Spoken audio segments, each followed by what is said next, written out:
Pilipinas! Sent to everyone watching around the world. Welcome back to the group stage of the Mobile Legends Bang Bang M5 World Championship!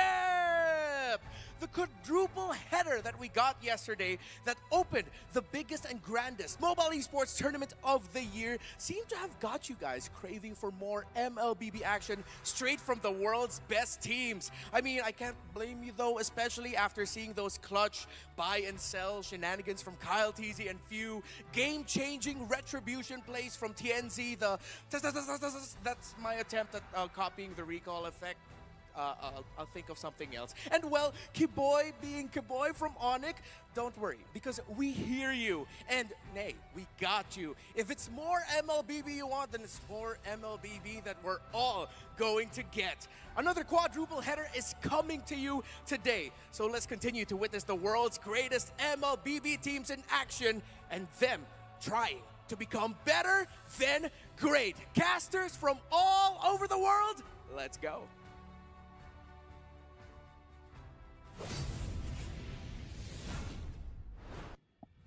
Thank you, Reptar. A clash of Western MLBB play styles will open the second day of the M5 World Championship Group Stage. Greetings, everyone. Gideon here, joined by LaFell and as well as Yasu to bring you the best of three series between EECA's Deuce Vault and North America's the Ohio Brothers. And I gotta say, there's a lot of MLBB action, and it's all because welcome. the M5 World Championship is powered by Moonton, presented by Kadia, and supported by ROG, our official gaming phone, Grab, the official Super App partner, and Secret Lab, our official gaming chair partner. Thanks! And also thank you to our lovely sponsors. M5 wouldn't be possible without your support.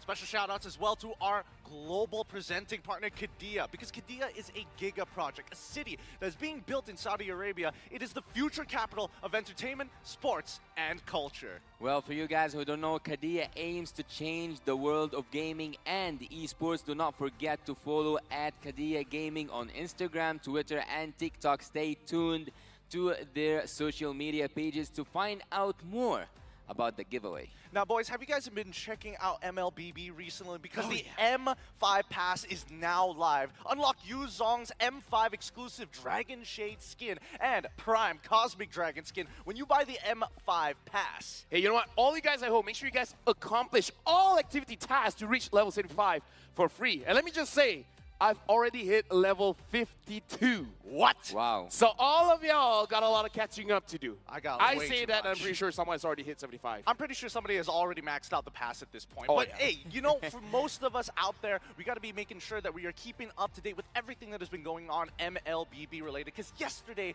we had insane games to start off. Like, I can't, like, the fact that we saw so many people purchase and sell items that many times, the fact that we saw some good reviews between teams, I think it's time we need a daily recap.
chicken day.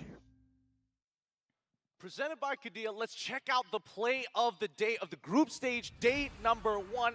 Kicking things off, I mean, Zorn's recall leading to some devastating Minotaur stops. Boys, I know you guys had a quick look at this during that game, but man, were you expecting this? Okay, coming from Malaysia, a little bit, because Zorn has to do Zorn things, and I'm glad that he did Zorn things. I mean, I'm glad he was able to do Zorn things as well, but in case you guys don't know, here is today's schedule for the group stage, day number 2. We have Daewoo versus TOB in the West versus West, BG versus Team Flash, the new SG reps versus the new Myanmar reps, See You Soon versus BTR, M3 Grudge Match, and Blacklist International versus RRQ Akira, RRQ's Redemption versus Blacklist International.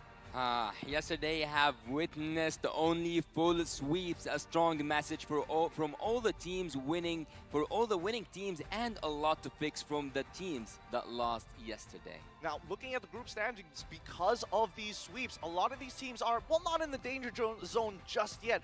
A good spot for some, others looking for some redemption points. Keep in mind that the top 2 are moving on to the knockout stages. Yeah, and honestly, it's something that we have discussed as well, because losing one match, it feels devastating, but it's not over. You have opportunities to still climb up to the second one. So honestly, I kind of feel like maybe after the 3rd day, then maybe we have a better understanding, especially if it's going to be 2 O's and 0 2s. I mean, very much so. I think today is going to be pretty important for teams like, well, Burmese Ghouls, for an example. They got swept yesterday, and now is their opportunity to claim some points back. Well, today, if Team Burmese Ghouls didn't do as the fans require them to do, they will be in a really bad situation. Yes, there is a possibility, even if they lost 2-0, there might be a tiebreaker somewhere in the schedule, but that's a long shot. But tell us what's the that's a good match headline. Yes, West versus West, redefining greatness. The EECA has come to play, but this time they're going against North America. Now, this is going to be pretty interesting, right? Because we've seen both of these teams before. A lot of veterans from either side. Yeah. I gotta say, after 1 year of absence, I can't wait to see Sao and Sunset Lover again, because again, they have 4 M-Series appearances. 2 of the most M-Series appearances in history. And I mean, look at this. Like, I want to see more of Sunset Lover, but Shark as well as Zia have appearances in M-Series as well. I mean, for the unfortunate events of M4, we didn't get to see this squad once more, and that's where we got to start falling in love with the North American squad. Some of these names that have been rising up amongst the community members in America itself and now have built their way up here. We're hoping for good performances from either side, but the veterancy is going to redefine the next level of MLBB in the West. And actually, some of these players have been against each other at some point, and Shark and Zia, speaking of them, because they had a lot, now we can see, again, that's the thing I was going to point out, Shark and Zia versus Sunset Lover and Sao. And you know what, the history doesn't go for the favor of Team Devo, because the ones who won that battle before were Shark and Zia. Yes, that is true. EECA's representatives played under Na'Vi during that time, losing to BTK during M3, and now back in their own organizations. This is going to be an interesting one. I don't know about you, LaFell, but I mean, Shark and Zia versus Sunset Lover as well as Sao, match made in heaven. I gotta say, watching wildcards, we see what the EECA has in store for us. So I really want to see them representing, because I gotta say, the World Championship this time, it does seem like most of the developing regions have stepped up tremendously. And it's gonna be interesting to see the Ohio brothers perform, where this time Momozen is not in the mix. Yes, that's true. A big staple of North America. Well, a large part of it not going to be there this time around, but hopefully the rest of TOB can actually make up for that, because the last time it was difficult for them to get out of groups. We're hoping that they make it to the knockout stage. Well, I think that there's a lot on the shoulders of Team 2, the Ohio brothers, because right now they kind of have to reach up that bar that BTK have put a 3rd spot at the M3. With that being said, it looks like the matches are going to be starting in a little bit. But to make sure, to officiate the M5 World Championship, we have our marshals making their way onto their stage. They are here to ensure the fairness and integrity of our game. Thank you so much to Rain, Wilbur, Shun, and Ivan for making sure you are keeping competitive integrity. Now, After a year of hiatus, two of the most staple names in the M Series history returns to lead a pack of young bloods to the World Championship stage, representing the emerging region of EECA. Give it up for Deuce Vault! And again, like I said, I want to see Sunset Lover, how he performs on stage against Hoon. Going up against them is a team hailing from the other side of the world. Since their region's historic campaign at the M3 World Championship, they have always been revered as a mighty contender. Let me hear you scream for the Ohio Brothers! The Ohio Brothers are here to prove that they can be better than great. To guide the teams to victory, we have the head coaches and analysts of both Devu and as well as TOB. Coach Fly Solo, analyst Warono WM, and Coach Pika Div to make sure that they are arming their players with the best heroes possible for this upcoming match. And they really need it, because if anything has taught me throughout this world stage, it is a mental game where we see the coach battling it out on the drafts. Because I've seen personally games ended before the game even started. Yeah, it has been really difficult to watch some of those matchups, and we're hoping that at least for Dio's Fault, especially when we're doing our roll call here with Carvey, Magister, Kibomba, Sunset Lover, as well as Sawo are going to actually have a good matchup against TOB. Well, hearing some, I'm not gonna say confirmed information, but it seems like Team Devo has been warming up until this moment. They have been doing really good in the scrims, but it doesn't look as good for Team the Ohio Brothers.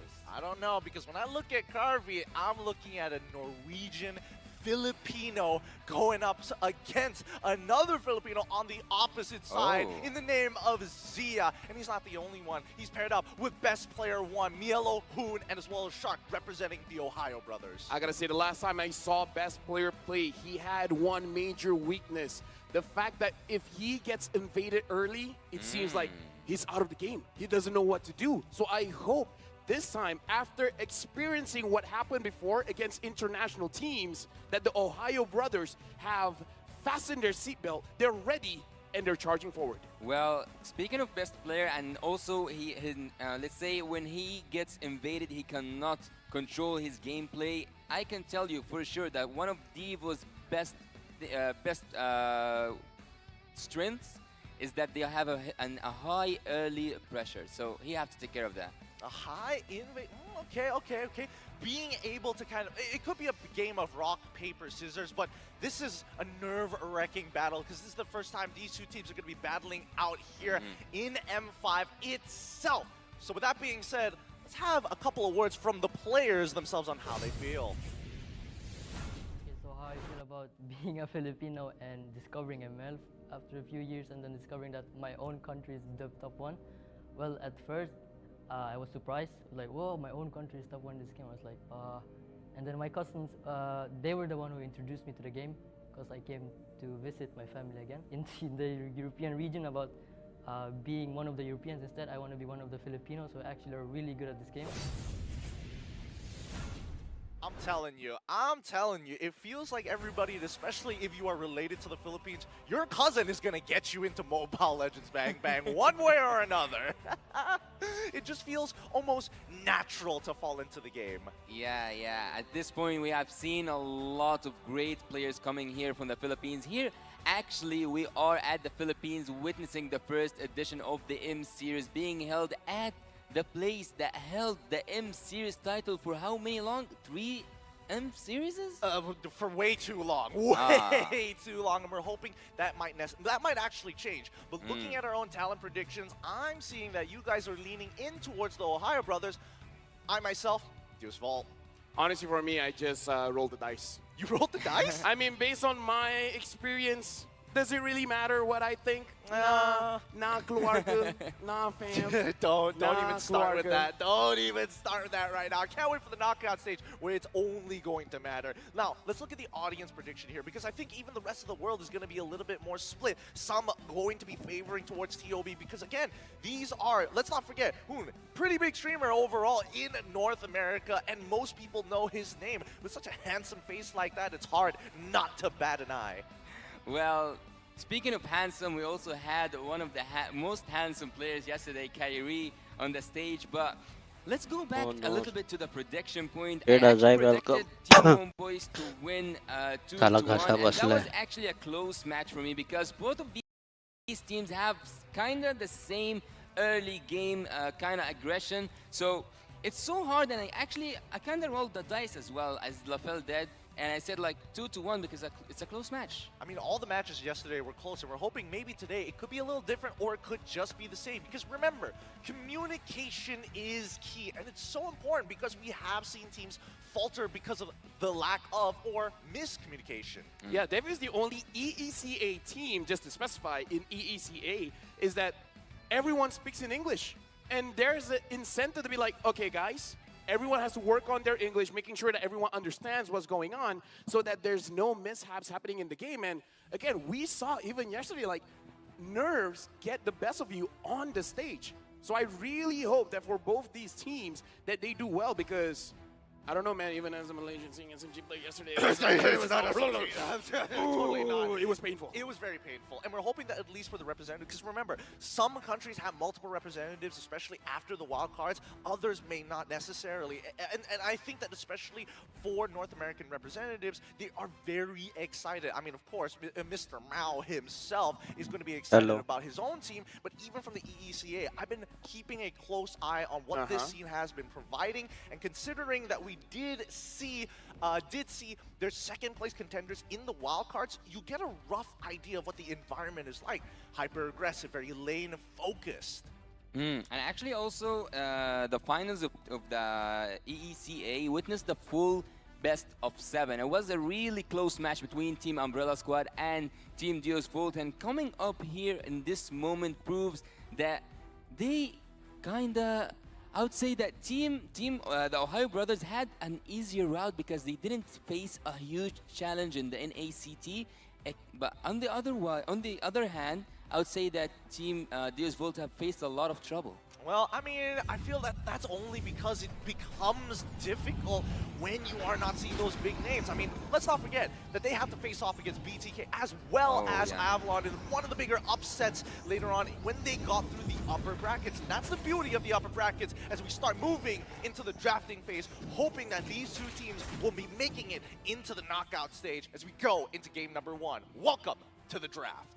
And right now we can see that the bans have happened for TOB. They banned out the Arlet, the Valentina, and for Days Volt, they've already banned out the Guinevere as well as the Angela. Banning out the Valentina here is very interesting. It means that the first pick, whatever pick is going to be, is vulnerable of having the ult getting stolen. So I'm looking like a fair miss because so far, based on yesterday, Nolan, Joy is definite first picks. Yeah. But having the difference in the ban here, I'm not so sure. I feel like it could be kind of disgusting if TOB were able to get these big power picks, but they are on blue side. They will only get one, while the rest of Duo's Fault will be able to pick up those two to try and deny them in the first phase. Well, based on my researches about both teams, none of them have actually banned one of these key heroes for each other. So speaking of that, Guinevere, of course, like everyone knows at this moment, that this is one of the most, if not the most dangerous pick to take in the jungle. And also, speaking of the jungle, you have also Nolan, and the Angela will be like a force of nature at this point. But speaking of the Valentina, actually, this is a really good point. Her existence anywhere, either it was on the side of TOP or even Divo or any team other than that, is kinda restricting in terms of the ult. You cannot play freely when you have a Valentina in front of you. I mean, it really hurt. Well, maybe not necessarily in the game, but in the drafting phases, you're kind of working around it rather than going through it. Some teams have opted to go for overloading the Valentina, while others deny the Valentina. But interestingly enough, I was expecting a Farmers pick, but they went straight for the Boxia here for the side of the Ohio Brothers. And so far, most banned number 1-1. I see what you did there. 1-1 is the most banned hero at the M Series with 148 total bans. Woo! What a strong hero. But having the Boxia here we have to assume is going to the jungle. And the thing is, it kind of puts you in a situation where you have to go aggressive, right? You have to invade. If not, you're kind of not using the strength of Abaxia. To live is to I think it's rather interesting, right? Because especially we don't get to see Baxia openers from blue side that often. I think, you know, at least for the side of TOB, they're feeling very confident in best player 1, but then we cut back over to Duo's fault, right? Instantly, they get their own power picks. No Valentina? Okay, we're going to take a free Farmist, and on top of that, we're going to get a strong gold laner in that Bruno. But actually what's really interesting for me is that best player is not playing his most comfortable hero because he's more comfortable into the Lancelot, Ling, and also the Mortis. So actually I don't know if that's kind of restricting Team Devo from taking the Baxia because he is one of the best picks that Magister can play. But again, I agree with you. I thought that the Farmist will be taken from the side of Team the Ohio Brothers, but again, we go back to the hospital meta to see a Matilda coming with that Claude. Gideon, do you like surprise birthday parties?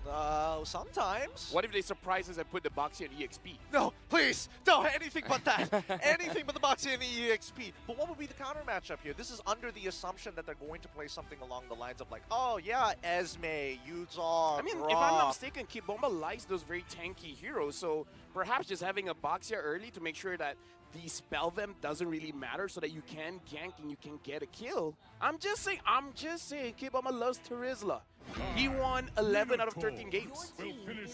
Well, actually speaking of surprises, I would definitely tell you that Team the Ohio Brothers are able to do such thing because Fredrin have been switched to Melo in the XP lane multiple times from the best player 1. But looking here, we see that Minotaur comes once again, and I think that this is a really good setup composition from the side of Team Devo. They have a really good solid draft at the first phase. If I'm Claude, I don't like this. I don't like getting hit by the Bruno. I mean, it's good against the Farmist, but not good against the Minotaur. I think it's one of those conditional situations of like having your BMI up at the right time at the right place. But I think at least with an insurance policy of the Matilda, it kind of gives you another layer of depth to your composition, right? And even for Devu, they're getting rid of the Lilia. I think it's smart. They want to make sure that even if the Claude is not able to break our temp HP, Netherrealm, at least Midlaner can't either. Well, expecting that Team Devo is now looking for a jungler, I would actually see a Fredrin coming through or even a Lancelot at this moment. I would actually highly recommend the Lancelot kinda because I think he will have a lot of space underneath that rage from coming from the Minotaur. But कालदोनी त्यांना जास्त म्हणजे जे जिंकल्यावर जास्त भेटले असतील. Baxia will not be the surprise as LaFell wants it to be actually. Kinda, I think that you want it to be an experience. I want it, but it will be interesting. Yeah, it would be kind of interesting. But let's look at the hero duels so far, because here in the M5 win rates, 100% whenever you see, and this is a theoretical win rate so far based on the 4 games they played, Bruno as well as that Farmist. A really nice combination between the two, supplementary support with high damage crits. Bruno miss? I was trying to think of one as well. It doesn't fit nicely. Bruno miss? Farano? Farano is as close as we're going to get. Farano. Bro miss, you can take it, bro. Oh, no. You Bruno can't. miss. Yeah, you can't. Yeah. Bruno doesn't miss either. Yeah, Bruno doesn't miss. So with Diggy Ban, this does give an idea that at least Dusma are going to be playing very heavily around the Minotaur. We see the Dyroth and as well as the Joyblad. Meaning one other hero is going to be pretty tanky. There's quite a lot of heroes that doesn't like the Dyroth. There's a hero that you really like that doesn't like Dyroth. I know, but it's like... Uranus. Don't, come on. Kid Bomba knows better, right? Kid Bomba knows better. He wants to make the play. He wants to be that guy. He wants to be the playmaker, right? So just keep it simple. Lock in that Terizla. Thank God. I mean, he loves it, right? He loves it. He loves Absolutely. Yeah, and actually it is his best hero. So speaking of Kid Bomba, one of the best heroes that actually can go alongside with that composition that Team Devo was trying to pull out is that team fight composition, area crowd control, high reach, and also having that setup in terms of the team fight, having also Bruno to finish everything off. I think that you just need one touch, and I would highly recommend to have an assassin at this point. You have enough heroes to take damage. I don't know. I feel like, especially if you're coming from the Ohio Brothers position, like you're looking at this, you have the insurance policy of the Netherrealm, 2 huge tanks to actually sneak through, on top of the fact that, well, at the end of the day, we still don't know who the mid laner is going to be, right? So we're hoping that something vulnerable shows up for Devu as TOB lock in the Edith as well as the Novaria. I'm kind of liking this comp so far from North America. I'm just thinking because they need to scale. The Claw needs 3 items. The Novaria can do well early, but I don't know. They need a little bit of items before they can really get online, which doesn't gel well with the Boxia. We do see the Lancelot pick up here for the side of Devu. This is going to be an interesting matchup here because, again, we have easy ways to play, and we know that Devu likes to play through that mid lane. I think it's probably into either side with dominant laners on both ends.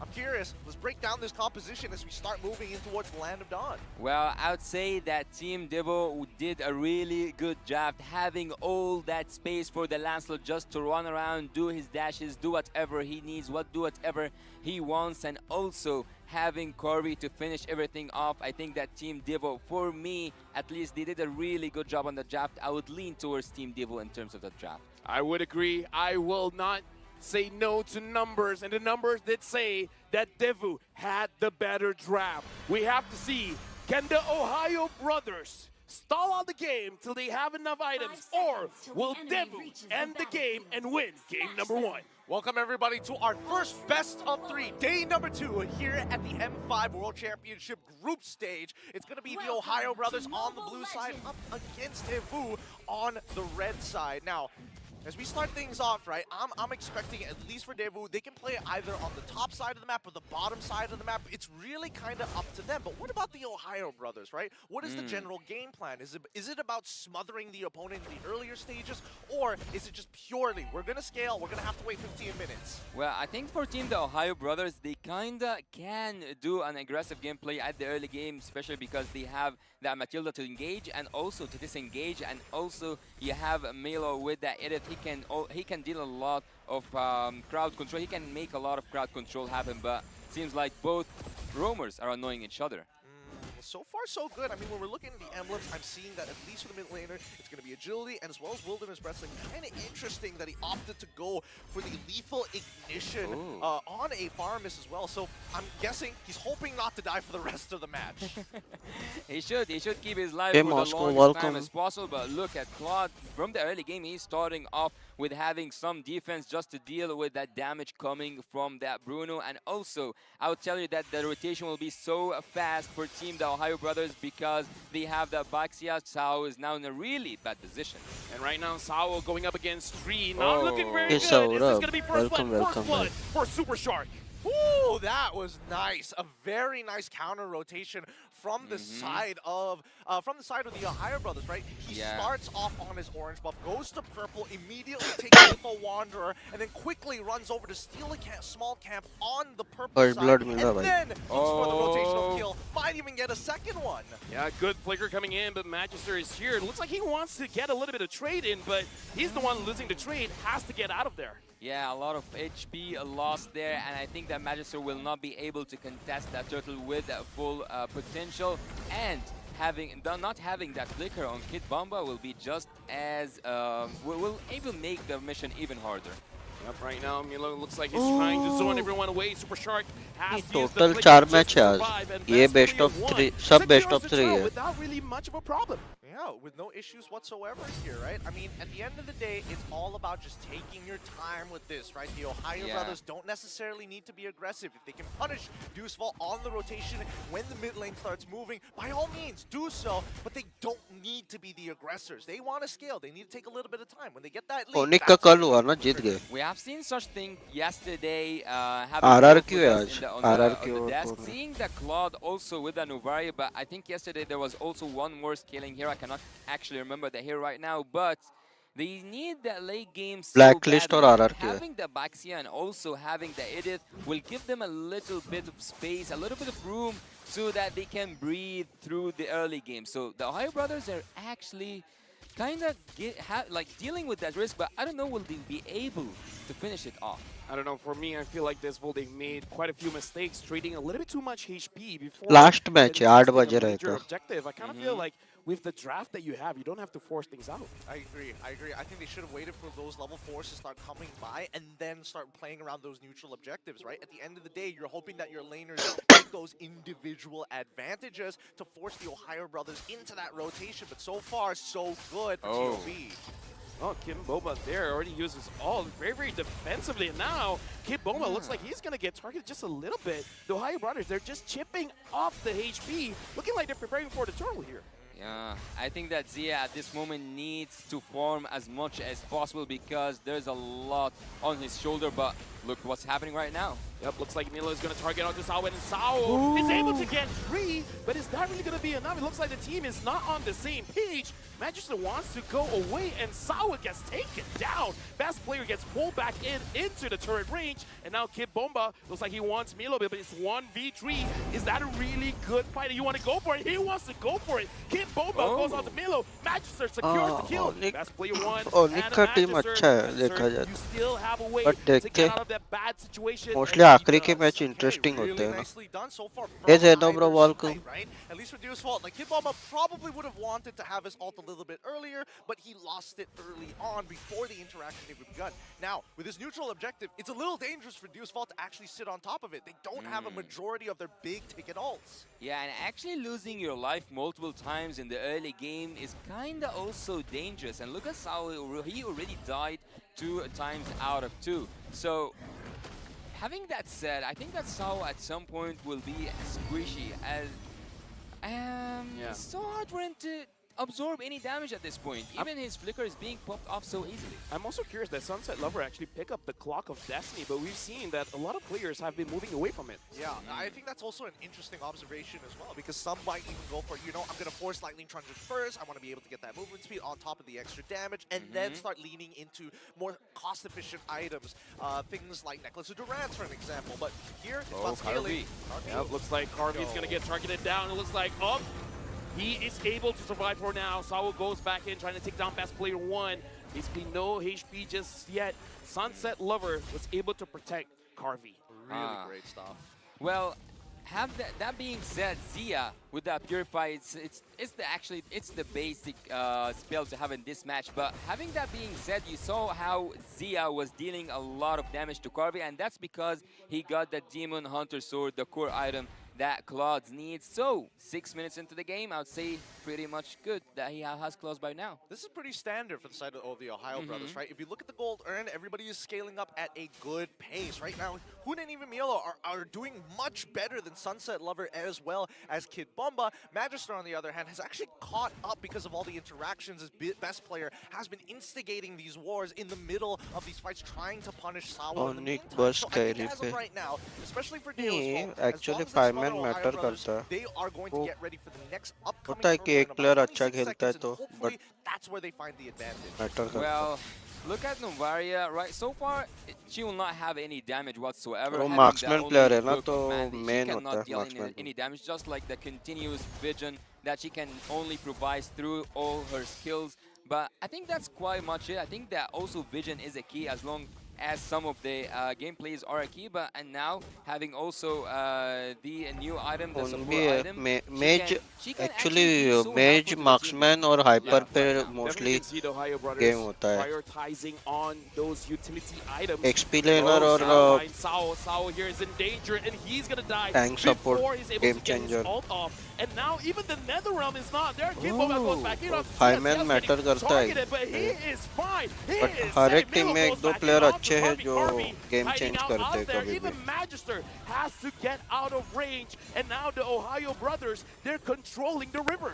That's some beautiful stuff coming out from the Ohio brothers, right? A lot of the interactions, they're not wasting their abilities. It's about zoning, but can they get this? No. No steal so far. Nicely done by best player. But yeah, the Ohio brothers, I was expecting them to take a full-on fight, but it was all about the zoning.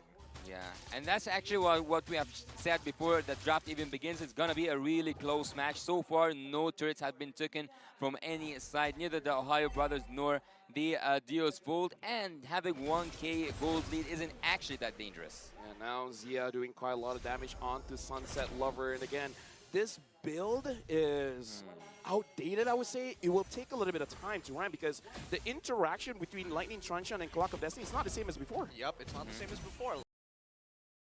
last time with Clock of Destiny, I mean, well, not in Clock of Destiny, but Lightning Truncheon, it kind of scales off of your mana. Now it doesn't anymore, but in the meantime, Super Shark playing with fire as TOB continues to invade. Oh, they are engaging. Yep, Kid Bomba taking a little bit too much damage, and they already forced out the Netherrealm. Carvey is there, but that's all they wanted.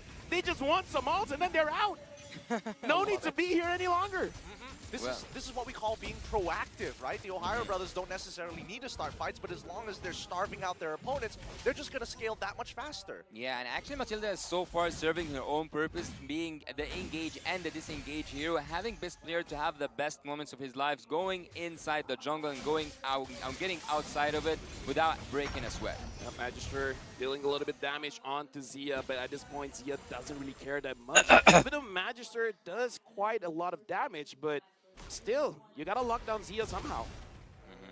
I think for now, as of yet, it feels like they're a little, I wouldn't say uncoordinated, but it's being smothered pretty well by the Ohio brothers, right? It feels like they are the more proactive team. They understand that the advantage is more than enough. They can start breaking down turrets like it's nothing. And look at these invades. Yep, Magister is still able to secure it. Milo has to get out of there. And again, this is what they're doing. They're just trying to bait it out. Like, keep using your ults for nothing. Yeah, and actually what's really good that Carvey so far is maintaining his life, maintaining his gold, and also having that Has Claws alongside with the Berserk Fury early on stage. So I think that at one moment, team of the Ohio brothers will pay the price for leaving Carvey to farm that easily. Right now, the Lord has started. Kid Bomba manages to get two, but look at Magister. He's able to secure the Lord, and now best player has to get out, but Super Shark gets taken out. Zia comes back in, shooting everyone out, and Kid Bomba is going to get targeted by Zia, and Kid Bomba goes down. Zia, your HP is so low, and he's taken out. Sunset Lover gets the double kill. Oh, that was understandable from Zia. Even if you try to take your BMI out of there, there's pretty much no way that you're going to survive two auto attacks from Carvey without having to forcefully use your winsome nature. I think so far, it's pretty unlucky for the Ohio brothers. After making so many good moves across the map, finally, Dew's Fault finds the neutral objective fight that we were talking about earlier. Wow, just wow. It was a really good fight full of potential for both teams to take out of it. And also, I would say that Team Deals Bolt at this moment, they do have that Lord, and with that Lord, they can take so much of the game. Actually, a lot of turrets will fall down, and this is the moment where Team the Ohio brothers need to find the solution. Team-wise, or either outplayed by single players, and they will take a lot of damage. And best player looks like it is in a very bad position. Sao secures the kill, and now this Volt, they're not stopping the Netherrealm, making sure that no one goes down. Killing spree for Sunset Lover. They're just taking whatever they want at this point. Oh, I think that was kind of a bad decision from the side of the Ohio brothers. Either you sacrifice that turret, or something like a lane clear. You need to figure out how you're going to do it effectively. Best player, no way he's going to be able to clear that wave effectively. Milo is probably the only one to do so because Hoon's overall skill shots just get body blocked by the rest of the members of Dew's Fault. Small interactions like this could cost them the game, but in the meantime, notice that despite everything that has happened, despite best player invading the jungle with his entire team, despite having a good early game, we're seeing that Magister has already hit 15 before best player. And that's actually so strange because best player was having a lot of fun invading the jungle of Team Devo, but as you said, Magister has hit his level 14, even one level ahead, almost full one level ahead from best player, which is really weird to say, but that's how it is. Team Deals Volt have used one mistake by Team the Ohio brothers. One Lord was all it takes. Something to mention as well, Magister has 2 damage items, so you cannot look down at the damage coming in from this Lancelot because it's not a tanky build. He has the War Axe as well as the Endless Battle. Yeah, let's not forget, if we're talking about damage, right, Sunset Lover's build as well is starting to stack up pretty high, right? He's got the Holy Crystal already purchased, he's got Lethal Ignition, he hasn't died and has been stacking up on this Farmist for a good amount of time. I'm thinking that he's looking to just one-shot Zia, especially if they're too close together.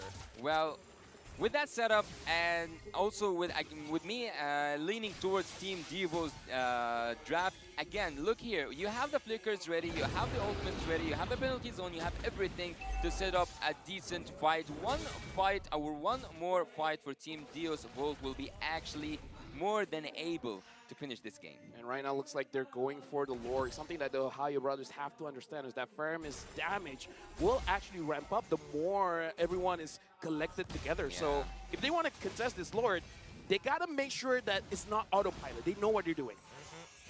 I mean, certainly Eagle has already been expanded for the side of Super Shark. Deus Vault, I think they're just going to slow down on this Lord. They want the Ohio brothers. As you say that, they go in onto best player, but looks like only Milo is the one getting caught. But a lot has been used by Desvault. Best player looks like, again, surviving Zia. Are they having to use him a shutdown from Milo? Double kill for Milo. He gets taken down. Super Shark goes back in. He wants Kid Bomba. He got Kid Bomba, but Super Shark is actually the one taking the most damage, and Carvey gets the kill. Oh, he's looking for blood. He's just smelled blood in the water, and right now they don't have the retribution. The Ohio brothers can actually go in, but what was really bad, that Team Deus Vault ignored the existence of Edith at this moment. Yeah, it's one of those things where it's like, you know, Mielo, he's so far out. He's in the Tri-Brush. He's already used the Primal Wrath. He's too far away to actually participate. And then it's too late. You already start losing members. And especially since Sawo expanded absolutely everything, it was Ohio Brothers' only opportunity to actually bite back. They do find a couple of trades, but still lose out on both the Lord and as well as number of kills. So now, Ohio Brothers are going to be on the defensive. Yeah, being the price of the early game mistake. One mistake actually made Team Deus Vault in control right now. They are in the driver's seat. They can do so much with their ultimates. All of it already. Everything is set up. Team Deus Vault might finish the game. Yeah, right now Deus Vault, they're looking at the eyes of the Ohio brothers. The Lord charged in. Right now, Kid Bomba, I can see in his eyes, he's waiting for that one moment to use the penalty zone to grab everyone together. So hard, so hard, so hard. They need all these waves synchronized together. They might just make the base wide open. Actually, I think they only need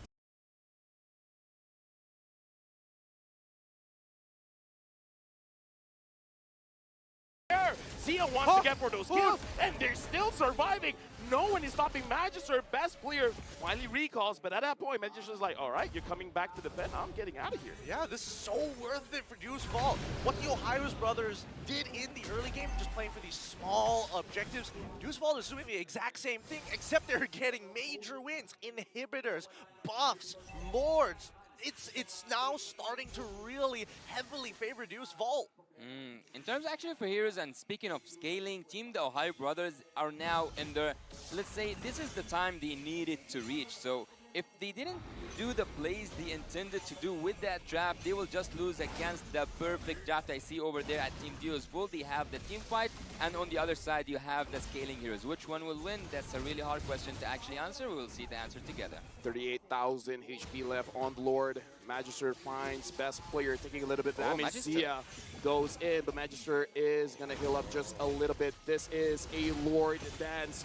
Whoever makes the first mistake will get punished. Yeah, this is not looking good because the Ohio brothers are still missing 2 inhibitors. Deus Vault don't have to do anything. They just have to wait for those waves to start crashing in towards that crystal side to pull away members away from this Lord dance. Oh, but Zia looks like he's going to get targeted down, and Kid Bomba as well finds Zia. Minu and Fury connecting, and Zia is going to get focused now. He's still surviving. I spoke too soon. Kid Bomba secures the kill, and now Milo gets Sao. Magister has to get out. Harvey as well. They're fighting back. The Ohio brothers are doing it. They get Kid Bomba as well, and Magister with that level of HP, I don't think he can go for the Lord. No, not at all. It does percentage max HP nowadays, so it hurts a lot more than it should. More importantly, he needs to be landing these skill shots.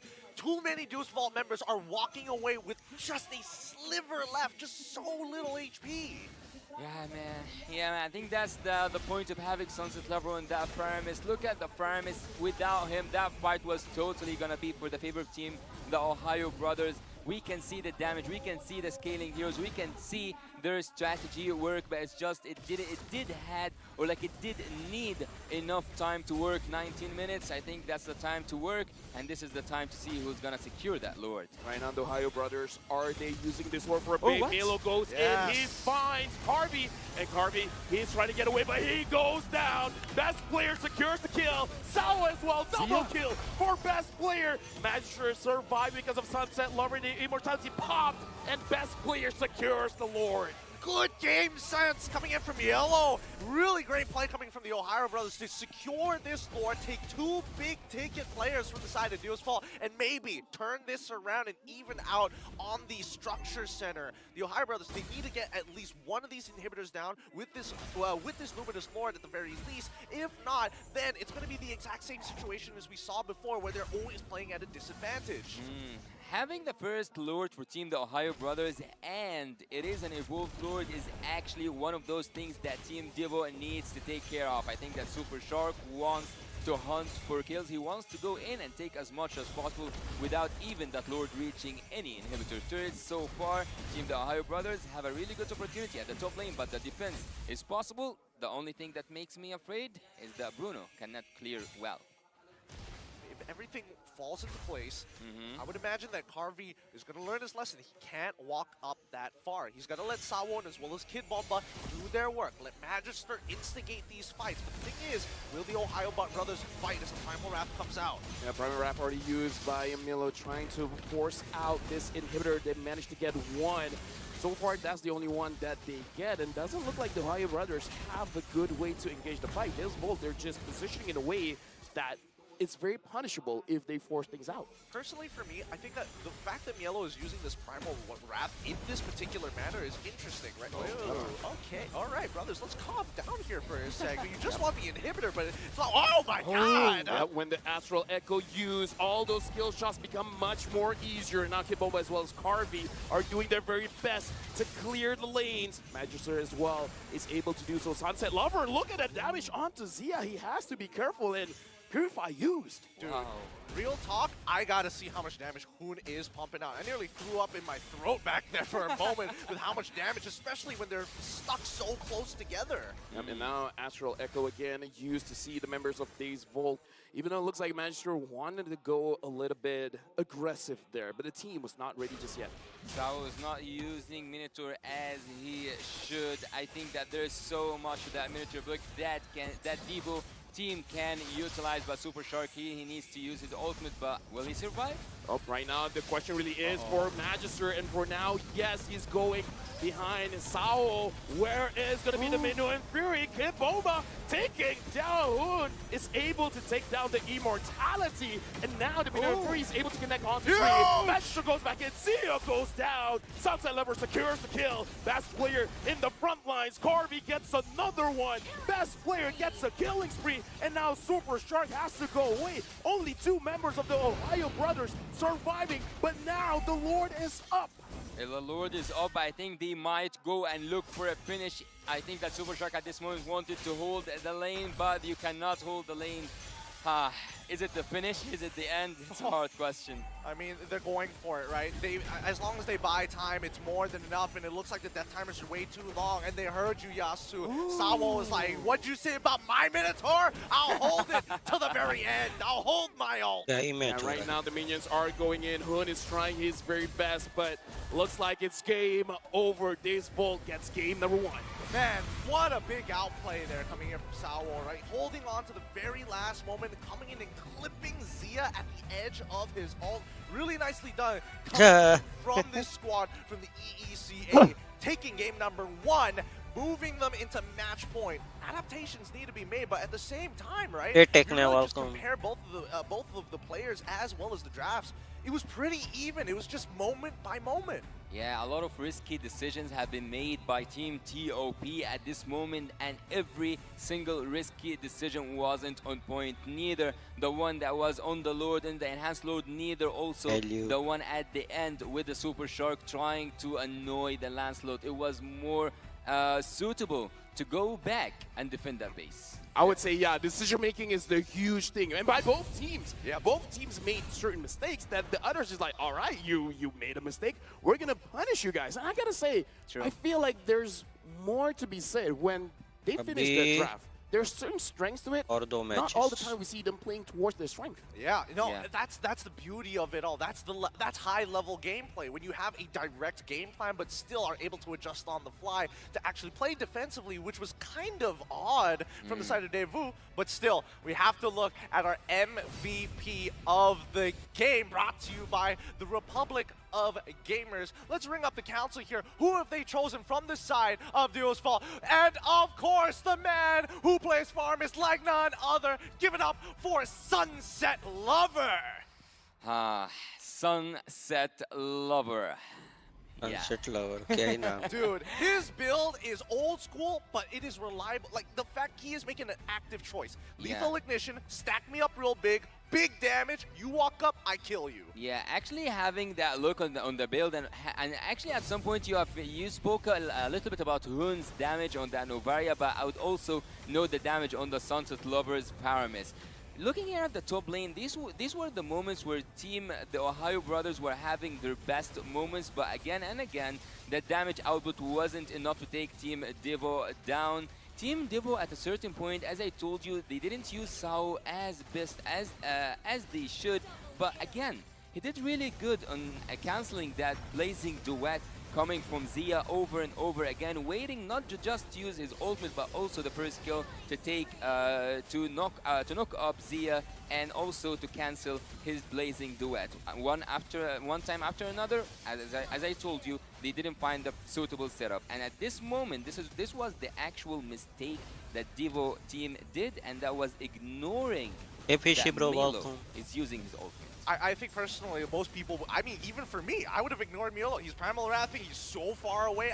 I don't need to worry about that, but he gets back into the fight. Personally, for me, I think Sawo on this Minotaur, it's not that he didn't utilize it to its fullest. He played it effectively, but it's also just the nature of Minotaur. You're very much a sacrificial lamb as soon as you've utilized all of your battle spells as well as your ult. There's very little that you can do, but this moment right here, this definitely was miscommunication, or at least somebody didn't let Zia know that he still had his ultimate. No, actually, that's the key, because he is waiting for Zia. And like I said, if I'm playing Claude, this is not the kind of draft that I want to play against, because he was like, Sao was like, I can take the damage. I just need one crucial knockup to make sure that this Claude doesn't get to do what the Claude wants to do. And I kind of feel like that's why we don't see him forcing it out, because he knows, all right, Kid Bomba, you the one that goes in. I can wait. I will buy my time, and I will stop Zia from damaging us. Let's not forget, it's not just him. It's Magister as well, right? It's that push and pull sort of mechanic, looking to pull aggression towards you. And if you have that opportunity, especially with a mobile assassin like Lancelot, you can get right back in. Well, Team Devo at certain points, I don't know if anyone noticed, but there was poor management on that wave from the side of Team the Ohio Brothers. They could have actually made a split push possible and not go for all this time and waste it on taking lords and protecting high ground.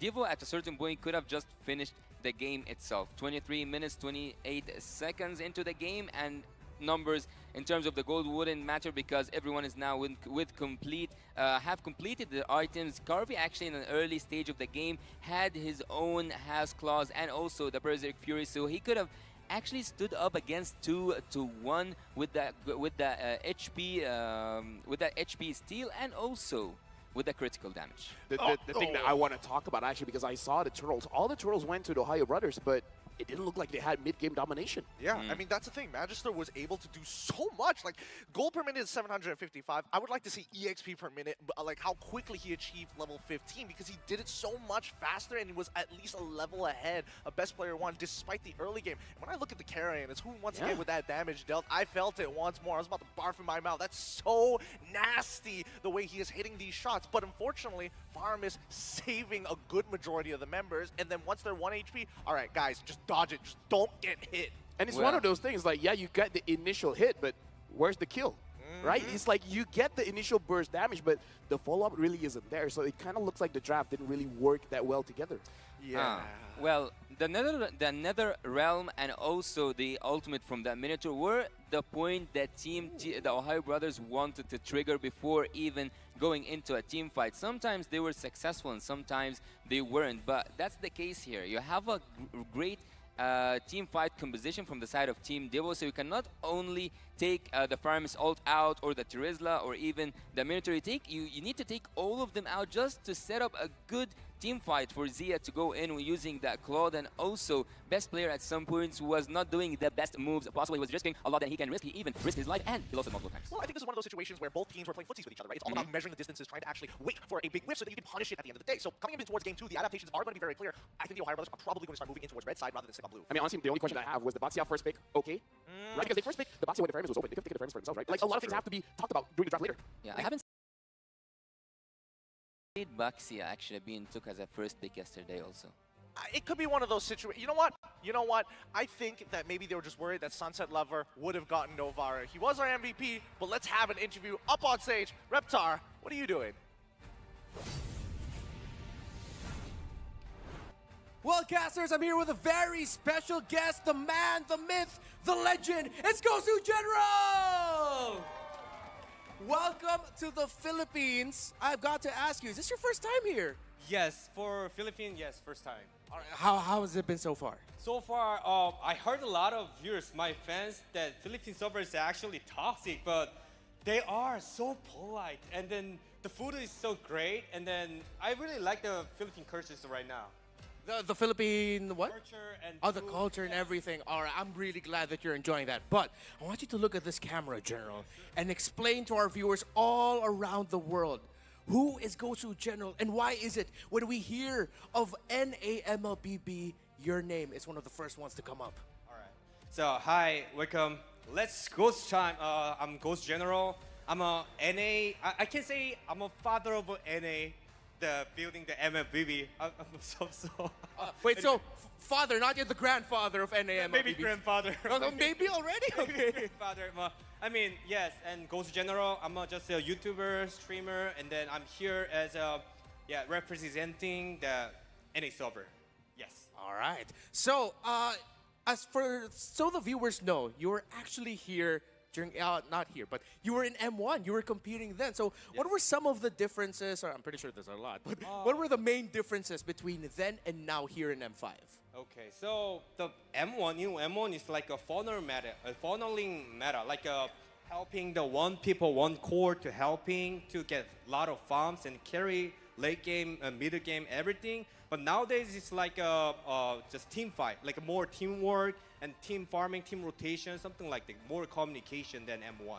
Yeah, so before, yeah, that's really true. There, it's like, all right, we got this one guy, we're gonna put everything there, and then now it's a lot of macro playstyle. Yes. So from M series, let's look now at the North American MLBB community. How has that changed from during that time to now? How has the North American scene grown? Yes, after M1, that like everyone got shocked that because most of NA players are like NA is actually strong, but at the time like we actually couldn't pass the group stage, and then they got inspired, and then yes, we can try like a more competitive, and then yes, nowadays NA is actually trying really harder than before, a lot. And yeah, it's really great to see that our North American friends and the North American community has grown. General, the boys, the brothers, they lost game 1. What are you gonna do, or what is your message for them to inspire them to take back game 2 and to force that game 3? Okay, I think Zia is nervous right now, so yeah, doing well, like just do comfortable and then do you guys your job. I know you guys are pretty strong in team fight, everything, but just, I feel like just nervous. So maybe next game, they're gonna win. I'm sure TOB right now. All right. So let's help out General to cheer for the Ohio brothers. On the count of 3, let's all shout out, let's go Ohio brothers, all right? 1, 2, 3, let's go Ohio brothers! Casters, back to you.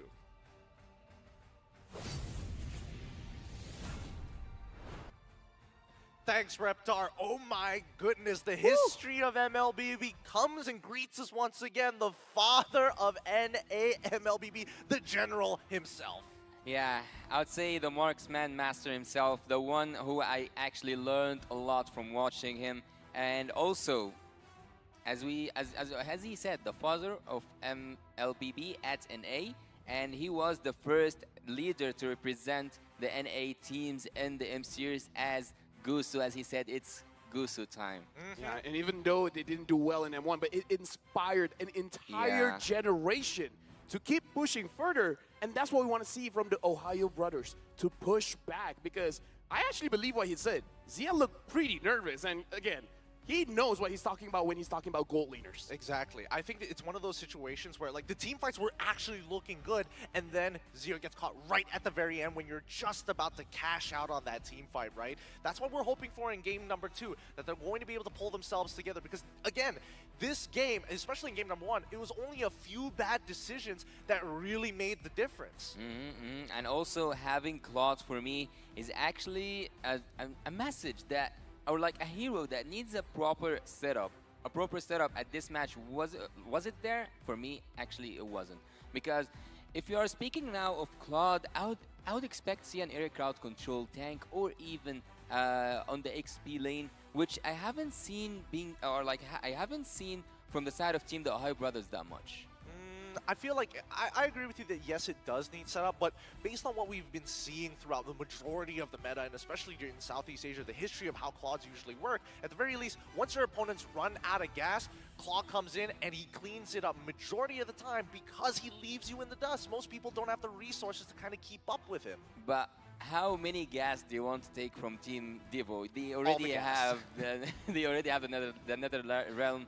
They have the Paramis. They have the Minotaur also, the Trizla. You cannot engage if you will wait for all of that.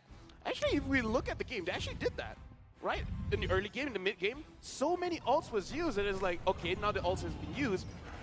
How are they gonna take advantage? They're like, okay, first plan, let them use all of the skills. All right, now that they've used all of it, now what? The gas is finished. There's no more gas. They can go in, but I don't know. I mean, it's one of the. It's you're hopeful, right? That's why we were hoping for that big cash out at the end. We didn't get to see it, but hopefully this time is where it all changes as we move into game number 2. It's match point for Deuce Vault on the blue side up against TOB on the red side. Angela, Joy, and as well as the Wan immediately banned out. And at this time, we'll see that they have switched places. So I'm actually so curious to say, what does Team TOP have to show us as a second picker? So let's see if they will open the draft wide open just to take 2 picks, or will they make it so straightforward towards a certain lane? And so far, I don't think that this message is being sent anywhere across the draft. 2 bans from each side, 2 bans that doesn't indicate of targeting a certain person. I would say if they want to open the draft, they can ban the Paramis, because if you ban Nolan or you ban Guinevere, then it's an advantage for this vote. They get either one. Now that the Nolan has been banned, sure, they can ban out the Guinevere, but they're going to open up the Paramis or the Bruno. Yeah, and we saw 100% winner still. It is still 100% win rate. 100% winner still. I think that at the very least, you just don't touch the Valentina, right? There's just no need to do it at this point of time. Even if you do give the Valentina over to Devu, at the very least, you're able to pick up other things. The Guinevere, for an example. Now, the Ohio brothers. No one from the Ohio brothers starting lineup are actually from Ohio. Well, maybe they are brothers? Yeah, you know what? You know what? Let's make this more. We're going to make it canon now. Yes, they are all brothers. Clearly, Zia's from the Philippines, and therefore everybody else just probably from the Philippines at some point. They have a very big family tree. Yeah. Probably. So now banning it out, Guinevere is here, but it looks like they're banning the Boxia, so they're leaving it open. That's actually quite interesting, because they did take the Boxia at the first pick there, and they are so afraid that Team Devo takes it, and also they have Guinevere open. What was that? Well, maybe it's a matter of confidence, or like more so matchups they're more confident in taking care of, because I'm thinking Super Shark is going to pick up like Kufra at some point. There's a way to fight against the Guinevere, and that's everyone have a lot of dashes.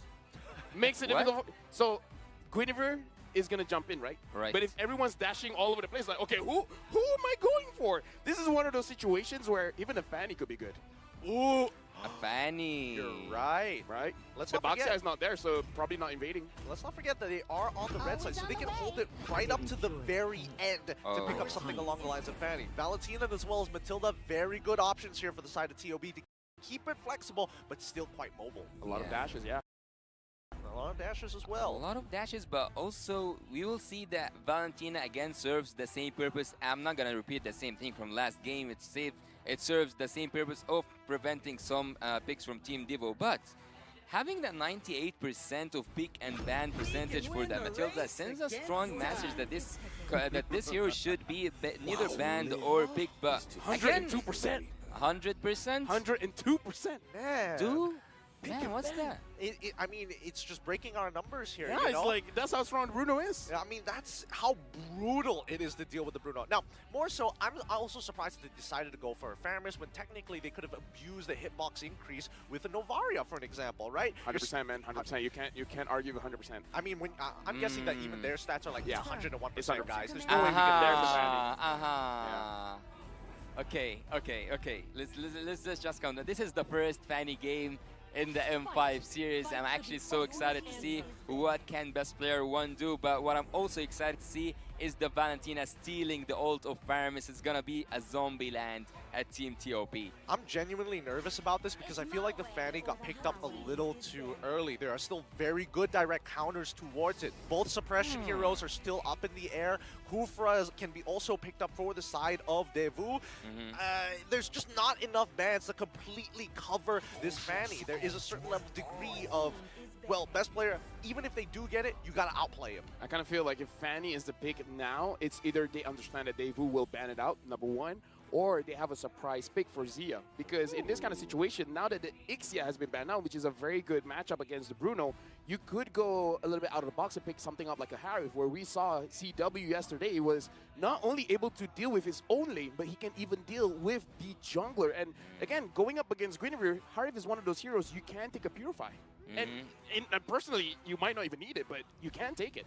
Well, they are more interested in banning the invading heroes, I would say, because they have already right now banned the Hilda, and you've expected to see a Kufra, but I think that from your angle, Gideon, you wanted to see it on the side of Team TOP, but it seems like they want to open the way for Fanny.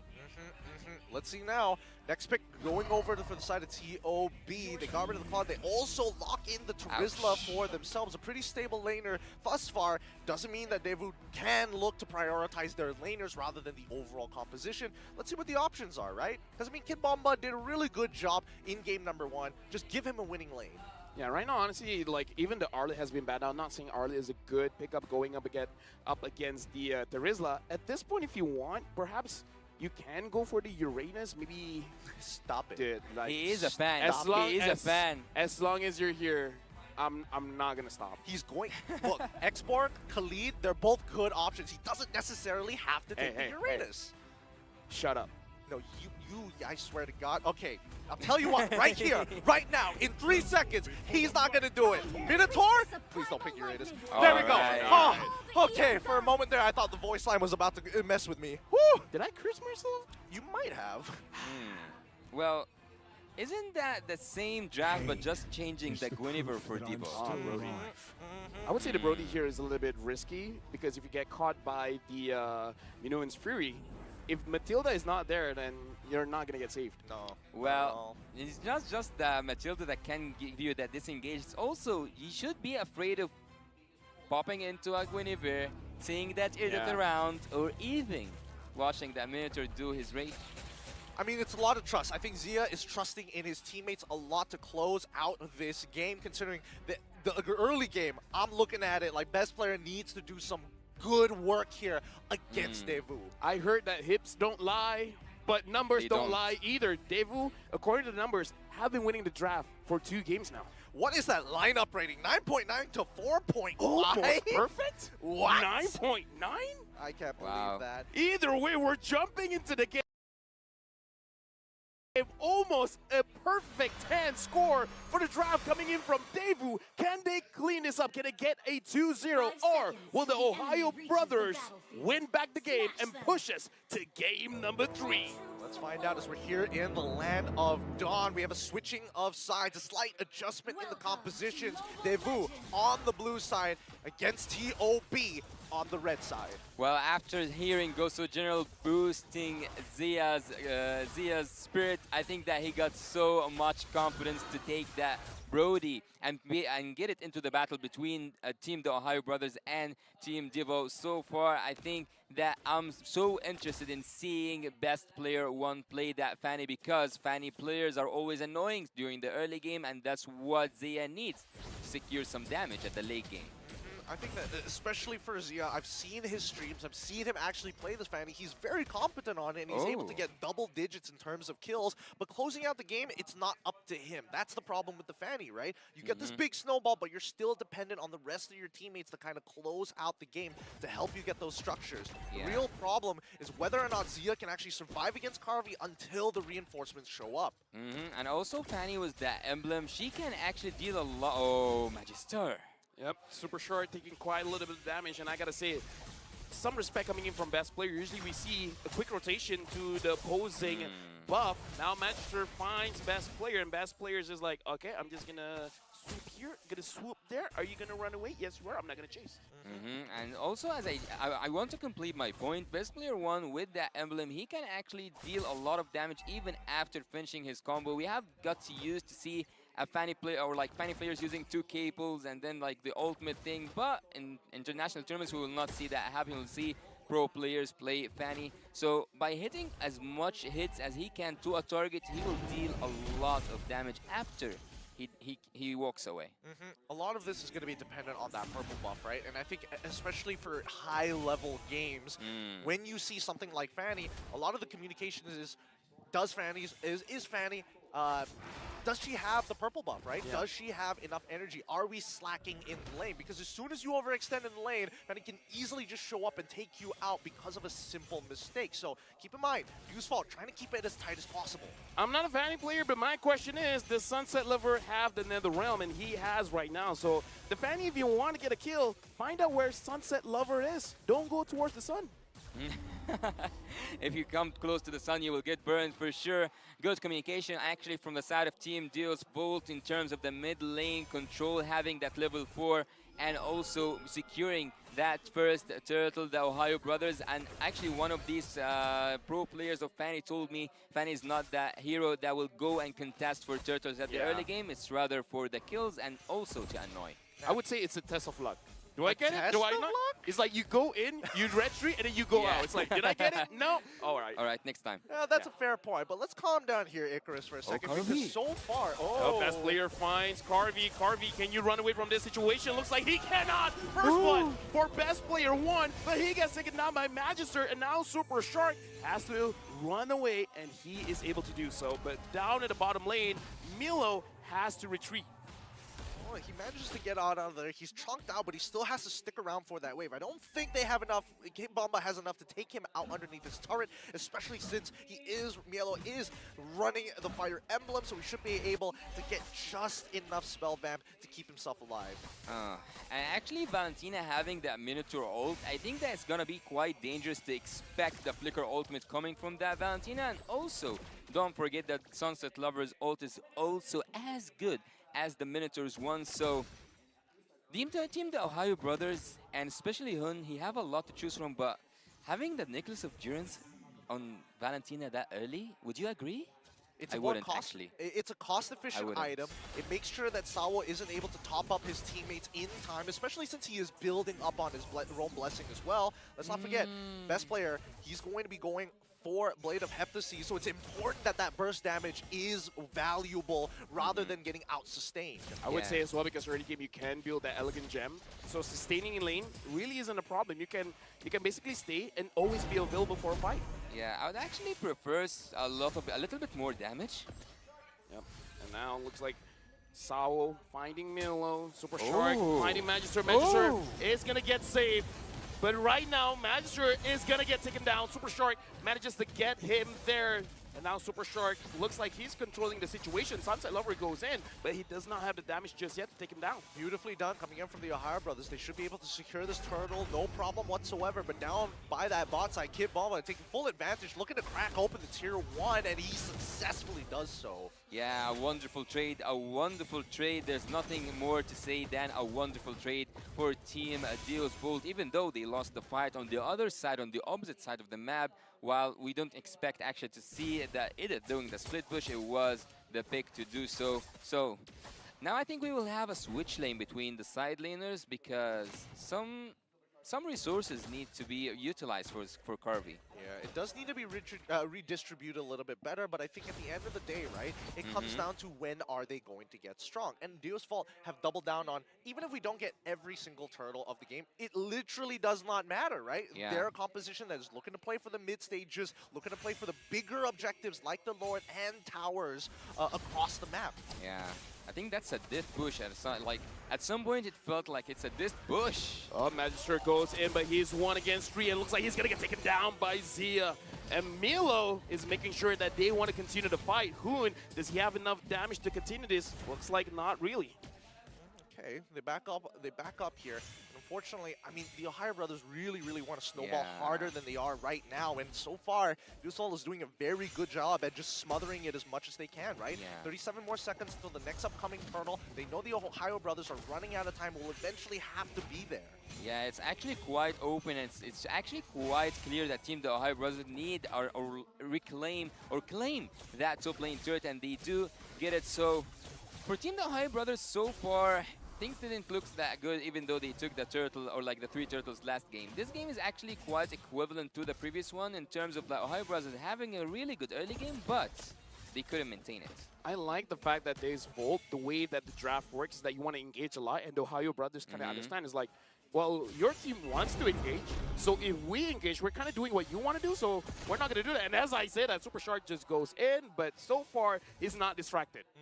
He got out of there pretty safely. Now the turtle is going to get started by the Ohio brothers. I mean, the assignment has been set for Super Shark, right? He's looking to instigate and try to get as many resources out of Deuce Fault as possible. And if he does get an ultimate, that's a really big win for the Ohio brothers. At the end of the day, right, Deuce Fault, they're like, okay, you want to sit on top of Turtle? Kind of whatever. We want to go for the big counter engages. We got the Minotaur as well. We don't necessarily have to do much unless the Ohio brothers instigate it. Yeah, the Ohio brothers with that zoning, it's a really beautiful job to do actually down there at the bot lane. And also, I would say that Zia at this moment have his best time ever.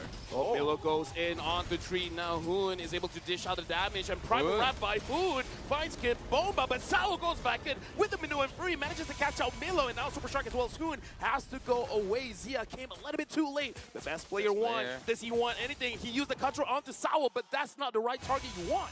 Oh man, Deuce Fault, they're so good at sticking together. It's got to be a little frustrating for the Ohio brothers because every single time they find that opportunity, they're like, yes, they're finally out of gas. We can finally cash out. Deuce Fault, they hunker down real good and make sure that their fortress is impenetrable. And even though actually you have that Fanny, I was actually about to criticize the Fanny or the best player one because he haven't been showing us a lot of split bush, which is one of the most valuable things that Fanny players can offer, and he does answer me, and he does go to that top lane and manages to split Team Deals Volt apart. Well, actually, they are now down in numbers, but nothing's gonna happen. They need a spark. Right now as well, Magister goes in, finds one target. Is that going to be enough? Hoon already uses the NetherRealm trying to protect his team. And Carvey is able to get out of that bad situation. Milo engages, but looks like not the target that he wants. Magister goes back in, but looks like Milo is too tanky for this situation. And Zia is just free hitting onto Sao. Sao is trying to survive, but Zia knocks him down. Okay, I thought maybe the execution coming in for the Ohio brothers was almost lacking there because Carvey probably should have died, but I think it was a better option for Zia to not use his flicker considering what happened in game number 1.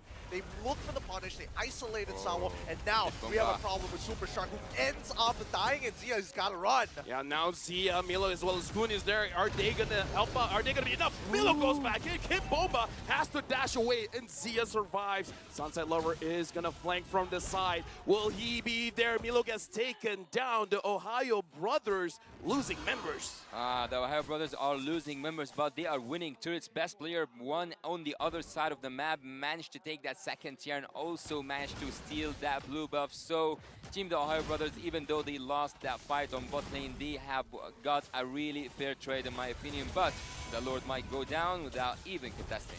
Yep, this is the most important objective here, right? This is what Dude's Vault plays for. You can have as many turtles as you want. Doesn't matter us as long as we get this Lord. Magister is able to secure it. Unfortunately for the Ohio brothers, this is where it starts to get really difficult. I would say it was a bit of a mistake as well because best player one saw Sunset Lover and Sunset Lover just attacked him and was able to drop his energy low. If he had energy, I kind of feel like the Ohio brothers could contest, but spatial migration from Magister hitting Hoon, but purifies out of it. And now Super Shark. Looks like Kid Bomba isn't fast enough to catch him. Yeah, the Ohio brothers are going to have to play defensive. So far, I mean, at the very least, we're not seeing that big snowball from the Ohio brothers. It's dead even 4-4 with a 1.1k lead for the side of the Ohio brothers. But at the end of the day, this is Deuce Volt's time. This is where they get strong. This is where they pull the trigger more often than not. Yeah, Sunset Lover as well going in front. Looks like they're just trying to zone everyone away.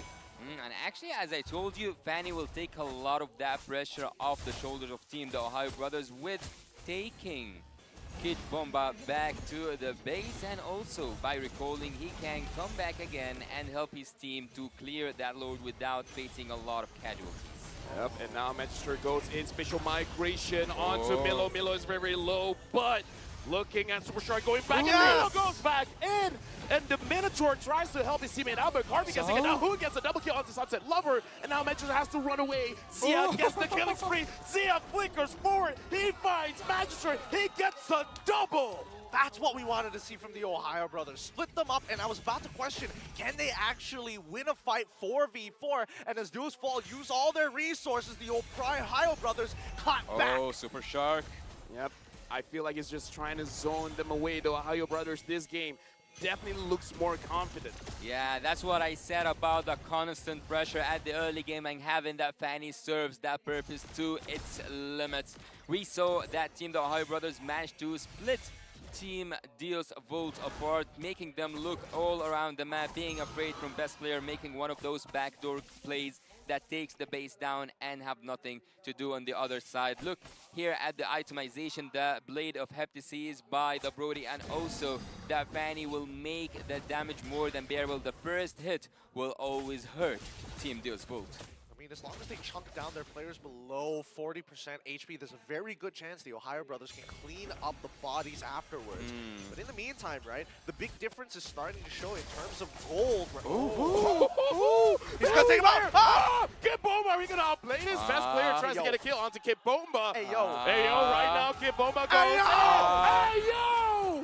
Best player couldn't do it! He gets taken down! No! Why do they have to show the player cam? Even best player in you is like, I messed up! I messed up! Oh, no. It's a little unfortunate, but hey, maybe they can recover, right? 24 seconds. They just need to buy 24 seconds worth of time for this upcoming Luminous Lord. Pull it to your side, reset it, do whatever you gotta do. Sometimes it's too late just to pull back. Yep, and now Super Shark is able to avoid the engage coming in from this Volt. But look at Sao! Sao gets taken down by Super Shark, and now they're moving in. Hoon using the NetherRealm, making sure that they can re-engage. The Lord is still very low, and best player one, he just respawned. But as of right now, Magister secures the Lord, and Milo looks like he wants to go for it. He wants Kid Bomba. Kid Bomba is gonna get taken down by Milo, and now best player one gets Corby. All right. Good recovery. They did lose the Lord, but at least the Ohio brothers, they're like, don't worry, best player. We got this. We're going to make something happen for you. And they were able to make it happen. And even best player is like, I'm going to return the favor. Give me a purple buff. Let's start defending this upcoming Lord-empowered minions. And also cleaning things off by best player was kind of his thing from the early game. What was that damage from the Bonaparte memory? Look, it hurts. That's some big damage. Oh, yeah. So much. But even though Deuce Volt were the ones who got that very first Lord, it feels like the Ohio brothers have the empowered minions here as they're pushing in these lanes pretty quick. Yeah. I just gotta say, Zia did a lot of damage without the Demon Hunter Sword just now. Now he has it. Sao, you can't tank that much. Yeah, he cannot take a lot of damage. As I told you, in case a tank dies a lot at the early stages, he will not be able to bear with the damage coming from the marksman, coming from any damage dealers, let's say, from the other opponent team. Team D was Volt right now. I think it's really hard for them to bounce back, even though they have a really good draft. All the numbers were in their favors, but again, this is not a game about numbers only. This is also a strategy game. So far, so good for Team The Ohio Brothers. They are the ones who managed to play their strategy quite well. I mean, they got to find a way around it, right? Dewsball, they're now starting to realize that, okay, Zia is quite a problem here. It's going to be a little difficult to get on top of it considering there's so much counter-engage, and more so that Super Strike can bail them out of tough situations. I think as of yet, because Zia is playing with that flicker, Magister might have to change his focus now to look for Zia and maybe get a follow-up from Salvo. Maybe even Kid Bomba might actually have to go for the onward flicker play. And this is why I say, you know, using a Guinevere against a draft that has a lot of dashes is going to be very, very difficult. And honestly, this is one of those interactions that it's always a question. But if the Guinevere goes in with a spatial migration, if Zia is fast enough, he can stun it up and then just goes away.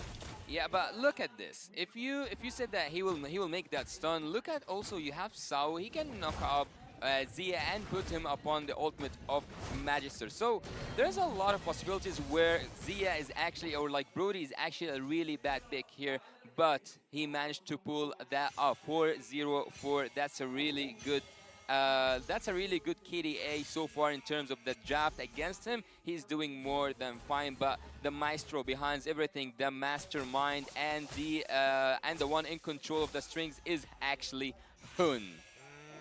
I don't know. I don't know. I think the Brody is completely okay considering what their draft is aiming to do, but I do agree with Hoon here. It's really important that he's able to kind of gel this team together. Wherever there are holes, he has an ultimate to see. Oh! Yep, Purify used by Super Shark. Magister, a very good catch there. But looking at best player one, he's flanking, and Dazeball, they might not know what's going on. This is kind of looking good. Mielo, I'm looking for the edge. Oh, Harvey gets taken. Oh, but look at best player. He goes from behind, and now there's no more Nether Realm from both sides of the team. Sao is going to get taken down, and best player tried to get a kill onto Carvey, did not succeed. Killing spree for Hoon, and now Hoon has to go away. I don't know how Carvey has been surviving so many attempts by best player. I mean, his positioning is real nice, real sharp. He makes sure that he's not overextended, but more so he holds on to that slide tackle like his life depends on it in every type of situation. If you look at the damage dealt, Hoon, he's been able to get some good Terrafies, but not exactly onto Carby just yet, and not in a way that can actually be converged upon. Zia is doing a great job with his positioning this time compared to game number one, and now with the Lord in their grasps, I don't know whether the Ohio Brothers want to instigate a fight or just focus on securing the Lord. Yeah, I think they should just zone that Lord out and take that Lord down. Team the Ohio Brothers at this moment had to relocate, to reposition themselves, and also not just that. Actually, Hun, in all of these things happening on the screen right now, he managed to get that freeze, so we might see an outplay. We might see Hun actually taking a risk and then playing with the minds of Team Deals Bolt. I would say right now the pressure is definitely on the gold laners as well as the mid laners, because it looks like both teams, they're really aiming for those damage dealers. And I gotta say, if Days Volt, they made sure that Carvey stays alive long enough, I feel like they can defend this. But the moment Carvey is out, and even Sunset, if Sunset Lover gets taken out as well, then it might be game over. Yeah, it could be really tough here, especially with the Luminous Lord walking down towards the inhibitor sides, right? I mean, so far, Magister has been trying to punish Super Shark at the very least, trying to get at least the Purifies down from the side of the Ohio Brothers to maybe set up for something bigger. Yeah, it might be so hard to defend this, to be honest. It might be so difficult for Devo. And right now, looks like the Ohio Brothers, they're going inside the base. The Lord managed to get one inhibitor. The Ohio Brothers are trying to focus on the mid. The minion is not there, but Zia wants to force it out. Just a few more hits left. Even best player's trying his best, but this is it doesn't want to go down. Nope, does I not forgot the English word for it. Stubborn, yes. Stubborn. So stubborn. Very stubborn indeed, but I think it's the Ohio Brothers showing respect. If they go for this engage, they know that Minoan Fury is going to come. And now I'm looking at Milo. Milo goes in, he finds Carvey. Carvey instantly gets taken out. No Netherrealm there. And now Magister manages to find Best Player, but the Netherrealm helps him survive. Now the immortality has been used by Best Player, and Best Player gets taken down by Kid Bomba. And now Zia is still alive. Sunset Lover pulls in tree. Hoon is still alive. Unstoppable for Zia. And now Magister, he's still tanky. He tries to go away, but Zia has the damage. Kid Bomba and Magister now no more immortality for the Bomba. Milo goes back in. And now monster kill for Zia. This is the Ohio Brothers game. They can end this, and they do. We're going to game number 3. Great game coming up for the Ohio Brothers. Similar to game number 1, but they fixed up all the problems. And more importantly, Zia this time not getting caught out as easily as he did. Couple of blunders, but at the end of the day, it's about the recovery more than the blunder itself. The confidence is the key for team the Ohio Brothers. Right now they have found their own rhythm. Right now they are on the right way. We saw how much beautiful that draft was executed and how much the numbers could actually be wrong in terms of the AI that we saw earlier on. We didn't see that draft win for Team Deal's Vault. I would say a number that we cannot calculate is the confidence. And just like how Gosu General was saying, it looks like Zia, he was nervous, but this time, not so nervous. And I gotta give big shout out to Hoon, man, for 2 games in a row doing the most damage. I mean, maybe Zia took it back at the end of the push, but Hoon has been super consistent. Yeah. I think even Hoon and Sunset Lover both have been really consistent from either side. There was definitely moments where Sunset Lover could have maybe gotten like a good number of kills there at the end. His damage was really starting to make a difference, but that's only on the condition if you stick too close together. So I think it was really good adjustments coming in from the side of the Ohio Brothers, and it's going to give something for Juicefall to actually think about for game number 3. Actually, one of those things is not to consider taking the Paramus Bruno again because right now it broke. Oh my god. Why'd you? This is the first time though. There's first times for everything. It is the first time for everything. But with that being said, we got to congratulate our MVP of the game, brought to you by the Republic of Gamers. Come on, give it up.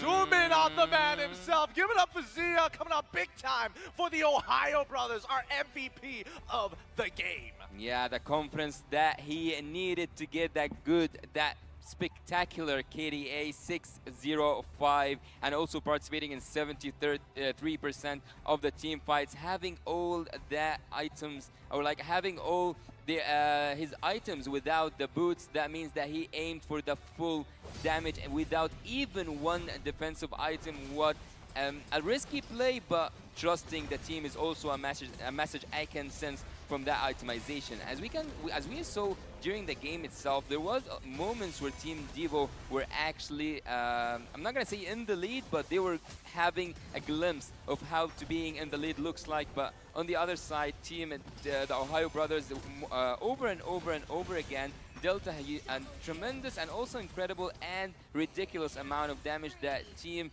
Devo at a certain point couldn't handle. This was the moment where Zia had his items, where Zia had his confidence. Do we have to? I mean, it's a highlight. Show mercy. Oh, the poor man. At least they didn't show the player cam at that time, because I think even for best player, he knew it was like, oh, dude. But the recovery, it was the most important part, right? The recovery coming in from TOB really inspired confidence, and that's when you see that instantly best player, from what used to be in previous competitions as a mental breakdown, now becomes another step in his own career. They've already taken a game off of Devu, so I'm expecting in game number 3, I don't know if it's going to look like this, you know? Zia and as well as Harvey playing huge parts for the teams in the later stages of the game. They could look for other potential win cons. Well, go ahead, Lefa. Let me just say, I know when a person is confident, when you're a marksman, when you're a goal laner, and you flicker forward. There's nothing that screams, I got this, than seeing a goal laner flicker forward.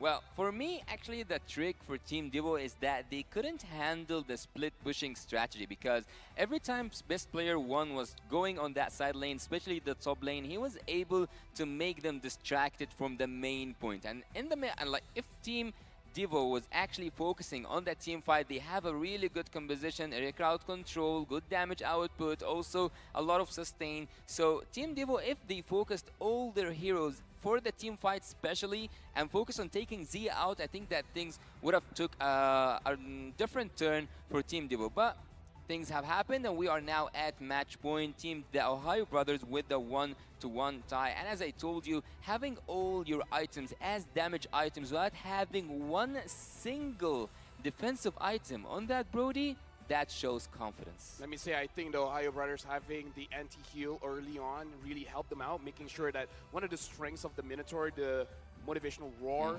doesn't really help them out when they're trying to kite away. Because again, we saw the early item, the Necklace of Durance coming in. Yeah. I don't know, I kind of feel like the impact was there. You can definitely see that whenever Minotaur goes into one of those side lanes and all of a sudden, oh, Hoon shows up, you can't really top up your laner at that point of time. You're kind of just stuck in that same position. Now, when we're looking at the damage dealt overall, it's great to see Zia is catching up quick, 73% of the overall team participation, but in terms of numbers, 87.2 in comparison to 72.6. It's why he is the carry. But let's not forget, Mielo's engages here. He's really rallied these teams, especially when he communicates well with best player in that final moment to take out Hardy. The flicker into the penalty zone instantly with the steel cables and cut through from best player really sets the tone for the upcoming match. Yeah, game-changing indeed. And also Super Shark was one of the best statistics on the screen, or was on the screen moments ago, is that he participated in 100% of the kills for that team. So 15 kills, 15 assists, or at least like he got some kills here or there by that Matilda. So I'm actually saying, I would actually say that Team the Ohio Brothers executed that draft perfectly, and if they put their hand on another split push hero, they might do it again. I gotta say, Hoon and Milo, Gila. Gila? They were insane. They were really Gila crazy in that game. I think that, you know, we're getting to see a lot more of TOB, and the way that they play the game and being able to express themselves mechanically is going to be great. But let's keep in mind that this isn't the end just yet. One of these teams are walking away with a win, and do you still believe in your predictions, Yasu? Do I still believe in my prediction? Actually, yeah. After seeing that performance from the Ohio Brothers, if they made a split, yeah. What about you? Still don't know? Of course. Watashi wa don't know. That being said, we're going to go on a short break, and when we come back, more MLBB action.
MD, welcome. PC मध्ये ये कुठे आहेस गायब?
Welcome back, everybody, to the M5 World Championship. So far, we are looking for the conclusion of this Group D bout between the Ohio brothers and as well as Daewoo.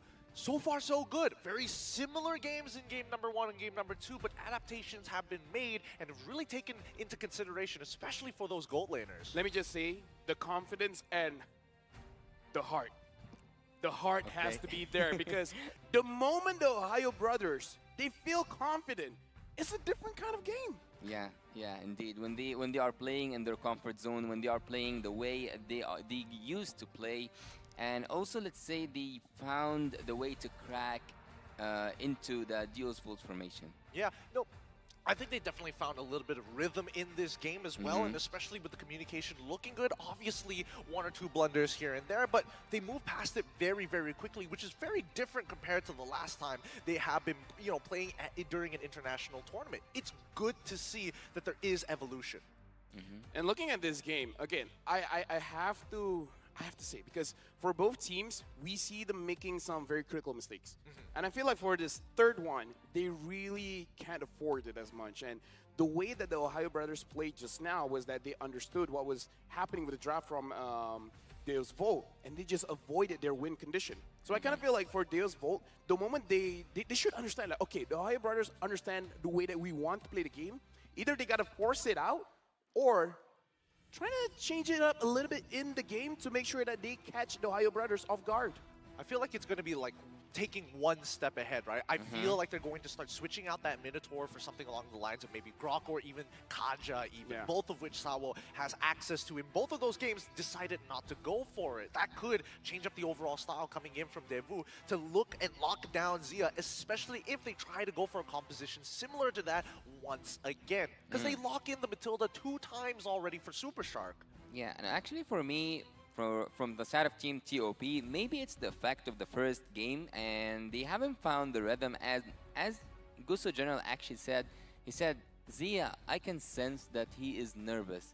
When he found that his team can cover him up and that his team is doing their best to just have that Brody succeed, he managed to pull off something really good KDA, MVP of the game.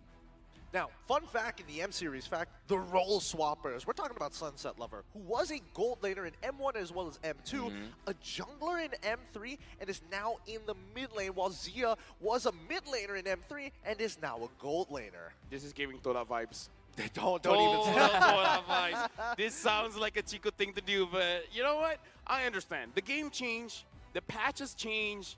As players, sometimes they have to change. More so, some roles are just way more fun than the others. Definitely, yeah. It was a different time then, all right? M2, M3, and M4. But now here at M5, I feel that especially with the importance of being able to kind of scale up while still maintaining that early game, it's a very fine balance that needs to be read, especially when we get into the draft. Yeah, when we get into the draft, I'm actually wondering, will we see the same draft from the side of Team Daewoo and just changing the jungler? Because so far they have just changed the Guinevere and kept the whole draft all the way through for the second game. And on the other side, for Team TOB, they have changed quite a lot. And also, they have used that Valentina that I think it might be actually banned once again. Is it fair to say best player just stick with the Assassins? Ooh. I mean, like, to be fair, his Lancelot has a 100% win rate. That's also true, but getting the Boxia, no win. Getting the Fanny, win. Question mark. My only problem is that I felt like if Daewoo really wanted to punish Best Player 1, they absolutely could have done it in the second phase of the game, right? They had access to all the heroes who could possibly do so, but they are thinking of the bigger picture as the overall draft rather than that person, I don't like him, I'm going to shut him down. And actually, after taking the Hilda down, if I'm remembering correctly, after taking the Hilda, the fourth ban, after securing the Fanny and also the Kufra, there was still a Kaja, there was still suppression heroes that can take Fanny down. Yeah, Franco even, that would have been nice to see. Tro, yeah, there's a number of options, but let's see what's going to change here in game number 3, right? I'm expecting, at least considering that the EECA has found some form of success on the red side, that they're going to take it back from TOB. Either way, the mid is super important because we definitely see that Sunset Lover as well as Hoon, they really feel like, in terms of chess, they're the king, they're just moving pieces around. That's actually a really good way of seeing it, because considering that the way that they actually approach the game is very similar to chess, I would imagine that the next adaptation here is going to be we're not sacrificing pawns anymore. We're bringing in the kings, we're bringing in the bishops, we're bringing in our knights. Yeah, now we're jumping into the draft, going into the game, and again, this is going to be a very interesting one. Will best player get an assassin, or will they go back to the strategy of game number 1 and giving him a utility jungler? Having homeboys at the top of this group will actually now be quite dangerous for anyone to lose any points. So at this point, actually, and still it is the group stage, and for both teams it is the first match, but you are collecting points right now, and if you didn't make it past the group stage, then you will not be able to use your cards or your wild cards in the, let's say, in the playoffs, because you will not get a ticket to the playoffs. So right now, they have to pull off their best. Let's see, Deuceful going to be on the blue side, TOB on the red side. Looks like this is going to be interesting, right? They didn't want to change it up in terms of first pick, but at the very least, respect coming in from TOB. Yeah, now they're trying to force Sunset Lover on a pick that maybe I'm sure he's comfortable with it, but not as comfortable as the Firmus. Now the Nolan is out, and based on game number 2, perhaps Guinevere is not worth a ban? Yeah. Right? Yeah, I didn't see Guinevere doing that much of, let's say, not causing a lot of trouble for Team TOP, and also, I think they will actually ban the backs, yeah. They're going to... I mean, they did do that for game number 2, but yeah, personally for me, even I'm like, I don't know, perhaps they need a damage dealer coming in from the jungle, because so far, that's the story of the M5 World Championship.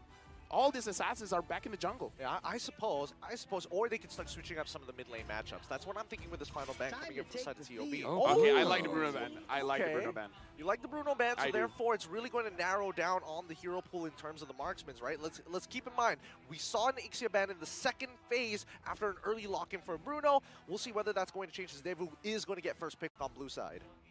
Huh. The first phase of banning is now over. Wait, 1-1 is open. Yeah, 1-1's still open, but and you also can't first the pick it. Matilda. But you can't first pick it just because the Phobius is still there. I'm thinking like a Valentina opening, possibly, if they really want to like spice things up. It could be just another Farmist from the side of Deuceful. So far, Sunset Lover has been doing a good job. You can take Valentina. There's a lot of things actually that can be picked here. Because I feel like Kip Bomba as well as Milo, they both did very well on that Terizla. It does seem like a big game changer. I suppose, but at the same time, I feel like it's a little too safe here, right? So they go for the Valentina opener, still very, very flexible. This gives the question over to the side of TOB. They've already banned out that Farmist, so this could be like a Novaria angle for the side of 1-1 potentially. 1-1 sounds like a good idea, but that gives Devu the opportunity to go for the counter picks. Yeah, actually taking the Phobius at this point would be so lethal against the 1-1, even if Team TOP takes the Phobius, and also 1-1, they will struggle because Phobius ult will be also stolen. Yeah, so now the 1-1 has been picked up. This is going to be a crucial question. Do you take that Phobius, which may or may not synergize well with your team? Again, the Matilda is up, but... Yep. Oh, Guinevere. Okay, this time they're taking the Guinevere. Okay, so they're taking the Guinevere this time around. Matilda is 80% still win rate, still good. Yeah, Matilda is still wide open, and the same goes for Phobius, right? This could be an opportunity for Deuceful, and I feel like, especially for the EXP laners, they are going to have the time of their lives if their opponent is going to be a Phobius, right? Is this a question? Like, we know you have a mean Terizla. Do you know how to play a Phobius? Yeah, it's an interesting dilemma to be in. Yeah, they made the Phobius much more tempting, I would say, because they took two heroes that will dash a lot during the whole game. Team TOB are actually playing a really risky game here, but I can understand having two of the best picks so far in the M series, which is the 1-1 and also the Guinevere, by having the Baxia here. We will see for the first time Team Divo playing the hero that was once picked from them and the second time was banned. Interesting. Boxian as well as Brody. All right. So at least for the gold, they've secured their gold lane matchup. We know what's going to go into the jungle. Now for the side of TOB, right? This, we still don't know whether Guinevere is going to go in the jungle. It most likely is, considering their track record. But now that they've got the Terizla, now they pose another question on the opposite side of the map. Yeah, I kind of feel like because they saw the Brody as well as the Baxia, it's kind of showing signs that perhaps they don't want a Phobius. At this point, if you want to be safe, you can ban it out, because why not, right? But I don't know, based on how Devo was drafting, it looks like they don't want the Phobius. now they're also getting rid of some of the other counter picks against this 1-1, especially set tanks, right? Get rid of the Kufra, make sure it's out of the way. Devu, what are they looking to ban out? Well, Mages, I think. Mages, I think. Mages. Well, look, I would, if I'm in their shoes, I would actually might ban that Fanny, because I'm not feeling safe around that Guinevere pick. I think that maybe can be turned to a room, and then we will see a Fanny coming through, no crowd control whatsoever on the side of Team Devo. They might just pull it off, and I think Suppression Hero can be a good ban here. Kaja, I think. Kaja from the side of TOB. TOB, yeah. Taking 1-1. It's not too bad of an option at the very least. I think the Franco might be just a little bit better in this particular situation, only because at least you don't have to necessarily be up front to do so or have to expend a battle spell to make something happen, right? We see the Phobius ban come up from the side of TOB as expected here as we jump back over to Deo's Vault. I'm guessing another mid lane ban here as well, really clamp down on it. I would say Lilia or Fanny are pretty good bans right now. I do agree the Fanny can still be picked up, having the Guinevere as roam, so good call. Either Fanny or Lilia I think is fine. It's just that Hoon has a very interesting pool of heroes as well. He did bring out the Chang'e. Doesn't really know if that's experimental or is that like one of his amazing heroes. And yeah, Lilia has been banned. Okay, this actually might just be a Chang'e game because this is one of the few situations where it's like you're contesting for mid prio, and if you have to compare a Chang'e compared to a Valentina, more likely that the Chang'e is going to be able to push out that wave first. What are you going to do, best player 1? I'm waiting. I'm just waiting at this moment. See, I think so at this point, is this hard. a Gwyn jungle then? It's Gwyn jungle for sure. Yeah, I think right now it's set out to be a Gwyn jungle if there wasn't any surprises whatsoever. But Team Devo right now, what would I pick if I was Team Devo right now? We need a tank and we need an XP laner. Phoebus is out. Maybe a Minotaur, so hard. Maybe a Franco, as you said, Gideon. Possibly. I mean, no matter what, I'm thinking of all the set tanks, but there's too many ways for TOB to kind of get out or look for a big counter engage, right? So I'm guessing along the lines that if it comes down to, let's just force out lane prio, rotate faster than our opponents, this could be a Grok angle for the side of Devu. To finish off the comp, that's what I'm curious about, right? They've already got the box here going into the jungle, and it looks like it's going to be the Edith. Oh, Diggy! Lock us down? Hell nah! Wow. Dude.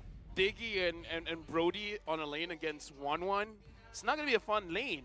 That's pretty obnoxious, I'm not going to lie. That's a lot of damage. There's a lot of damage here. Actually, they can force things out because the Boxy can invade, and if Brody wins the lane, Brody as well as Diggy can help invade as well. Actually, you're right about that. Well, let's see on which side of the jungle they're going to start on. I'm guessing it's going to be towards the gold lane that they're going to start first. But they lock in the gourd for the side of TOB. They're like, okay, don't need no CC. We're just going to shoo you away with big damage. Where's Naisu? Shoutouts to Naisu. Top global gourd Top global gourd. Yeah, he would have been proud. He would have been proud at this moment, but I think that Team Devo actually have a really good job having that Diggy in their arsenal. It's kind of annoying. It is absolutely annoying for all the crowd control heroes on the side of Team TOP. Best player will not have the best time of his life. I would say that the second skill of Diggy will limit him from doing a lot of dangerous setups. And also, Trisla's kind of not gonna go so well. Either ways, we're jumping into the third game of this best of 3. Who will win it out? Will the Ohio brothers bring fame and glory to NA?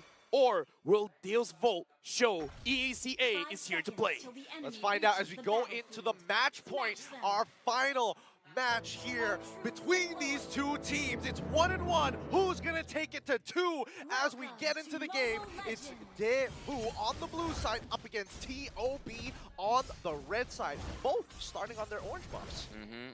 Which is actually quite justified because I don't think that we will see a lot of invade here in this game, particularly because I think that Diggy at this moment is supposed to help Brody as much as possible to win his lane actually against the 1-1, and he kind of have a lot of damage to deal against the 1-1 even without having the help of the Diggy. Imagine with the help of the Diggy. Yeah, as they start walking up towards the Little One or the Ohio brothers, right? Super Shark, he's super far away from that bottom side. Oh, best player got it. Okay, so small objectives getting to win. Look at the EXP difference between Magister and as well as best player. Hopefully that doesn't change like it did in game number 1. Best player is actually right now having that much XP. He will do really great. He will actually do better than great in the in terms of the what was it? The rotation, yeah, farm speed and also rotation-wise, he kinda now a step ahead from Magister. Well, I think that looking at the emblems here, I think that all of the teams are actually looking forward to go a little bit into the depth of this game towards the mid lane, maybe even the late game at some point. Sao is trying to annoy Zia as much as possible, but Super Shark comes to help. Yeah, that's what we were expecting here, especially down by the gold side, right? I mean, Carvey, it does take Weapon Master as his emblem. He's not looking to hard win this lane because he knows that if he walks up too far and without the help of that Diggy, then evening up that score isn't going to be as easy. But naturally, these Ribbon Crabs will all fall into Carvey's hands, and Super Shark, unfortunately, is forced to kind of stay around the bottom side. Well, Super Shark really respecting the damage, already using the Purify. And I gotta say, Best Player 1 has been pretty proactive around the map, and Deals Volt, they're focusing on this lane, but Best Player 1 got a very free turtle. I didn't see Boxia anywhere close. Yeah, he was busy taking the orange buff, if I'm not mistaken. Yeah, he doesn't want to participate as of yet. Again, this is very much in line with the brand of Deus Vault. But looking at that top side, right, that matchup between the two EXP laners, it's not going to go anywhere for the time being. Top lane. Top lane so far is a really quiet place, actually. It's a really lonely place where either Trizla or even the Edit are not having so much fun. There's nothing happening on the top lane, and also it's actually all around the map. It's 0-0. No one so far has made any risks. Nothing so dangerous that took place in terms of the 3 minutes that happened during the game so far. I would say the question now is when is the time to strike? And the Ohio brothers, now they're looking a little bit proactive, looking at the bottom side, meaning like, oh, somehow this looks a little bit yummy. Oh, Hoon. I mean, they might actually... No, they don't have enough damage just yet. They do get the flicker out of Carvey, which is already... Okay, that's not too bad, right? Because at the very least, by the time the turtle actually spawns, Carvey's not going to have his flicker. In the meantime, I think the Ohio brothers, as well as Deus Vault, are just waiting for a mistake to happen. We aren't seeing the most proactive plays just yet, because even the Ohio brothers recognize that their mid-game is where they're going to have their first initial spike. Yeah, the best way for Team Devo actually to utilize their own picks is to focus with the Corby even more, even with having Sao at the bot lane. I think that they can reinforce Corby and take that turret and switch lane. So there is so much potential they are not using. Right now, I do have to say that Hoon, after he clears his mid lane, it doesn't seem like he has a very decisive decision on which lane he wants to go to, and Sao was able to avoid that, and Super Shark, again, using the Purify to make sure that he doesn't get caught. Yeah, he does not want to fall into the range of the torn apart memories, and I think it's a good decision that he does so. Now, we go up to the very first, the second turtle of the game, and this time, Devu, they actually want to contest. Oh, Best Player 1 goes in, but Sao is able to get out of the situation. But Super Shark, first blood, goes over to Sunset Lover, and just like that, looks like Deus Volt is going to secure. Yep, they secured the second turtle. That's what happens when you give up position. Wait, they're not going to get a second one, right? No. Mielo's out of there. Well, Sunset Lover was waiting up until this moment. He was waiting in the mid lane bush just to see who's gonna go back, who's gonna fall back and will fall to the ground. He took the first blood really fast, and also the turtle goes for the side of Team Deus Volt. This time there is a little bit of contest, but Team the Ohio brothers and also Deus Volt, they haven't found their own rhythm. I gotta say, the question right now is how does the Ohio brothers deal with Diggy's time journey? Like, who has to be the one to use their crowd control first, bait it out, and then who's going to be the real follow-up? Who's going to be the real engage? Super Shark is the best player. That's my best guess. I would say Hoon. You would say Hoon? Yeah. Interesting. Press kill and then use your ultimate Diggy. Oh wait, we completely forgot about the EXP leaders. We just left them in their own island once again. Mielo is actually supposed to be the one who's tanking the majority of this damage and actually initiating this fight so that Hoon can get clean combinations off. It's an interchanging role, and of course, best player is going to be more highly valued here. But in the meantime, a very smart lane swap coming in from the Ohio brothers. They're willing to sacrifice the bot tier 1 just to make sure that they have enough members ready for this upcoming turtle, and maybe they can find a trade in the structure on the opposite end of the map. Oh man. Yeah, Milo taking a little bit too much damage, and Sunset Lover is there to make sure. Oh, what? He was supposed to make sure Milo goes down. Where's But Milo's like, not today, boy. Where's the health bar? You can hardly see it. You can see very minimal color there. Oh, Super Strike actually blocking Magisters. They want to take this tier 1 top side. Yep, Kid Bomba taking quite a lot of damage. Magister is there trying to help out, but it looks like the Ohio brothers are able to secure their first turret. But again, this will kind of got theirs a little while ago. I wasn't quite sure that they will make a trade, actually. After seeing the bot lane falling that easily from the side of Team TOP, I didn't think that they will do something on the top lane, but apparently they have something to do. Now they're going to be starting this turtle, and they're ready for this one. They're like, okay, we've already taken one away from the Ohio brothers, and if they want to contest this even more, better on us, right? Sawo has his ult up. Right now, the Ohio brothers, the way that they're positioning is not too wide. They're kind of moving together. Zia is there as well. Okay, so here's the thing. Kid Bomba wants to engage. Milo wants to engage. Best player 1 already using the spatial migration. And who's going to start it off? Magister goes in, wants best player 1, but Milo goes back in, but no CC is able to do really anything, and Milo gets taken down by Harvey. Best player 1 has to exit as well. He goes back in, but Zia gets the kill, but Zia's super low. Best player 1 gets Harvey, and now flying up, not really enough to get a kill, but enough to secure a turtle.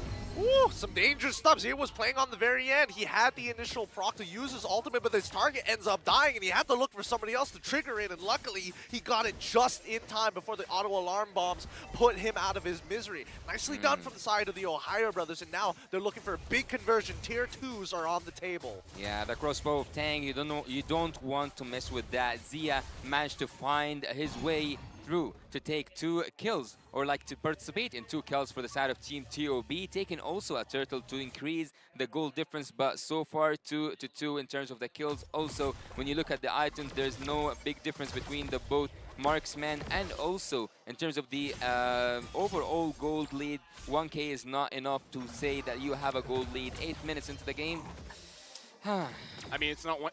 A few hundred. A few hundred. Speaking of which, actually, Sunset Lover, I don't think it matters what mage he's playing. He is always going for the Clock of Destiny build. Yeah, he's not going for Lethal Ignition. He takes Impure Rage, but still opts to go for it. He's the OG, and he's going to show how the OG does it. It could be right here, right now. I mean, there's an opportunity. Nope. It's just going to back away. Like, if Duo's Vault, whenever they're in these types of positions, they start clumping together, right? I think that is the default mode that they go to, especially when there's nothing to actually fight for on the map in these next 40 seconds, right? If you look at the gold earned, Zia now shooting above and beyond Carvey. Initially, it was Carvey with that gold lead, but now Zia has enough items to have enough attack speed to keep himself on his toes all the time. It has never been, it will never be about the kills. Team TOB actually are taking a lot of turrets right now, and it might be so dangerous to just defend that top lane for Milo. Yeah, Milo goes in, he wants Carvey, but Sao is there to make sure that Carvey is able to survive. And Milo looks like the Tournament Memory is enough. He's gonna get taken down. Best player dives in. Carvey, there's nowhere for you to go, and Zia gets the kill. Hoon from the backside is making sure that best player has a way to get out of the bad situation. But it looks like best player, he's tanking quite a lot, but it doesn't look like he... Oh! No, he gets pulled back, but he survives. Kid Bomba flickers forward. Sunset Lover gets a kill. No, Hoon, I saw that, Hoon. I saw that killing spree for Zia. Hoon. Oh my goodness. Hoon. Okay, look. Get out! It was a show of force. It was a show of force. 3 dead, 2 for trade on the Ohio brothers side. They still take that trade really nicely from the side of the Ohio brothers, and they're even getting a convergence on it, right? The angle was good. The idea was there. Obviously a little bit of a blunder. Some of the abilities, but hey, we moved past that. The gold lead has now developed to 2.2k. Yeah, actually for me what was actually really interesting was the shift from the side of best player, and also the save that Super Shark almost pulled off, but Zia triggering his crossbow of Tang and finishing everything off. That's when you... Oh, did he just take it on the way? Imagine. Was that on purpose? I think he was just walking. I was like, my bad, bro. My bad. I was just auto-attacking, man. Please, don't take this away from me. It's like, this is how a 1-1 walks. You basic attack as you go along. It's frustrating, but at the very least, we know that at least for the side of Best Player 1, he's got to be careful, right? He got canceled twice off that spatial migration thanks to Sawo's time reversal. He's got to keep an eye on it, right? Got to make sure that the timers don't line up. It's actually really hard to decide who's gonna win this team fight. Both of them are not so far in lead in terms of the gold. Look at Team DOB. I don't think they have that team fight that takes it. Hold on, right now Super Shark is looking at Oh, Sao what? and looks like Milo goes in. He already forces out the time journey, but looks like he's gonna get taken down. Carvey gets the kill. Sunset Lover, nowhere for you to go. Zia gets the kill. The Ohio brothers, they're attacking at 2 different angles. 2 different angles! This is literally... Is this modern warfare or not? This is literally the Ohio brothers saying, hey, we're dropping a care package for you. Let's take out that front line. You were talking about chess? See, they're not using pawns now. They really aren't. Jumping with the kings. Yeah, man, right now, Kid Bomba taking a little bit of damage coming in from Zia, and Hoon is actually spacing out very, very well. Magister is there. Kid Bomba goes in. Best player 1 respecting the damage. Hoon. Oh, Magister gets it, but now Best player 1, he cannot punish them just because Sawa was there. Unfortunate. Zia was so close to getting the crossbow of tank proc off, but Sawa was able to get out of there just in time. I mean, the Ohio brothers, they are losing out on this Lord. That's such a big swing for Deo's Vault to actually try and turn this around and even up this score. It's a very small lead for the Ohio brothers, but at the end of the day, that Lord is pushing on their side. The hesitation was indeed what Zia was feeling right there. He hesitated in going in front and taking the risk in opening his crossbow of Tang, and now he is and his team as well will pay the price. Team Devo have the Lord, and they might go in for taking those inhibitor turrets. I know what Milo wanted to do, but because of the auto alarm bombs, the position was found out. If not, I kind of felt like the Ohio brothers was just waiting. Milo, you go in, we're all gonna go in as well. It's a really creative idea. I'm not gonna lie. I love the fact that Milo has the cojones to make a call like that, right? But now they're on the defensive. They kind of have to be. They have to deal with the Lord Empowered Minions. They're going to lose their mid-tier 1, but they can't afford to lose their mid-tier 2 at the very least. Top side needs to get cleared up, and now we have 104 seconds until the next major objective spawns, and I think that TOB are starting to get a feel of what Deus Vault actually wants to do in this game. Yeah, continuous pressure indeed. He's the key from Team Deus Vault, because so far they have been pressuring at every possible angle, but Team TOP, every time they have that team fight, as you just said, Lafel, they enter from 2 different angles, and when they do so, sometimes it works, sometimes it just doesn't. What happened? What did I miss? What is that damage from Sao? He's almost keeping up with Zia and Carvey. Look, Diggy has a cute face, but believe you me, he's evil. He is ratchet. Yeah. Ratchet is what we call it. Oh my goodness. He's one of those characters in game you don't want on your team, but at the same time you don't want it on the enemy side. And neither do you want to have to force a ban for it. Yeah. So you just hate him either way. You just hate him either way. And now best player gets 2, and then Milo follows up. Sal was there, but was it too late? Home from the backside, and Milo gets pulled back into the fray. Carvey gets the kill. Super Shark finds Magister, best player 1. You didn't get a target. Best player 1 gets pulled back as well. Zia gets a kill onto Carvey. Now Sunset Lover gets a kill onto best player 1. And Zia, you're taking a little bit too much damage. You have to be careful. Oh my goodness.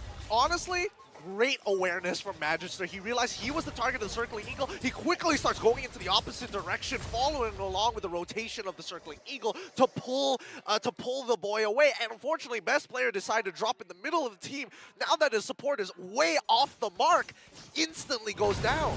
Zia's playing the safe game so far. He could have made a lot of risks right there. He could have gained a lot out of them. He might have actually activated a crossbow of Tang and take everyone out, but again, he goes for the safer route and think that the Lord is going down. Yeah, but it's going down very, very fast, and Magister is able to secure it, and Sao preemptively using the time during to make sure that no shenanigans happen. Yeah, and he doesn't even have the fleeting time, right? This is literally Enchanted Talisman, and he's also got the Holy Glaive as well, just to make sure, sorry, the Divine Glaive, just to be really, really annoying. It's like, oh, Radiant Armor? No big deal. Hey, damage, offense is the best defense. It makes me so mad. Yeah. He's 6.4k and he's dealing almost just as much damage as the gold laners. It's got to be infuriating for some of the players of the Ohio brothers. And he only died once, so there's no reset for his stacks. Jump. Oh, but look at this. Kid Bomba taking quite a lot of damage, and best player one looks like he's going to get taken down. Carvey secures the kill. Zia is a little bit too forward. Sunset Lover could deal the damage. Mystic Gush coming in from Hoon just to try to push them away, just to make sure that they don't want to move forward. But Magister is like, yeah, fam, I want to go in. Maybe not. Yep. Yeah, not. It's now a buddy system for the side of the Ohio brothers, right? Super Shark has to make sure that he's body blocking. He's body blocking for his boy Zia. Mielo has to cover Hoon on his side. Now that best player is down, they have no real means of following up upon engages, even if the time reversal has been expanded early. So now it's about how many inhibitors can you actually save? Actually, I would say that so far Team TOP, they managed to defend 2 Lords in a row without even hitting 1 inhibitor to it, which is a remarkable thing. The game so far is so equal in terms of every statistic in the map, every statistic here on the board with us. Gold-wise, turret-wise, kills-wise, everything looks actually... I have a... No, I'm gonna save it. I'm gonna save it. No. I'm just saying. I feel like at this point the Ohio brothers are getting sick of hearing hoot. Yep. Yep. Every single time. It's so, especially with the auto a lot. Wait, whoa. Bomba taking the brunt of the damage, and Magister looks like he doesn't want to go in first. I feel like that's a good decision. I think they're just playing around Sao. Sao, do you have your ult? You do, then we're gonna do something about it. If not, I mean, he had it, right? But yep. I feel like they're just waiting for the Ohio brothers to do something first. Let the Ohio brothers make the mistake. I don't know. It felt like a peace conference. The Ohio brothers walking up into the no man's land. It was Vault lining up, saying hi. You know, discussions did not go well, unfortunately. Hoot once again, and the Ohio brothers said okay, no. Look, Sao 56, Come Zia on! 57, Harvey 58. Oh shit! This is Sunset Lovers 32. Hoon is 32. And imagine that Sao dealt that damage. Most of it was on the gold lane. So imagine being in a landmine actually at that gold lane. This is so frustrating to watch. I mean, Sao is just getting away with so much right now. Honestly, when you look and compare both teams, there's a lot of similarities between them. It's really great to see that these regions giving each other respect in the same manner, but also in terms of power level are actually very similar. I'm actually pretty nervous. I cannot imagine how does the players feel like right now. It's so close. Yep, Spatial Migration did not hit onto Magister. Magister is playing very patiently as a jungler here, and Hoon finds Sao. And that's good. That's amazing. He forced out the and now Sunset Lover, he's gonna get caught, and looks like Shark wants the kill. Sunset Lover is able to get out, and Kid Bomba is able to leave as well. What happened? No, they didn't want to keep on ego challenging it. They're like, we've already got them to use their battle spells, their big ults. This is a free lord, unless Magister. You want to melt it down. Okay, Milo, you're taking a little bit too much damage. The lore hurts right now. Best player one, Spatial Migration onto Magister, and Hoon is able to hit the Mystic Gush. Now the immortality is up. Hoon gets a kill, but King Bomba forces a damage onto Zia, and Corby shuts down Zia. Ouch. And Sunset Lover gets a kill onto Milo. This is a very big mistake. Best player one, you gotta keep your health. You can't secure this Lord, but this fool, they can get the kill. They're trying to burn it. Corby!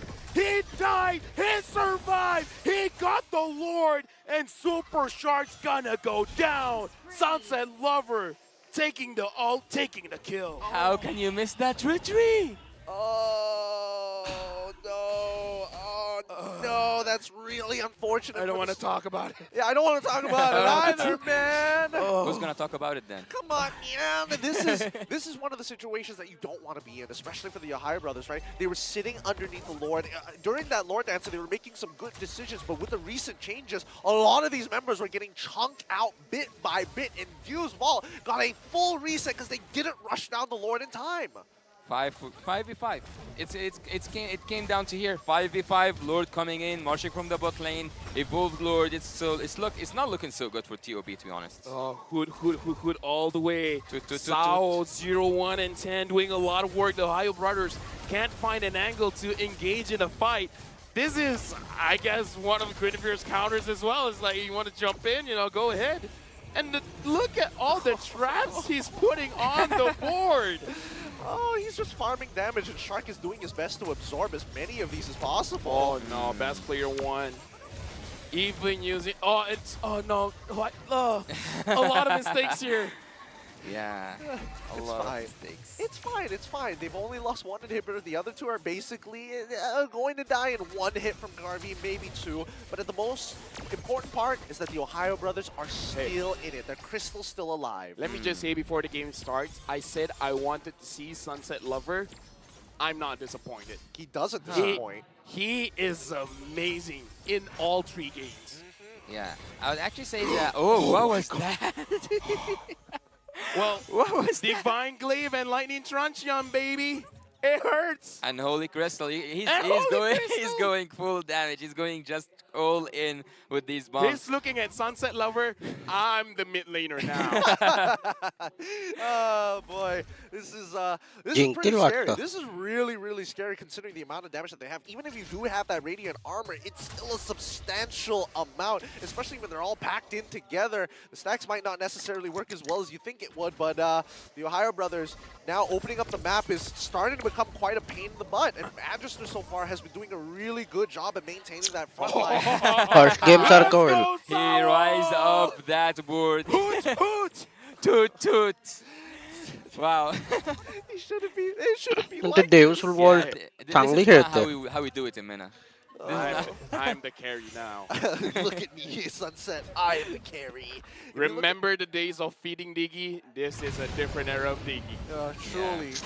Damage taken coming in from Yellow. Oh, Maybe okay. just give him a retribution at this point. Now, why not? Right now, the Lord is going to get leashed by Mumbai uh those जाओ teams, फटके but देता हूँ 2 So far, Desvolt has been winning those trades, and Oh, just the took damage. so much damage from Sunset Lover. Wow. Now everyone have to be so careful. Team TOB need to find that opening. The Lord, I don't think at this moment the Lord is what matters. It matters the fight around that Lord. Oh. Kimboba flickers forward, but looks like Milo tries to re-engage, but Sawa Hood denies it. Milo gets taken down. Immortality used. Looks like he's gonna survive, but at this point, does it matter? Deus Volt, it might be a free Lord. I think it is. I mean, the top side is building up really with a huge wave, and even bottom side needs to be answered. इतने The दिन से Ohio छुट्टी brothers पे have थे वो तो। maintenance to do on their lanes before they even think about this. But even for Deus Vault, they're like, you know what? We might be able to actually get a fight out of this. Let's reset and do this all over again. Diggy It's is a actually quite predator. messy here. Diggy is a predator. He's a bird of he's a bird of prey. In the unfortunately. food chain, Diggy's on top. Vote किसको Is it मिला 1 ज़्यादा second, TOB 0.5 something, because he's just throwing like stars. I mean, with He's got the enchanted. yeah, look. Yeah, with the enchanted talisman, you can put a lot. He's still going. He's still going. Like Shark. Like if Shark look doesn't how have many- the guiding wind shield, How much can he spam this first kill? he can keep on spamming it all. I mean, again, this is enchanted talisman benefits, right? This is why this build is annoying. Yeah, right now, While while they're doing this Lord dance, Deus Volt is pushing without pushing. The minions doing work. Best player 1 gets 2, but Sawa again denies the crowd control. Carvey. But Hoon gets a kill onto Carvey, and now looks like a mistake coming in from Deus Volt. They're playing a little bit too much, and now looks like Kid Bomba is gonna get taken down, but the minions is pushing. They managed to get the inhibitor at top. The Ohio brothers, it's a good thing for them to actually win that fight. Yep. If not, it could have been over. Yep, and now this could be some hope for the NA representatives, right?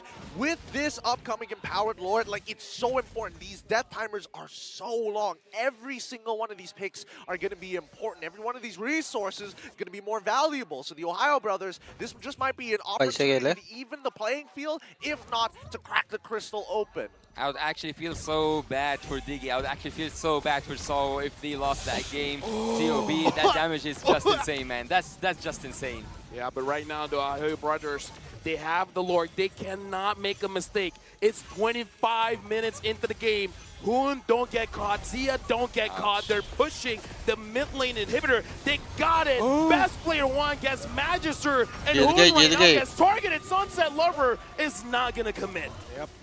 Also, Carvey just came out of spawn, right? So again, the Ohio brothers, Milo is going to look for a reset. Same goes for Super Shark. But at this point of time, right, they've gotten the big ults, but there's no way to converge on it. TOB, they're looking for an opportunity to actually go for a pick. Devu will not give it to them. Look how tight they are together. The Lord's untouched so far. So far, the Lord is safe. Yeah, but now Zia taking a lot of damage from Sunset Lover. Milo is moving forward, but the Lord is going to get taken down, unable to deal damage on the top inhibitor. 25 minutes. We're going for a 30? Yeah, I mean, with the amount of harassment coming out from Samuel, forcing people to actually go for recalls because of how much unnecessary damage people have been taking, there's not, look at this. Yeah, right? Like, this is frustrating to deal with. Walking up feels like you're pushing through thorns. They cannot. Oh, they can. Super They Shark, engage. you want to force this out. Milo is not using the penalty zone just yet. And Zia as well, Super Shark taking quite a lot of damage. Perhaps a miss call coming in from the Ohio brothers. I would actually choose a safer route. I would go there. I would go back, freeze the lanes, and wait for the Lord if I'm TOP. I mean, there's nothing else you can really do about it, right? Bot side, there's a huge wave that's building up. The Ohio brothers could look to attack the top side at this point of time, or as you can see, best player, right? Just making sure his presence is felt, making sure that Dioswal have to fight for ground constantly, despite continuously laying down traps in their own jungle. The wave clear from Dioswald is very good. The Ohio brothers, they gotta stack up way more minions to make a difference, and now Milo finds Magister, but it looks like they're not going to commit. Oh, Diggy actually has a genius one by now.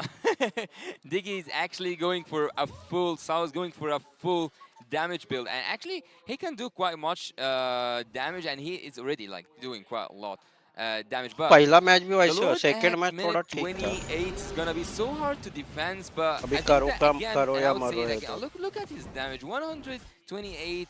30k away from Sunset Lover, his own mid laner. आ गई आज. That's pretty annoying.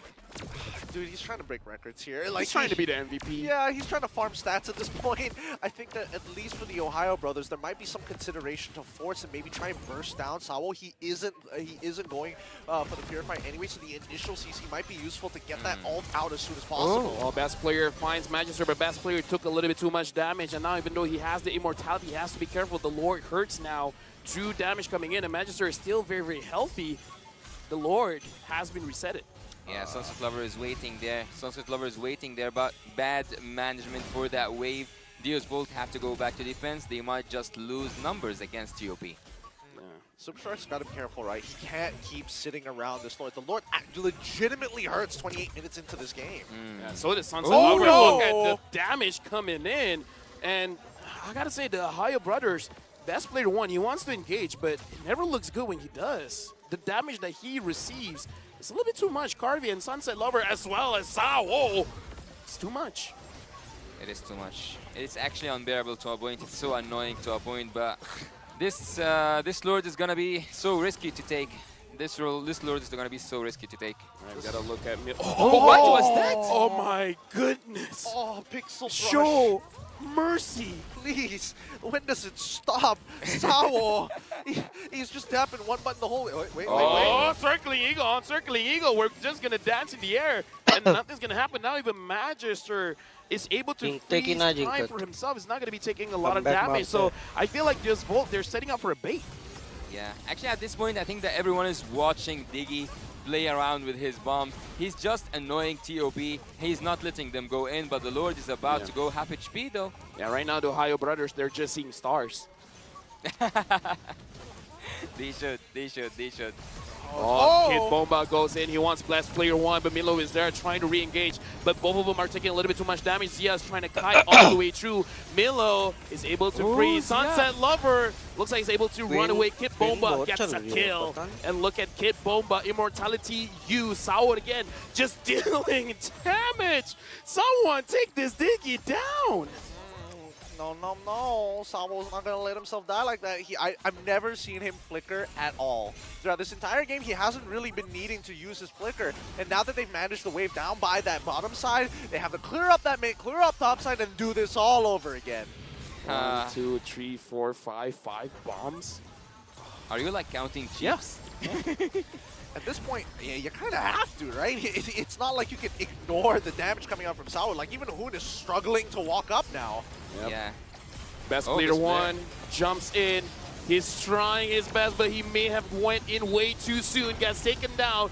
Magister secures the Lord, and Super Shark is going to get taken down. Same as Hoon. Carvey secures the kill, and now Zia trying to 1v5. Oh! He gets Sao, but that's all he's going to get. Sao! He died, but he secures the kill, and it's a wipeout! Oh my goodness. What a game this has been. Mielo is coming back up in about 6 more seconds, but all the rest of his teammates, more than a minute worth of that timer. And Dios Vault, yeah, they're going to start walking in towards that crystal side finally. And even no matter what, Sabo's like, I've done my job. Sao Look MVP. at me. Sao Last man MVP. standing. Right now, Magister is going to get taken down. Milo's going to try his best. He got Carvey, but it looks like this Volt got that crystal. This best of 3.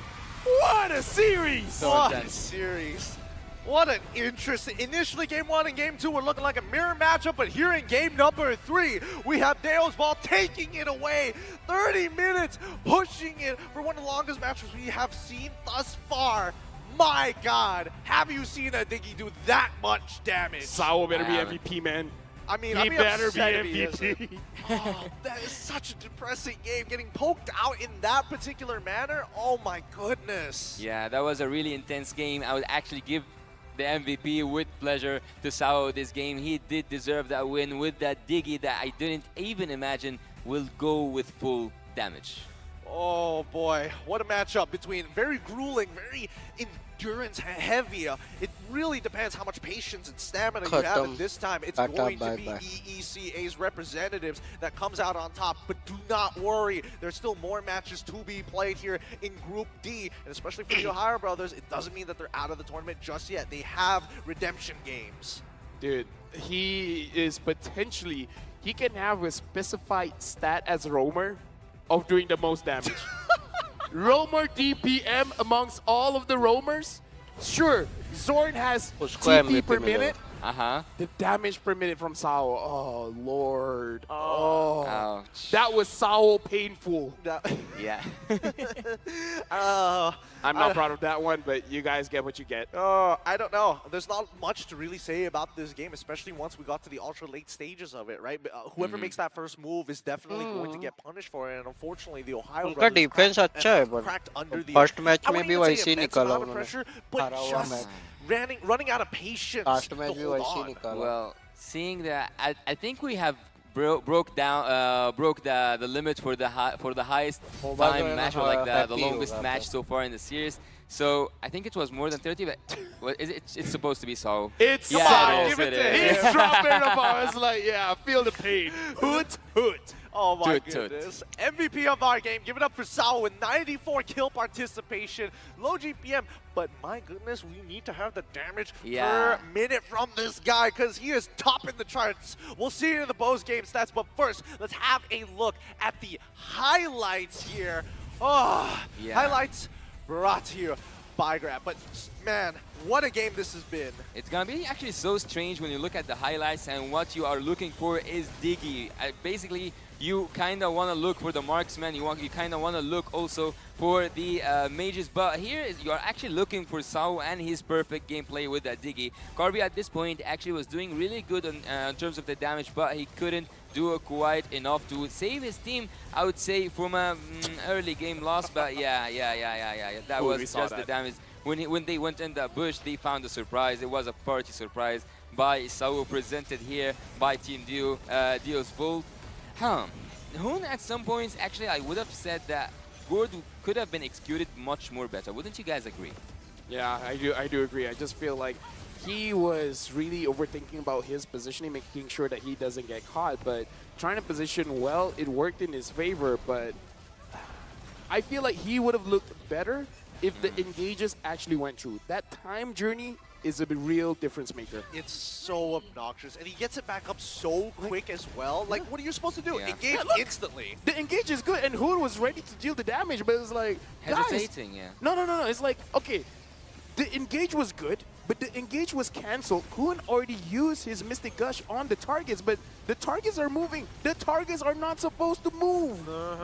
Yeah, I would definitely agree. We need a stable target when you have that gourd, and this point was the last moment TOP had to live and to live through 31 minutes. Yeah, it is 31 minutes game. TOP fall down to the momentum that Team Deals Volt have applied upon them. It was a really intense match. It was a really mind-breaking match. 31 minutes. Oh my god. You want to know I what don't would be know. a difference maker? What would be the What? difference maker? If this Guinevere was an assassin. If it was a Lancelot, that Diggy would have had no chance.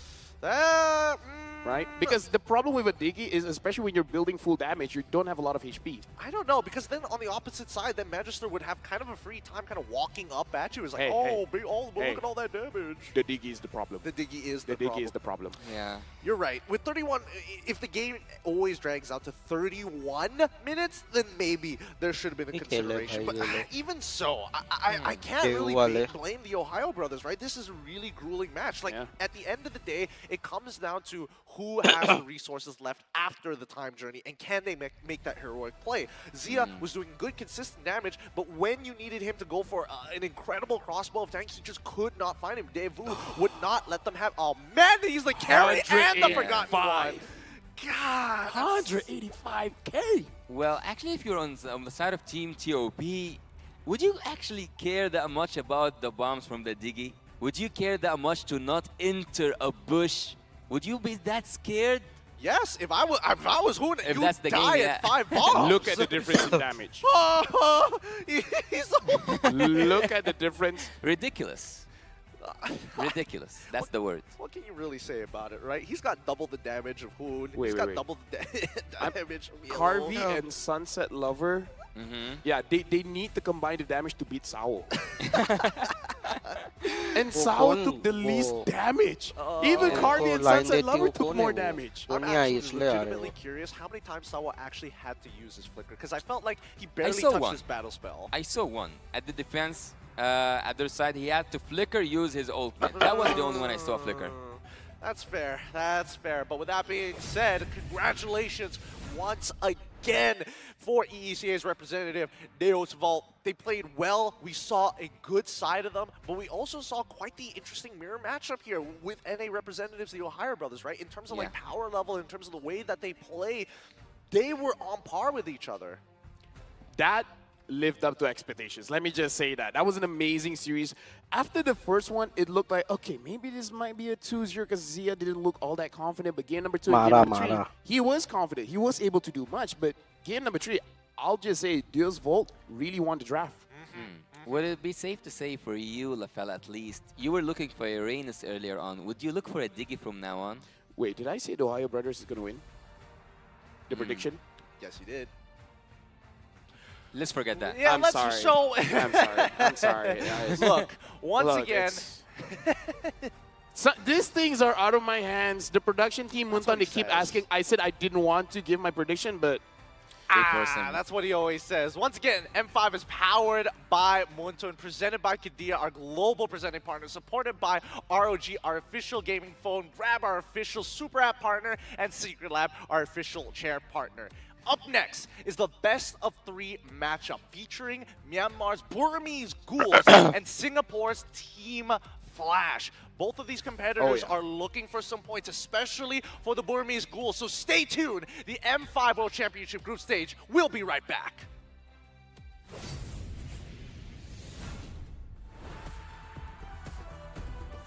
Second match.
The number 1 seed, the champion of the arena. The fans adore me because I've never lost. You are afraid that you will lose everything.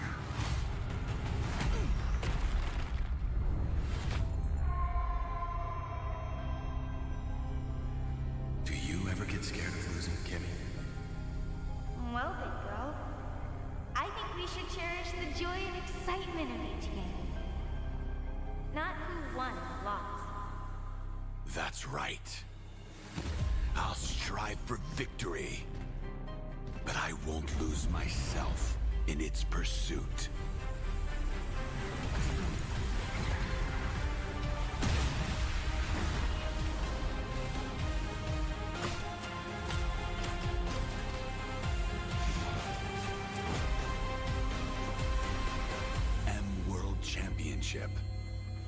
I'm back.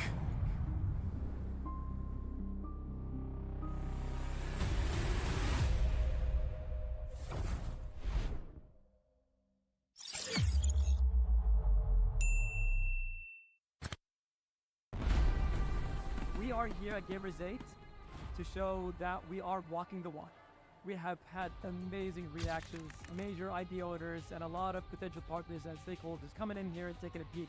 GPay is you have slain an enemy! Full throttle! Your team destroyed the turret! An enemy has been slain! Do that, boss!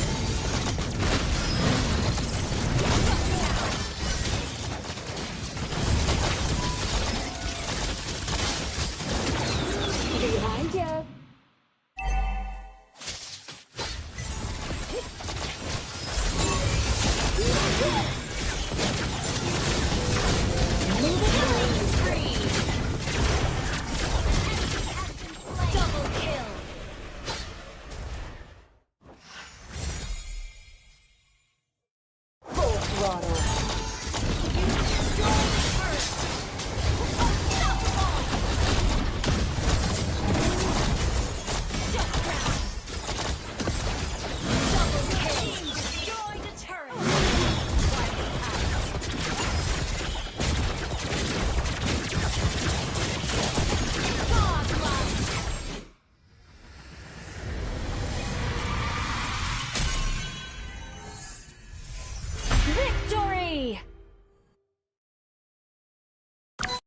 the biggest mistake business owners make is they try to do everything by themselves in their business.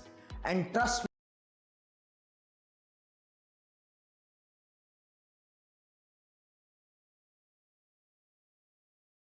loom, but my faith will always protect me.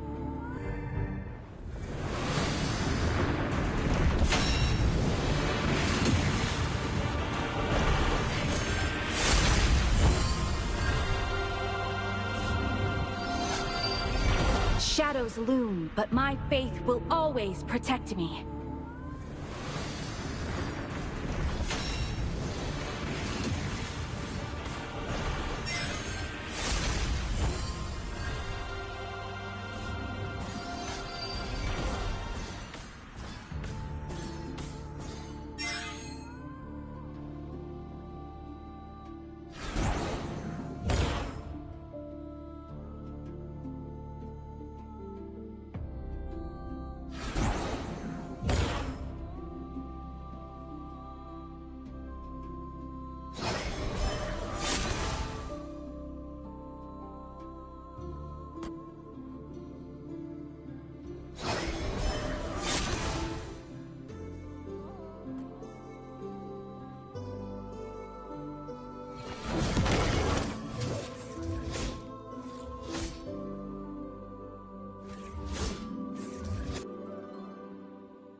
Welcome to Mobile Legends! 5 seconds till the enemy reaches the battlefield. Smash them! All troops deployed! With all my heart, I shall strive to be worthy of my people's trust. Okay! First blood!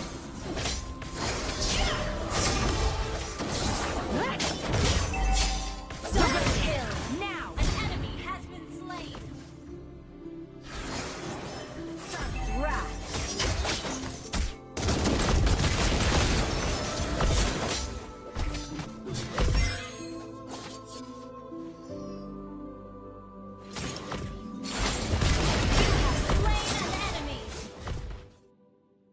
The nights are long, but a new dawn always awaits.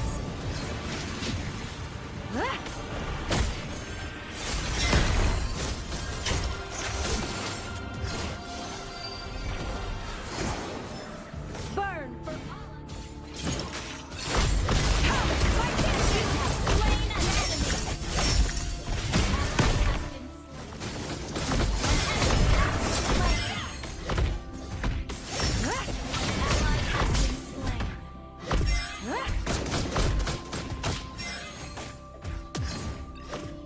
Good game. Good game.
Hey Player One, do you think you're ready for this? Join Valorant and play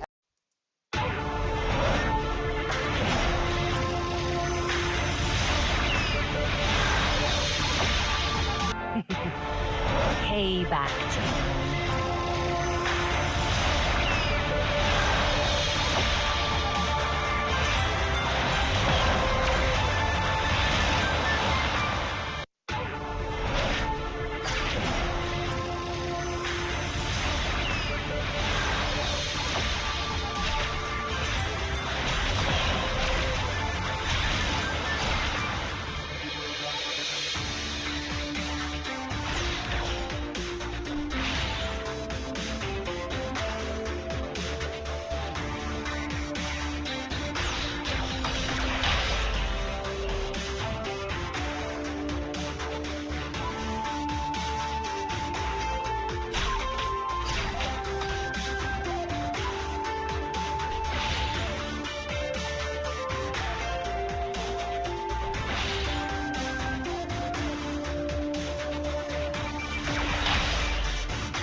Welcome to Mobile Legends!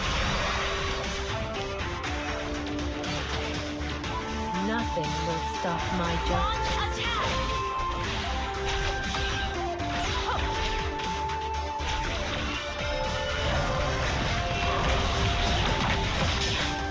Feel my pain.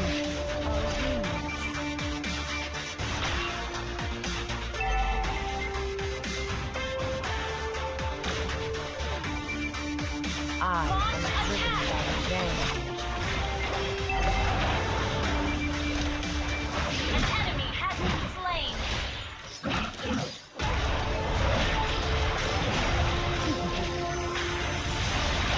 My world is the sky! An enemy has been slain!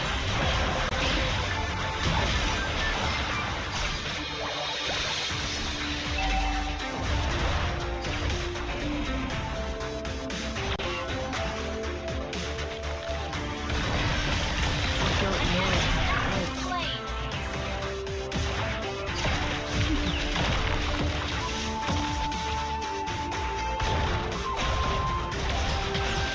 The higher you fly, the more you see.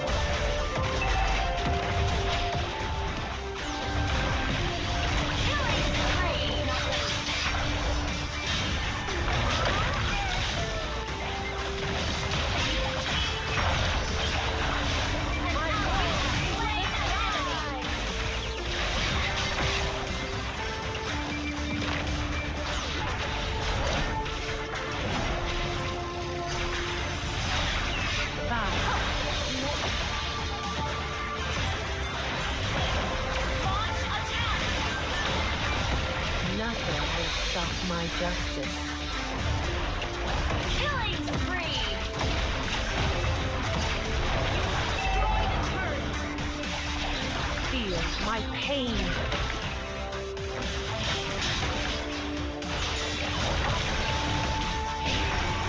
An ally has slain the turret! An enemy has been slain!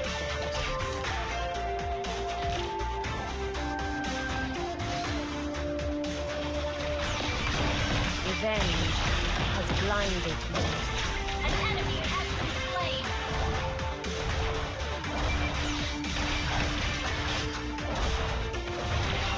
Ally has been double kill!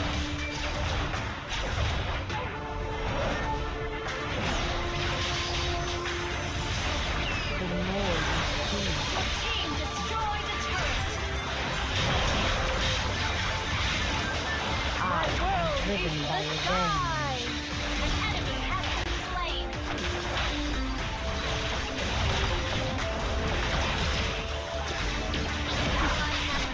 You have slain an enemy. Double kill.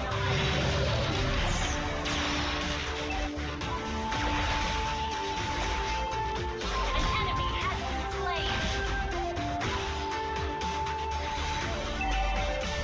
You don't know how close death is.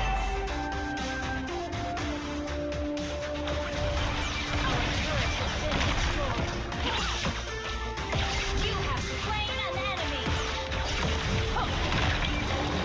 An ally has slain Thor. Launch attack. I am driven by revenge. Mega kill. Good game. Double kill. Feel my pain. You have slain an enemy. Wipe out. Destroyed a turret. Revenge has blinded me.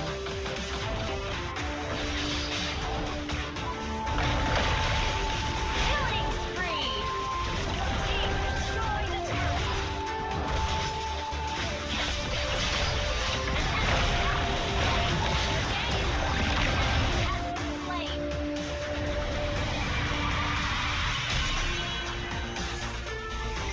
Victory!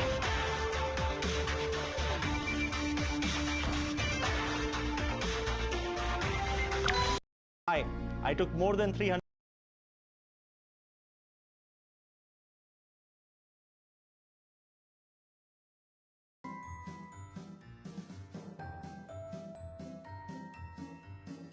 Another rip.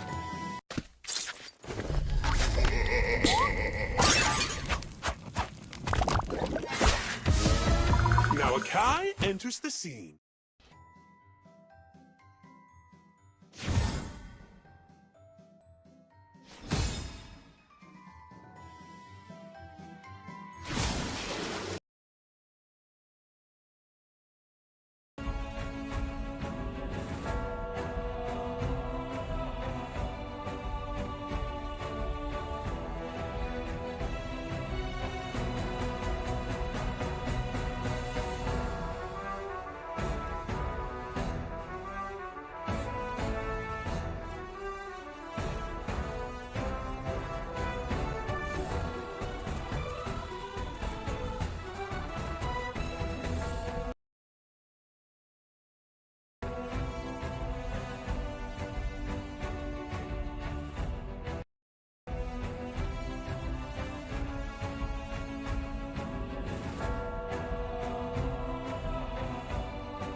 You can keep me from my own. Nah, nah, nah. I feel like the floor is lava. The energy's getting higher. You're saving my arms. 'Cause I know just what I got. I got you like na-na-na. And you know I hold the power. This feeling I love. Oh, yeah. Making my grind good to great. So don't stand in my way. Standing tall and I won't fall over. We are better than great. Good. We are better than great. We stand tall, won't run away. We are fun, nothing gon' change. Great. We are better than great. Can't get it great, I'm better than great. I play my own role, I become the greatest. Transcend myself into this game, yeah. I feel the power to dominate fate. Championship mind, no time for the weak. We'll start to the game, shout, reveal. Better than great, that's how we feel. I feel like the floor is lava. The energy's getting higher. You're saving my arms. 'Cause I know just what I got. I got you like na-na-na. And you know I hold the power. This feeling I love. Oh, yeah. Making my grind good to great. So don't stand in my way. Standing tall and I won't fall over. We are better than great. Good. We are better than great. We stand tall, won't run away. We are fun, nothing gon' change. Great. We are better than great. If we stand tall and believe we can make it, you and me, with a sense of urgency, you'll see I'm better than great. I'm better than great. Oh yeah, yeah. Oh, I'm better than.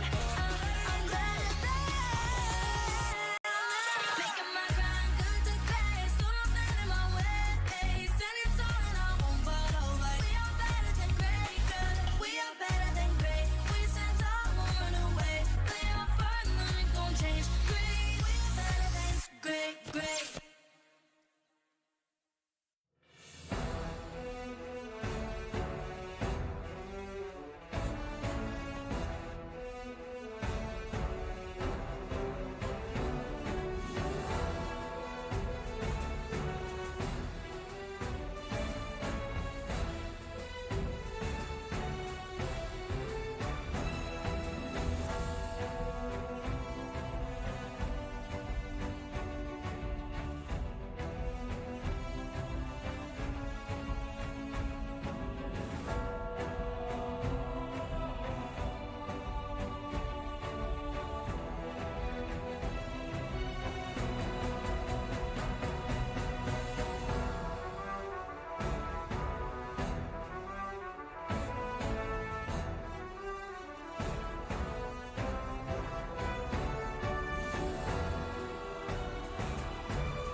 All hell is about to break loose as the god of the underworld takes on the undying Ghouls. Welcome back to the Mobile Legends Bang Bang M5 World Championship Group Stage. Getting here, by the way, still joined by LaFell and as well as Yasu to bring you the clash between Myanmar's Burmese Ghouls and the champion of MPL Singapore, Team Flash. And again, we do want to say the M5 World Championship is powered by Moonton, presented by Kadia, supported by ROG, the official gaming phone grab, the official Super App partner, and Secret Lab. It's no secret, it's our official chair partner. So thank you to our lovely sponsors. M5 wouldn't be possible without your support. Now, boys, there's a lot of moments that even us as casters, we miss out, but you guys at home have been catching it no matter what, because you can find the best M5 content on TikTok. Just search hashtag MLBBM5, and maybe also remember to use that hashtag to share your content and stand a chance to win rewards, because so far, people have been catching every little moment these players have been making. Let me just say, I've been cheating. I have been using TikTok just to get all of those ideas. It's like, I thought I captured everything on Cass, but then it's like, oh, they caught something that even I didn't notice. How? You guys are amazing. You guys are better than great. But with today's matchup, the headline is the Underworld Uprising. Can Hades tame the Ghouls? This time, we're getting a new representative coming in from Singapore, and it's an exciting time. Even Malaysia had new representatives. Burmese Ghouls had a bit of a change themselves, but is it going to be enough? Is this the big change that we've been waiting for from Singapore? Well, from Singapore, actually, they just had a full best of 7, so they are ready. Yeah, and I gotta say, Burmese Ghouls as well. Even though yesterday, yes, they lost to AP Brand, but come on, they lost to AP Brand. Come on. Who's really judging them at this point? They put up a really good fight. Even Coach Ducky did give a couple of comments about them saying, honestly, they're really prepared for the draft. But can Hades tame the Ghouls? Because Myanmar and Singapore M Series results kind of tell a bit of a different story. Consistently, it seems that Myanmar has been taking down Singapore more times than not over the span of 4 years. Okay, here's the thing. We're in Malaysia. We're right next to Singapore, so we don't want to dump on you. But the only time Myanmar is not placed higher than Singapore is when they didn't go there. Oh my God. Oh, that's a gut punch. I mean, like, we didn't do any veterans. We didn't do any veterans. So, you know, it's like, Surumpun. But honestly, M3 was a very good time for Singapore, right? Achieving 4th place, you know, the last time Malaysia got that was M1. M1. It was a long time ago, but Myanmar is consistent, and they always surprise the rest of the world. They're definitely somebody not to give up upon, because as we move into the dawning of a new age, I mean,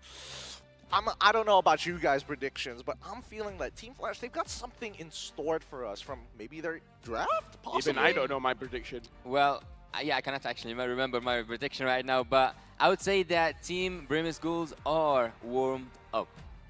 I mean, they're more than warmed up. They're ready, and they're hungry for the upcoming points. They might just be given unless MPL SG has something else to say to us. With that being said, to officiate the M5 World Championship, we have our marshals making their way onto the stage. They're here to ensure the fairness and integrity of our game. Thank you so much. These are our first responders, Rain, Wilbur, Shun, and as well as Ivan, to make sure that competitive integrity is kept at an all-time high. But with that being said, back from a fateful reunion against the familiar foe, the relentless Ghouls return to prove that they have yet to give everything they've got. Rise for the Burmese Ghouls! I don't know about you guys, but I trust Burmese Ghouls. I feel like they got this. The relentlessness brought the dawn of a new age for Singaporeans' MLBB scene. Now they begin another journey en route to proving that they are better than great. Don't blink or you'll miss Team Flash! This season is a glow up for Team Flash. They just came from an intense full best of 7. Now, let's welcome their coaches. From the side of the Burmese Ghouls, Coach Lin Danny, and as well as Analyst DJ. From Team Flash, Coach Reminiscent, and as well as Analyst KZP. These are all veterans in their own right as they arm their players for the upcoming battle here at M5. Hey, you know what? After the previous game, we saw a Diggy. I want to see more. I want to see surprises coming in from both teams. I told you, you were like trying to get Uranus inside the draft anyhow, but now I think you're gonna go for that Diggy. Oh yeah, I love that Diggy. I mean, it's a love-hate relationship. It is a love-hate relationship. But here is the roster. Time for roll call for the Burmese Ghouls. It's Stitch, Nico, Carbon, Lena, and as well as BlinkX. I don't know if BlinkX is going to pick up the Diggy this time round. I'll be real with you. Hey, you know what? Inspiration comes in many different forms. Some might say the previous match. Yeah, some might. Yeah. Some might. I don't know, because I'm looking at people like Carbon. I'm looking at people like Stitch specifically to make the big difference for the side of the Burmese Ghouls. And also, we got to see Nico, because so far Nico has been tunneling on those utility junglers. We got to see if he has gone to the point where he will use a carry jungle. I mean, especially when his matchup is against Hades, and not just him. Let's not forget about Vanix, Adamir, Jay, and as well as Lolzy. Lolzy being one of the few players, as well as Adamir, who have competed in an M series before. They are the veterans that help the team through. And actually, Adamir is one of those players that can help you through the drafting phase. He can adjust to a tremendous amount of heroes like Baxi. I can take us on the XP. Yeah. He wanted a Baxi earlier on the XP. Also the Fredrin. So he leaves a room to his team to play as they want in the draft phase. Well, I mean, if there's one lane that usually has to take the short end of the stick, it's the EXP. Yeah. I mean, to be fair, like, EXP at this point is like not so much heroes. It's like, if Terizla is open, Terizla. They got a 1-1, Phobias. Yuzong's been great, and this is our prediction. Who did I choose? Oh, I chose Burmese Ghoul. Oh, it's wait. a Burmese Look, Ghoul it's a table. streak. No, it's a 2-1 streak. All of us 2-1. Yeah. Why do we want to stay here for long? Look, I think that there's a good chance, especially with the way that Team Flash plays, they've caught teams off guard, and that's how they honestly got to this stage in the first place, right? They are interesting, they are innovative, and now that they have stable laners to kind of back up that playstyle, they might be able to take a game from the Burmese Ghouls. I do have to say, because 100% win rate on Hades using that Nolan, I do want to see if he's going to get banned. If it's banned out, it's a Nolan. If it doesn't, Yeslin. Well, Burmese Ghouls at this point, they cannot afford to lose even a single point. Even though we expected to see a full series, I don't think that Burmese Ghouls wants to take any other outcome other than the 2-0 a full sweep to help them through that group stage. Oh my goodness, even the audience prediction, it's leaning more towards the Burmese Ghouls. The Singaporeans are too realistic. Oh, even they believe in Burmese Ghouls. What? Come Guys, on! come on! Where's the SG pride? Be, patriotism, like, patriotic. Exactly. Support your countrymen. You guys support go, Hades. Yeah, you guys go through national service together as well, so why aren't you as connected with the teams up on these stages? Maybe this could be the time that, well, especially for the Singaporean representatives, to change the hearts and minds of a country or of a nation. You know what? Maybe I'm just going to channel Singapore, because that's one thing that I like, Gideon. What? I like being wrong. And that's why my predictions act like that. So maybe they want to be wrong as well. Maybe they believe in their own curse. So, if we trust our representatives, then maybe they can win. No. So wait. You like being wrong in terms of the predictions. Yeah. So when you predicted at the past that the Malaysian teams are winning. No. It's a learning experience. It takes some adjustments. I'm learning who I am as a person, right? And then channeling it in the right way. Yeah, let me just say, now that I'm married, I'm learning a whole lot about myself. It's a whole new world out It's there. a whole new world. Yeah. I mean, ever since M2, getting those predictions wrong, you were just a baby boy then. Okay, come on. You're bringing up all the way M2. Hey, man, you said it was a journey.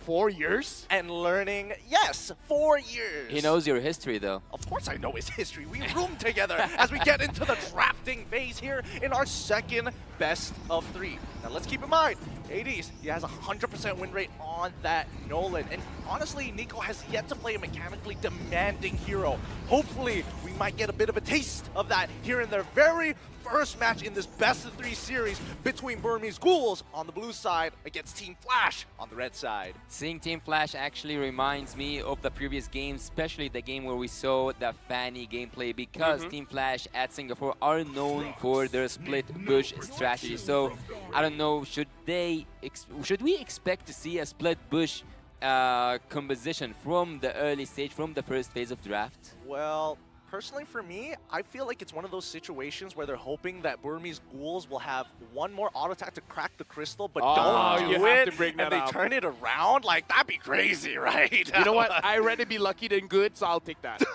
I'd rather be lucky than good. I'm being real with y'all. Oh, too real. It's too real that it hurts, the reality of it all. But so far, Join Boxia have been banned out, and I'm pretty sure that Team Flash don't want luck to be played in this. Oh, Phobia's ban. What does that say?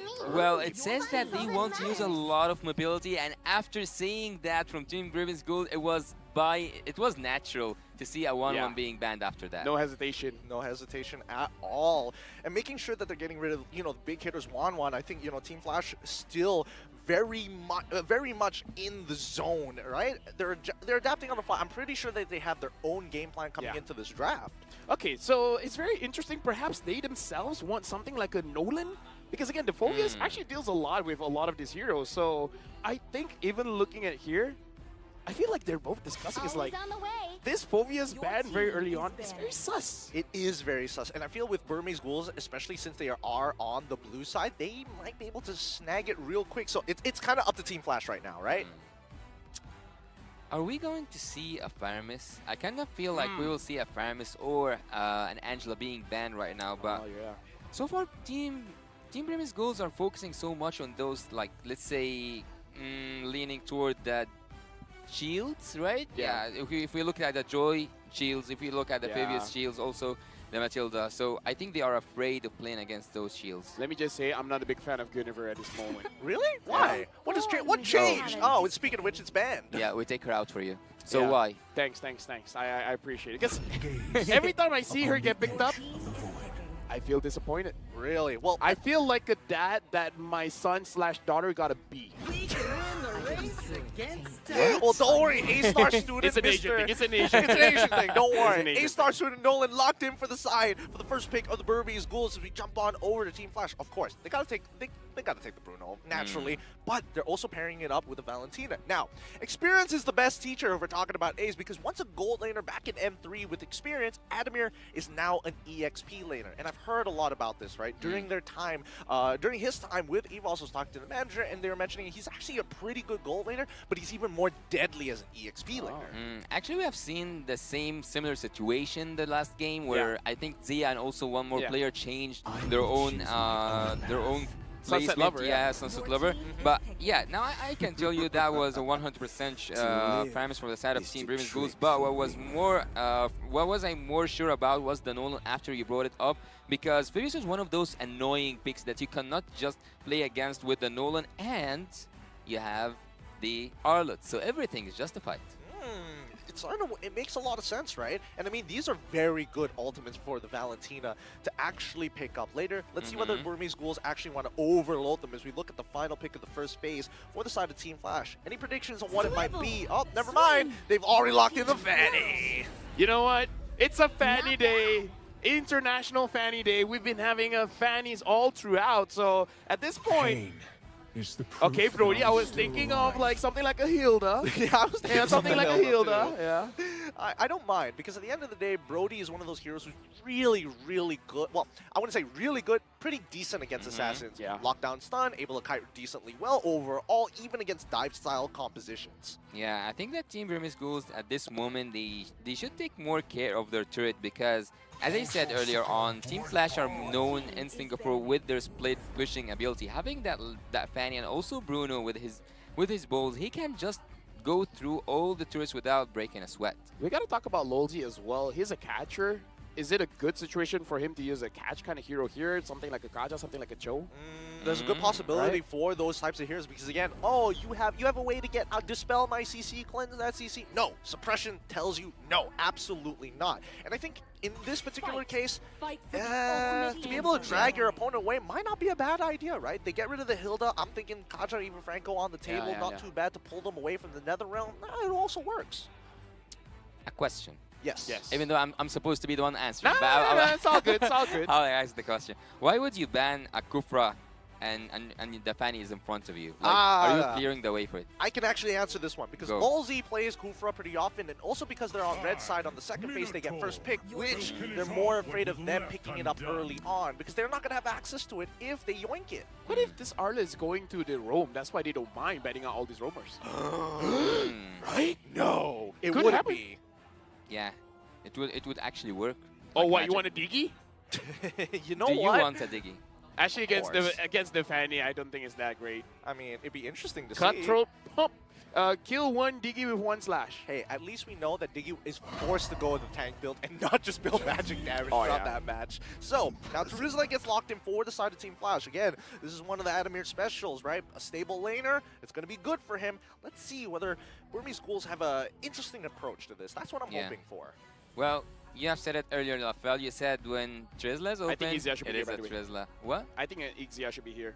Ixia? It's gonna be difficult going up against this Fanny, but laning phase you're gonna do well against the Bruno. Yeah, but stable. So, like Ixia cannot deal with Fanny at all. She needs to always use the flicker or Wind of Nature. Wait, I mean, Angela is up as well.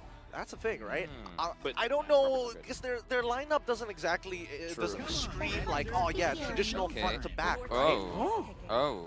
I actually like this quite a bit. You do? Yeah, because again, you have the mobility to kind of try and outplay the Fanny, and more importantly so, if those steel cables happen to be passing by, potentially, I don't want to give too much here. I don't know if the Ruby is going into the EXP lane to try and even up and sandbag against the Charizla, but at the very least, you have answers to it. What was the last pick? I couldn't actually recognize the way. We will see in a bit. Seeing that Charizla is here and knowing that the fact that he will play against the Arlet if there was no changes in terms of the Ruby Arlet situation, and also knowing that there's a lot of damage that can be dealt upon the turrets, I think that Team Burmese Ghouls are actually risking so hard towards that late game on Claude, and also, in the world of Kung Fu, yeah, the speed is all that matters. Yeah, sure. And looking at my notes, apparently Ruby is one of Blink X's one of more comfort heroes. So perhaps that's what they're hoping for. Is like just use a hero that you're comfortable on. All right. With that being said, that concludes the draft. I want to get some thoughts on this. What are you boys feeling about both sides? We'll break down the compositions a little bit, but let's see. Where do your preferences lie? Are you thinking Team Flash? Are you thinking BG? Who cares? What? Don't worry, he wants to see the action, but looking at the stats, I mean, I have to admit, it's interesting to see this coming out from the side of the Burmese Ghouls, but I think that I'm more of a standard, more straight and narrow guy. I'm leaning towards Team Flash. You say straight and narrow, but you try to put me into a trap. I'm not falling for it. I'm not going to give any team an advantage. It seems you've caught me in my tracks here. Either way, we're going back. Will the Singaporean representative show up against the Burmese Ghouls, this time showing that M5 is the time for Singaporeans to rise up. Welcome back to the land of dawn here at the M5 World Championships. We are going to see this bout begin as Burmese Ghoul is going to be on the blue side up against Team Flash on the red side. It looks like it's going to be a purple start for both sides, naturally for these assassins. Ooh, using the aspirant skin coming in from Hades. This is going to be a good one. Yeah, I would say actually Burmese Ghouls have to win this game 2-0, if not maybe 2-0, 2-1, because this is the only opportunity they have to at least be assured for a bit into this early, let's say, group stage, because they are the only team that played 2 games so far, am I right? Yeah, and shout out to Carbon using the Starlight skin. If you guys haven't grabbed it, grabbed it for yourself. You're welcome, You're welcome. Shout out to them. Let's look at the emblems to see if there's anything too interesting. It looks like it's going to be, a majority going for agility here. Now, what are your thoughts on this, right? Like, Wilderness Blessing has been, well, nerfed a little bit, right, from 15 to 10, but now I'm seeing that a lot of these professional players actually don't mind taking up the agility rather than going for traditional Rupture. I would say, Lolzy taking quite a little bit of damage, but, that's the thing about a Nolan. Yeah. Nolan does maybe a little bit too much damage in the early game. Yeah, they actually need to absorb a little bit more damage than, in the early game stage especially, and I think that this is where the emblems interfere in the early stages more than the late game ones. But Hades, I think that he's looking for someone to just get off the composition, or get off formation. But I would actually recommend him to go for the gold lane, not the XP. No, I agree. But now looking at their positioning, it looks like they want the turtle. Yeah, they do want the turtle. And you can see by the timers, the clear speed is so different. With 2 seconds left on the clock before that purple spawns for Hades. Nico, he's going to get his purple pretty soon. Lolzy trying to smother him, trying to slow it down. What is Adamir doing at the mid lane again? He's taking that wave. He wants to look for a quick, perhaps. Swapping lane with, he swapped lane with Jay so that Jay can get the extra EXP. Huh. I think that both of them could have actually got their level 4 even before that turtle, but they do what they have to do. I think it's about priority as well, right? Adamir is able to get that initial pull to buy enough time for Hades to actually get his second buff before participating in this upcoming fight. But does Team Flash want to be a part of this? Tiny.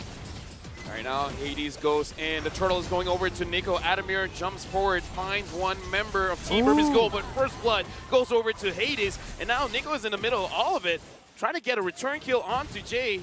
And looks like Jay is going to get taken down by Carbon. Yes, no, maybe, yes, no, what? Are you serious? He gets out of there! No! Hey, I'd rather be lucky than good. That's true. That's true. Carbon, unfortunately, couldn't wait for the Demon Mark any longer, having to use that Vengeance to close the distance. But the auto attacks, man, he was so very close. And even for Nico, don't get the kill. At the end of the day, they still got the turtle. Yeah, everything's actually right now quite settled between both teams because Burmese Ghouls got the turtle, Team Flash got the kill, but Hades can just like make the ties goes a little bit towards Team Flash because of his early game advantage. But let's go and look a little bit on the equipments here. So far, he didn't grab the blade of Heptasis so far. So Fanny will not deal them the damage needed, but the Hash Claws is secured for that Bruno. At least for Vanix, he knows that if Nico does show up, he can try to outplay the situation and buy just enough time for the rest of his team to actually protect him. Nico finishing that blade of the Heptasis is going to be some big burst damage. Wait, hold on. Adamir is an EXP, but you're taking way too much damage from Nico. And Nico with a fracture gets a kill. He is an EXP, but my goodness. Honestly, talk about bad timing. Like the blade of Heptasis gets completed, Adamir out of position. Yeah, a young assassin, I would say. Nico, he has this like fast reflexes. If I'm not mistaken, he's the youngest in the MP. We were talking about how Nico was using those utility junglers. He just slipped my mind. Nico's using an assassin. He's not only using an assassin, he's also the youngest. Like, it's all the combinations are coming together, but now the fight! Hades gets caught. That was a bad engage, but a better attempt from Blinks. He was able to catch a mistake there. Now Lozy trying to slow them down, making sure that Jay survives, but Hades so far has not been getting any kind of kills. And looks like Burmese Ghouls, they're going to secure this turtle. Oh, he wants to take a risk. Oh, Hades goes in. Hades steals it away. Lena trying to help his teammate out, Carbon, but I don't think there's much that he can do. Nico gets a kill onto Hades, and Carbon dashing all the way through with the vengeance, and Lena gets a kill onto Vanus, and Carbon still survives. What's going on with this game? And Lozy, double kill for Lena. Finally to get a kill back. But my goodness, people are getting away with just a sliver of health. And honestly, Carbon played that so well. And the small synergies, the small interactions. Remember, those demon marks actually proc whenever someone lands CC. And BlinkX is just giving him these vengeance resets. Yeah, if you made me choose between having 3 kills or even more, four kills or taking the turtle, I would always choose those 4 kills, man. Look here at the items. Everyone got their first item, almost the first item, like a little bit far, no, not too far from the Terizla taking the anti-curse. But yeah, I would say that the core items are secured so far. Adamir using that flicker. Yeah, flicker forced out, and I think a conversation we need to have. It looks like the Clock of Destiny is still quite meta because we've seen quite a few mid laners still prioritizing that item. Yeah, I mean, it feels nice when you have that like scaling, well, quote-unquote scaling damage, the extra mana as well is always nice. HP, like you feel extra confident, especially when you go for the Blood Wings later on in the game. At the very least, it's like that shield is going to be big. Wait, hold up. Yeah, Blinks catches Adamir and Nico taking that advantage, doing quite a lot of damage onto Adamir now. He has to use his penalty zones defensively.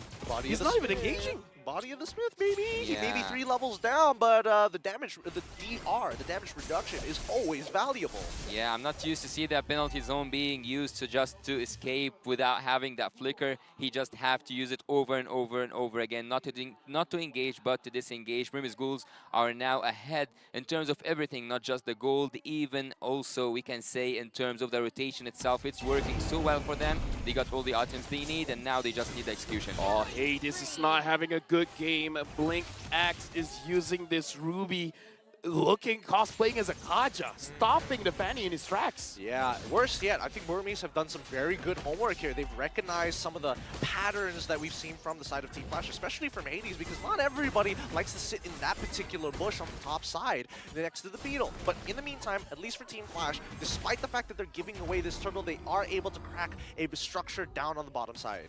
I like actually how Carbon is able to clear his lane and always be that crowd control force with his teammates. I think that we might see a fight at the mid lane, but everyone just chooses to fall back. Team Burmese Ghouls, they have a lot of crowd control, which is something to really take care of if you are Team Flash.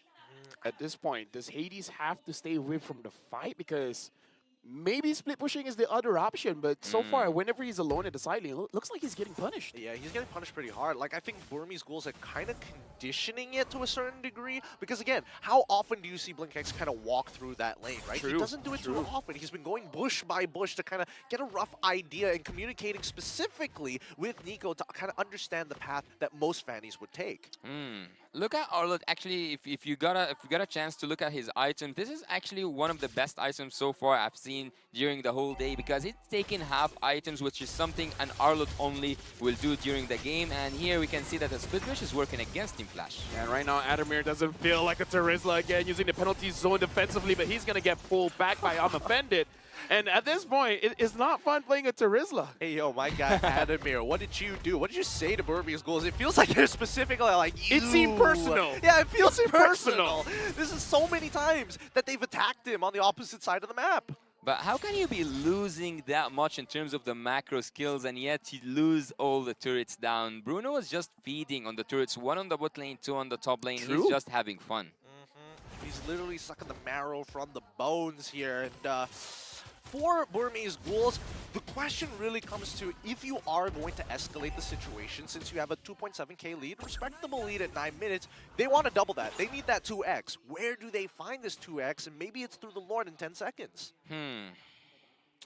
That's a really like good perspective to look from, but Stitch, I think that he didn't even participate in anything. There's 5 kills so far. Yeah, he haven't shown us the Hasclaw, not the Hasclaws, the Demon Hunter Sword, also the Golden Staff, his damage. He didn't show us what a Cloth can do so far, and I think Team Flash don't want to see that even. Not gonna lie, I kind of feel like it's kind of the fault of the team. Every single time he wants to join a team fight, it's over by the time he's there.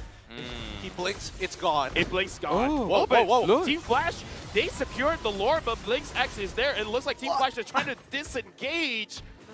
And they're able to do so, but Adamir in the back line looks like he's going to get targeted down. Not and again.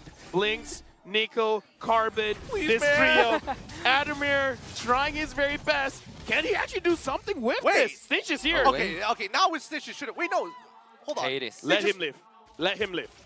Let him cook. Let him live. Carbon. Okay. Are you serious? They just let Adamir go like that? They've already invested so many resources. They feel bad. They're human. They're human. Well, I think that Hades at this moment could have took Stitch out because he was in a really good position. Also, he had the energy enough to go inside, but they go for the safer route. And also, by taking all those turrets down, why not just take a fast Lord? Kind of, yeah. Honestly, that was a very good call. Like, I would not make that call. Like, losing, and then it's like, hey, Lord's up. Let's just, you know. Let's just back off. No, it's like, they actually got the Lord.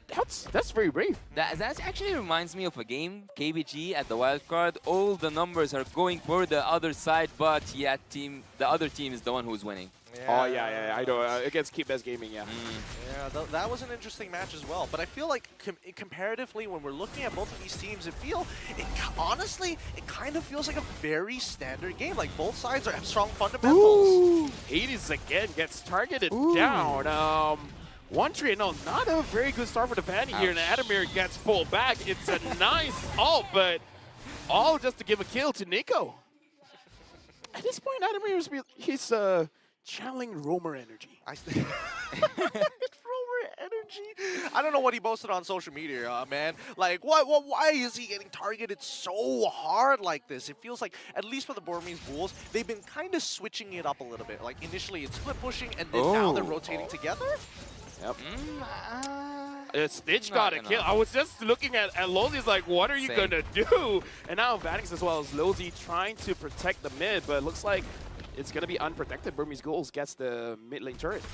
Burmese Ghouls actually, even though they are supposed to be the one in lead, that same, if you look at the map right now, it's mirrored. You have two mid lanes, 2 mid lane turrets, and all the inhibitors. And on the other side, it's the same thing. Even though you are ahead in the gold, even though you are ahead in the kills, though you are like leading the game, you are not actually leading anything.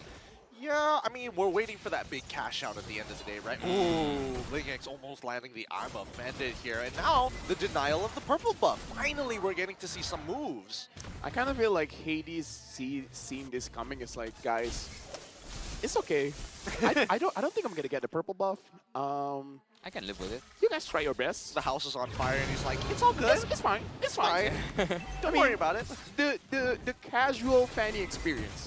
The casual Fanny experience. But here's where it's all going to come down to. This next upcoming Lord is going to predetermine whether or not an inhibitor turret is going to stay alive. And Burmese Ghouls not going to make this easy. I think that's an inhibitor turret, actually. I think that's an inhibitor turret. Yep, right now Hades is just pushing, and Lolzy's trying to slow them down. They're trying to catch Fanny, but even without a purple buff, it's going to be enough. Those steel cables just cover a lot of distance, and Team Flash more than happy to trade an inhibitor turret for basically nothing because Burmese Ghouls had to reset the Lord. I hate to say that I am right. I am right. I told you that Team Flash will bring up something around that split bush strategy, and so far they haven't been doing literally anything but split bushing. You know what? Adamir is the reason why they could do it. He grabbed so much attention. The silence MVP. It's like, look at me. Like, this is a true EXP laner where you're sacrificing yourself just to get everyone at, hey, he's doing his job, all right? 77,000! His new moniker, Adamir, the Sponge, known for soaking, and a one-shot from Hades! Holy! You know he's been waiting for so long to do that. He must feel so good. This is like a sigh of relief of like, yes, I'm still relevant in this game. He can still do assassin works, though. Like, he's not only about the bushing. He can take someone out. Yep, and now the Lord, 22,000 HP left. I kind of feel like what Team Flash is hesitating on is because where's Nico? Where's Lina? And now it could still be used by Blink X, and they are unable to catch Vanix. Lolzy! It goes in! But Blink X was able to use Don't Run Away Wolf King to disengage. Nicely done, nicely done. But now Jay is getting attacked, right? And now Carbon has an angle. Vanix is getting a free hit from behind, and Lina already having to use the Netherrealm. But look at the Lord. Can Hades secure it? Yes, he can. And now Carbon's taken down, and Team Flash in a flash grabs the game for themselves. Yeah, I mean... and a pause comes in. And a pause comes in. in. Well, this is a good time to talk the fact that Adamir was manhandling like 3 to 4 people down by the enemy jungle. I think that this was the only time Adamir did use the penalty zone, and it was relevant to his teammates. Dude, it's like... Adamir just like, guys, just wait. All right, just wait. Just be patient. I'm just, you know... Let him cook. I'm buying time, yeah, let him cook. He's cooking right now. Oh, man. Looks like there is some technical issues going on with Lolzy's phone. Don't worry, our marshals have got it under lock. And luckily, it wasn't at a big moment, like in the middle of a fight or something like that. Lolzy, even though he's having troubles, he's still having fun. He's smiling and everything's like, did you guys see what I did? Guys. Guys. 4-man G Kundo. Yeah. Come on. Compliments all around. And then the marshal's like, oh, Leo, Naisu is there. Oh, they're showing their cats. Wait, is Midnight showing Manjin? That's his pet? That's his pet? Sana all. Sana all indeed. As we see the fans up by the stage side, they are ready to see this match under its way. But man, it's great to see that at least here in the Philippines, people are coming down to support, even though it's not their own country members playing up on stage. You know my personal fear? What? I'm worried they're holding up the signs. And I said what they wrote, and I'm not supposed to say what they wrote. Well, actually, I was like letting that part for you guys because I know that I have an expert in translation, so I was kind of letting those signs for you. My life is a lie. I'm just pretending. You're still seeing shadows in your room? Like I said, I'd rather be lucky than good. All of those translations, inspiration by God, baby. Inspiration by God. Oh, yeah. All right, with 2 minutes left on the clock, let's see how much more inspiration is going to be coming to you. But I'm happy to see that at the very least, right, Team Flash having supporters up in that front row to make sure that they're motivated to win this game. Because again, most people have doubted, and even the audience prediction doubt that Team Flash might take this game. But considering how it's going, it's kind of looking good. It actually takes me off guard every time I see a family supporting a player. So seeing the front lane all they look like a family. I wish we can confirm that at some point, but I think it's Hades' family. Yeah, maybe, but yeah, it just shows me how much there is like communication within the families themselves. They appreciate every moment their son have. Yeah, it's good. I'm just wondering, do all of these like lovely families just don't buy milk? What? Why? Why? No, it's Why it's, milk? it's a joke.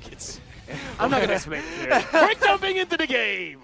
Okay, maybe this is I mean, like you get beyond. it, right? Yeah, but maybe this is like beyond No, my. no. It's good that you don't know. The Yeah. fact that you don't know shows that that you're better than great. Yes. I'm better than great. You're okay. better than great. Okay, so do you know also what's better than great? Going What? back to the What? game, Yeah. is that whenever I saw Ruby actually being executing her second or ultimate, she doesn't only stops Hades, she also stops Lolsi from using any ultimates whatsoever. There's no way of the dragons. There's only one way, and that's the Blink's way.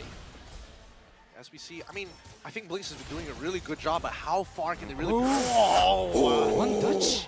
One touch. See, and they've also got another inhibitor here. BG are looking to scramble, but right now, Team Flash are really patient with this. Yeah, and speaking of patience, Lolzy as well, he keeps saying, he's like, where's my opportunity? Where's my time to shine? But Hades is finding the light. He's like, okay, I've had enough. You guys have been having too much fun. Stop. Let me give you a bit of a cutthroat. And even Nico felt that's like, whoa, whoa, whoa, whoa, whoa. My friend, Habibi. This is just a video game.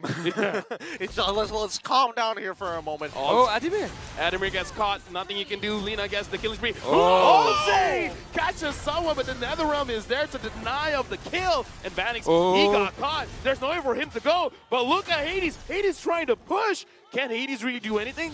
The Blink X is there. I don't really think so. Hades has to disengage, but double kill for Carbon, managing to get Jay. He is almost the last man standing, but he took that last inhibitor turret, and oh my god! Oh, I need new pets. It's just, he's gone, disappeared. Tier 2 is now going to fall with inhibitors on all sides already open. T-Flash, they just got to defend this. BG, they want an inhibitor back. Okay. Burmese Ghouls, they're trying to end Retribution. this. Retribution. Hades tries to find an angle. Lolzy, a lot of knockups. He didn't get a catch, but he delayed it. He made sure that Burmese Ghouls couldn't end it. Yeah, which is good, because again, Team Flash are still in a pretty prime position. This is a relative low kill count for Team Flash itself, but if we're talking to like macro, in terms of structure as well, it seems that Team Flash really have a little bit more of that polish, but Burmese Ghouls, those team fights, the comms between them is immaculate. Yeah, it's actually remarkable that Team Flash knows their priorities, and their priorities is actually the best priority in the game, which is taking turrets and going to that base directly. I don't think that they will even care about that team fight. They might just keep split pushing, making them busy, preventing them from recall, and that's it. And right now, the Lord is targeted down by the Burmese Ghoul. Hades is not going to join the fight. Nico secures the Lord. And looks like the NetherRealm has been used by Lina. Team Flash could not get there in time. No, they couldn't slow it down any more than they could. And you could see that the Burmese Ghouls, especially with Stitch, maxed out on his items, helping out, and max Art of Thievery as well, Oh, just conceal. melting the Lord. Oh, but Blink Sex is there. Lolzy still wants him. He got him. And now the Immortality has been used. Blink X is going to get taken down. Killing spree by Hades. But Stitch goes in. He finds Lolzy. But a good penalty zone coming in from Ademir. Catches Nico. Catches Lina. And now Nico is down. Vanis in the back line going up against Carbon. Carbon, you're alone. There's nothing much that you can do. And it looks like Team Flash is winning this raid. Lolzy goes back in final slash. Gets a kill over to Stitch. And now Stitch against it. Oh my god, Stitch gets a kill, but Ademir returns it.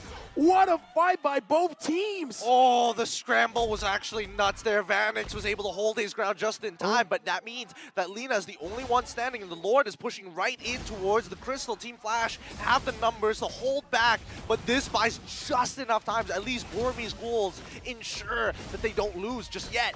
Yeah, they get the opportunity to make that defense possible. Team Flash get a taste from what Burmese Ghouls are just hiding. The damage output from Team Burmese Ghouls is just ridiculous, to a point that Stitch almost got a Maniac there. He had a lot of damage. All of them, almost all of them were 0 HP, running and playing on the edge, going to the instant replay to see what happened in the Land of Dawn in that top lane. It was messy. Brought to you by Kadia. We will see here that Carbon was in a really bad position. Everyone was gambling with their lives. Look at 0 HP. Carbon managed to get that kill, but Hades just continues and gets also the kill. Hades goes down, but Ademir comes with one hit, takes that Stitch. We need down. a montage of how many times Fanny's tried to get that kill on that like very low HP guy, but not do it. You're giving social department too many Yo, ideas. socials. Way too many ideas. We'll see. We'll see Fanny how many montage. times. We'll see how many times that Fanny is going to get picked up into the rest of the tournament, right? Because I feel like as soon as we start getting into those knockout stages, it's going to get harder and harder, right? Now, Magic Sentry used on the top side. As we look at the items so far, the core items have already been built, and we're starting to get to the point where, at the very least, you need the economy to start juggling your items. Oh, Blix actually catches Vanix. Now a lot has been used. Adamir jumps in, and Jay is able to protect his team. Lina gets taken down by Lolzy, and Vanix, the important thing, he survived. Well, not in the way that Team Burmese Ghoul would have wanted this to happen. What I saw Adamir does right there, it was almost a maniac for me. I don't know what happened to prevent it. I need like to watch that again, but it was a maniac for me. It happened so quick, and Lina being targeted despite all the chaos that was going on, just well done from the side of Team Flash, right? If we look at the damage now, Jay has been doing a phenomenal job. And right now, the Lord has been started, is leashed by Team Flash. Lolzy finds the target, finds Blink's X, but is that a good target? The final slash used by Carbon. Now Carbon taking a lot of damage from Vanix. As long as Vanix is not touched, the damage coming in from this Bruno, hurts. Bad wave management. Team Burmese Ghouls are now buried in minions. They can't do much here, and I think that Team Flash might just be looking for another fight, right? Hades, he's below 50%, he's just going to top back up, and Team Flash, they don't have to do much, right? They just have to whittle down the Burmese Ghouls time and time again, because there's no inhibitors on their side. They can take their sweet time with it. Yeah, and like Yasu said, look at the minions. The minions are just pushing. Burmese Ghouls, they have to make a decision. Yeah, just need Hades to make one cutthroat, and he will cut his way through that base. And now the Lord again, started by Vanix, Adamir, as well as Jay. Hades is there with the Retribution. Stitch goes in, finds Adamir doing a little bit of chip damage. It looks like Burmese Ghouls, they don't want to show their face, and Team Flash, they're really playing around with the Lord. As I told you, it's not the Lord at this point is not important. It's the split bush for Team Flash. Let's see if I can get it down, because right now Burmese Ghouls are on high alert, right? They're maintaining, so close coming out from the side. Oh yeah, I was holding my breath. You almost got it there. Wait, they saw that, right? They saw Hades go into Tricep. Yeah, they did. They definitely did. Okay, they push him out once again, and the dance continues. Yeah, and look at Carbon. Carbon is not in the fight because he has to manage the lanes, and I don't know, I kind of feel like Team Flash can take that advantage knowing that Carbon isn't around to be a little bit more aggressive. Yeah, and Arlet isn't exactly the greatest wave clearer in the world. I mean, he has a short cooldown on his ult, but that only goes for so long, right? What actually comes to my mind right now is the Fanny showing on map, and Vanix is the one split bushing, and that would be a clever move. Oh, Stitch doesn't feel good to go up against a Valentina that has the damage. I'm surprised that he took the BMI in the first place. Like, what? He could have died there. I mean, he's on a tightrope already. I don't know how many times he can play like that before he's going to get punished once again. We're already past 60K in terms of gold, and Team Flash is still waiting for Burmese Ghouls to crack under the pressure. Speaking of pressure, I think Nico and Hades is very stressed right now. Like two assassin players thinking about using the Retribution. I mean, if this was a Fredrin or a Boxer, it's like, yeah, I can do this all day. I could sit under. I mean, like now that the Lord has changed, now that it's changed, it's a little bit awkward to do so. But here we go. Let's see whether Blink X can actually find this. He sees Hades. Conceal. Oh, he finds Nico, but Nico is able to dash out of there. Again. But look at this. Blink X catches Hades, and now Vanix still doing free damage. Nico from behind Vanix gets taken down. Jay gets taken down. Nico gets a double kill. Can Nico get a triple here? Lina gets a kill onto Vanix. This is a disaster for Team Flash, and looks like it's a complete wipeout. Oh, after everything that has happened, at least with the Burmese Ghouls, minutes on their death timers, it's time to proxy this wave and walk it down to the crystal. Imagine how it feels right now for Team Flash fans waiting those seconds. They know it's inevitable. It's just a matter of seconds until the game goes to Burmese Ghouls. Oh, this is going to be so frustrating after everything. Team Flash just a little passive on it, allowing Burmese Ghouls to weasel their way back into the game. Ouch. Well, either way, good game by both teams, but Burmese Ghouls takes game number 1, and looks like it's back to the drawing board for Team Flash. Yep. I mean, we really got to see the identities of both of these teams. It's clear that the macro is a big focus for the side of Team Flash. But then if we cut on over to the Burmese Ghouls, the way that they team fight, the communication, especially during these scrambles, is a lot better so far. But we'll see whether that changes in game number 2. Well, I can say that Team Burmese Ghouls right now are one step into the right direction, because if they made it not right now to the match point, if they took this next game, it will look really good for them in the group stage. We were talking about if they lost 2-0, they still have a chance. If they lost 2-1, there might be also a chance. But right now, they are having the better odds. Let me just say, this is one of the moments where I'm very happy I'm a caster and not like a manager, a coach, or an analyst. Because that was a fun match, but probably not so fun for the supporting staff there, because woo, that was a close game. Yeah, some of them might be pulling out their hair. Some people are just going to be so stressed. I know I would have been really stressed out. I'm stressed. It ain't easy being a part of a team, but more importantly, it ain't easy, especially when you got Assassins not wanting to lose the most important objective on the map. Do you know, we have spoken a little bit about the players, maybe the staff, and also here as casters, we might get nervous, but imagine how the viewer feels like, because he just came from a 31-minute game to a 25-minute game. It's devastating. Well, it's time. Let's have a look at our MVP. Coming in from the Burmese Ghouls and brought to you by the Republic of Gamers. Give it up for BlinkX. Dude, I gotta say, I gotta learn from this guy how to stop a fanny. Yeah, well, look, I will tell you how to stop Fanny. Sure. He always waits for that cut through. He always waits until, and actually he sticks with Stitch. Yeah. Right. He waits until he goes in and with the cut through. Also, all his flickers were on point, because at sometimes it wasn't only about stopping the fan. It was also about suppressing. Actually, it isn't suppression hero, but he suppressed every attempt that Lolsi had to do. He made it look easy. Well, I don't know how easy it actually was, because it's one of those things where even his flickers are kind of like, it feels questionable, and then you realize he's actually found a choke point in the middle of these neutral fights, right? Which is not easy to do. He has the foresight to put himself in these types of situations. Yeah, they were falling down. Team Burmese Ghouls were falling down to the strategy that Team Flash had to bring up, the split pushing strategy with the Bruno and also with the Fanny. But here we see the chaos that happened and took place in the land of Dawn. Here it happened, and here it finished for Team Burmese Ghouls. Was that the wiped out one? No, it wasn't the wiped out one. But it was just one step into the right direction. Hades with their shutdowns over and over again. It was so hard for Team Flash to come back from that.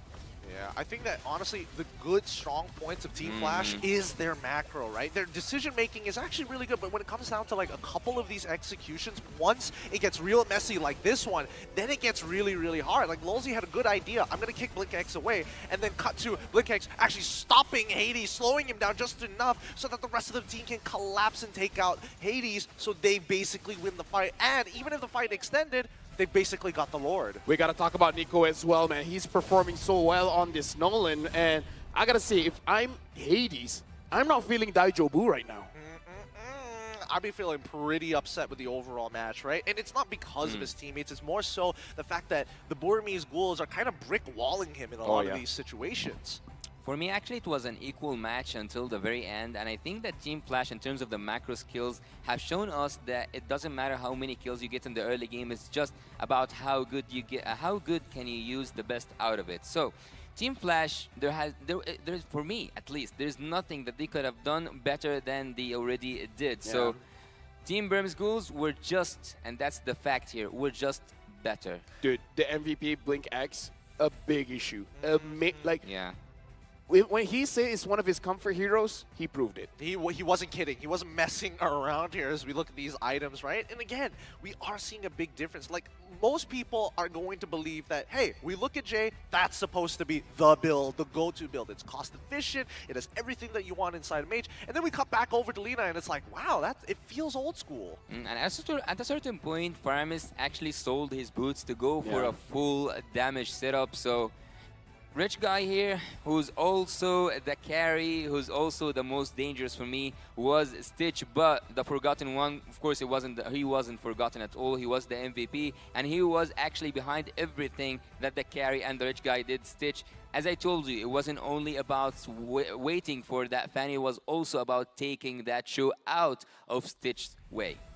Looking at the damage dealt so far, I mean, Stitch has been doing a really, really good job overall, but a close second is going to be Lena, who catched up pretty quick. I was expecting Nico to have a little bit more damage overall, but truly, he was giving respect, right? He doesn't want to necessarily find, engage onto Vanix in an open area. There's still a lot of ways for Vanix to outplay the situation, but more importantly, Lulzy can be a bit frustrating to deal with. It's gonna be so hard actually for Team Burmese Ghouls if they went up against a split pushing strategy again, because it seems like this is one of the strategies that one of the biggest teams, most of the biggest teams cannot play against until like you see split pushing being because so far in the tournament we haven't seen a team that plays on a split pushing strategy that gets actually stopped from doing what they want. Let me just say, one thing is that Burmese Ghouls did not allow 2 players to play. They didn't allow Adamir to play. They didn't allow Lulzy to play. They made it feel like a 3v5. Oh, right? I feel the burn. Yikes. That's like, it's a good thing for them to make sure that Adamir and Lulzy was a non-factor. That was a big part of it. That is totally true, and I don't know. There's a lot of things that need to be adapted, but in the meantime, all these teams are going to discuss. Let's throw it up, down to Reptar. What are you doing? What's going on with you? Well, what's going on with me, Gideon, is I have a very special guest here with me, the host of MPL Singapore, Cheryl Yo! And, all right, I just need to adjust something real quick. There we go. All right, a little bit of leg strength from me. So, Cheryl, you were awarded, actually, the best talent of MPL Singapore Season 6. Can you let us know, how did that feel for you? It was something that I didn't anticipate, but of course, I could only get that title with the help of our fellow talents back in Singapore who are probably watching right now. They are the ones who actually coached me to learn more about the game and deliver better. Yeah, and I can actually feel my phone buzzing on me right now. I feel like they're all going nuts that, hey, Cheryl, oh my goodness, that she's here. And so, how has your experience in the Philippines been so far? When did you arrive? I arrived on 2nd December and I spent some time with the team. And fortunately for me, I've been to Philippines many times. I love the islands. Yeah, I've been to Boracay, I've been to Palawan, El Nido, Cebu, Malapascua, and of course Manila itself. My favorite is Tagaytay. Tagaytay, I got yeah. that correct? So you love the mountain vistas, all that? Yeah, I love the nature. And you guys got it all here. That's true. We have it all here in the Philippines. And you actually mentioned a lot of places I've never been to myself. So now you just gave me like a checklist of places I might want to go to. They're just absolutely beautiful. You should. Yeah, okay, I will. I'll take your word for it. So how do you feel seeing your countrymen up on stage competing here in the M5 World Championship? I'm just incredibly proud because Singapore was so small, right? And oftentimes we have people overseas who are kind of doubting Singapore. So I feel that it's okay. It's okay to be the underdog, but we will show them on stage, what we can do. Yeah, and we saw glimpses of that in game number 1. And of course, the amazing performance of Team Flash when they won the championship over there in MPL Singapore. But for a moment, Cheryl, we will have to get back to you because we even have some more awesome special guests here with us.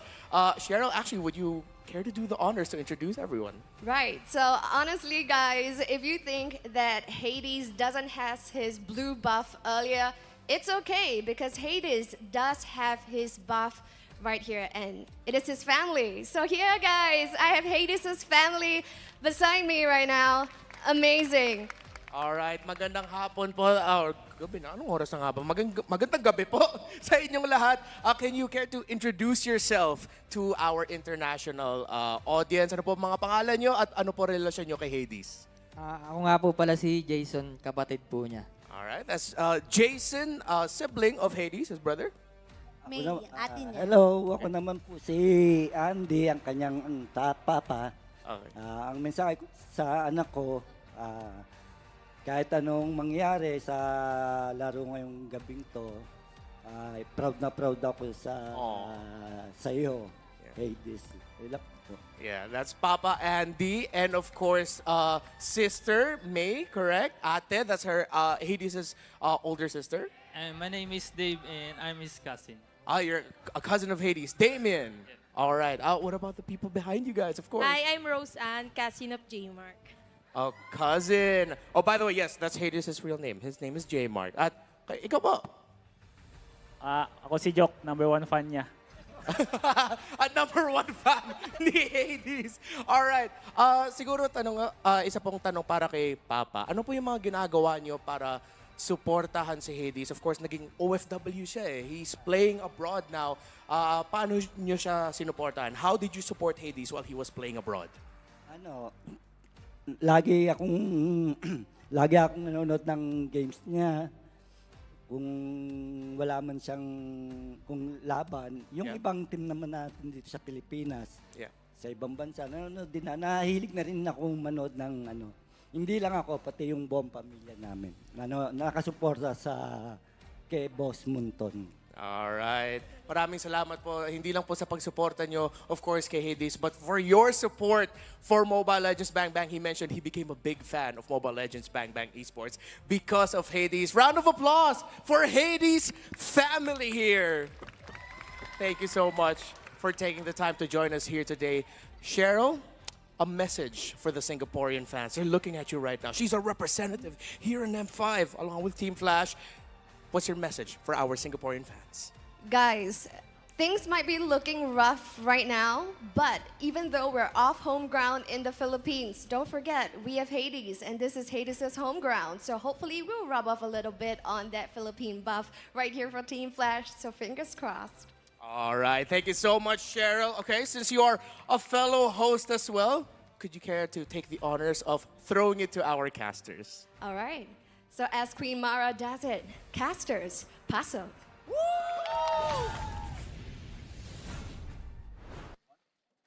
Well, I would like to thank all the families supporting their sons, daughters to chase their dreams. I would also like to thank my own family as well, especially my mom, for being my #1 supporter since day one. So it fills me with a lot of emotions, and it makes me overwhelmed actually to see the families supporting their own kids there up on stage. They are now grown-ups. They are now young men chasing their own dreams, and they might just take it.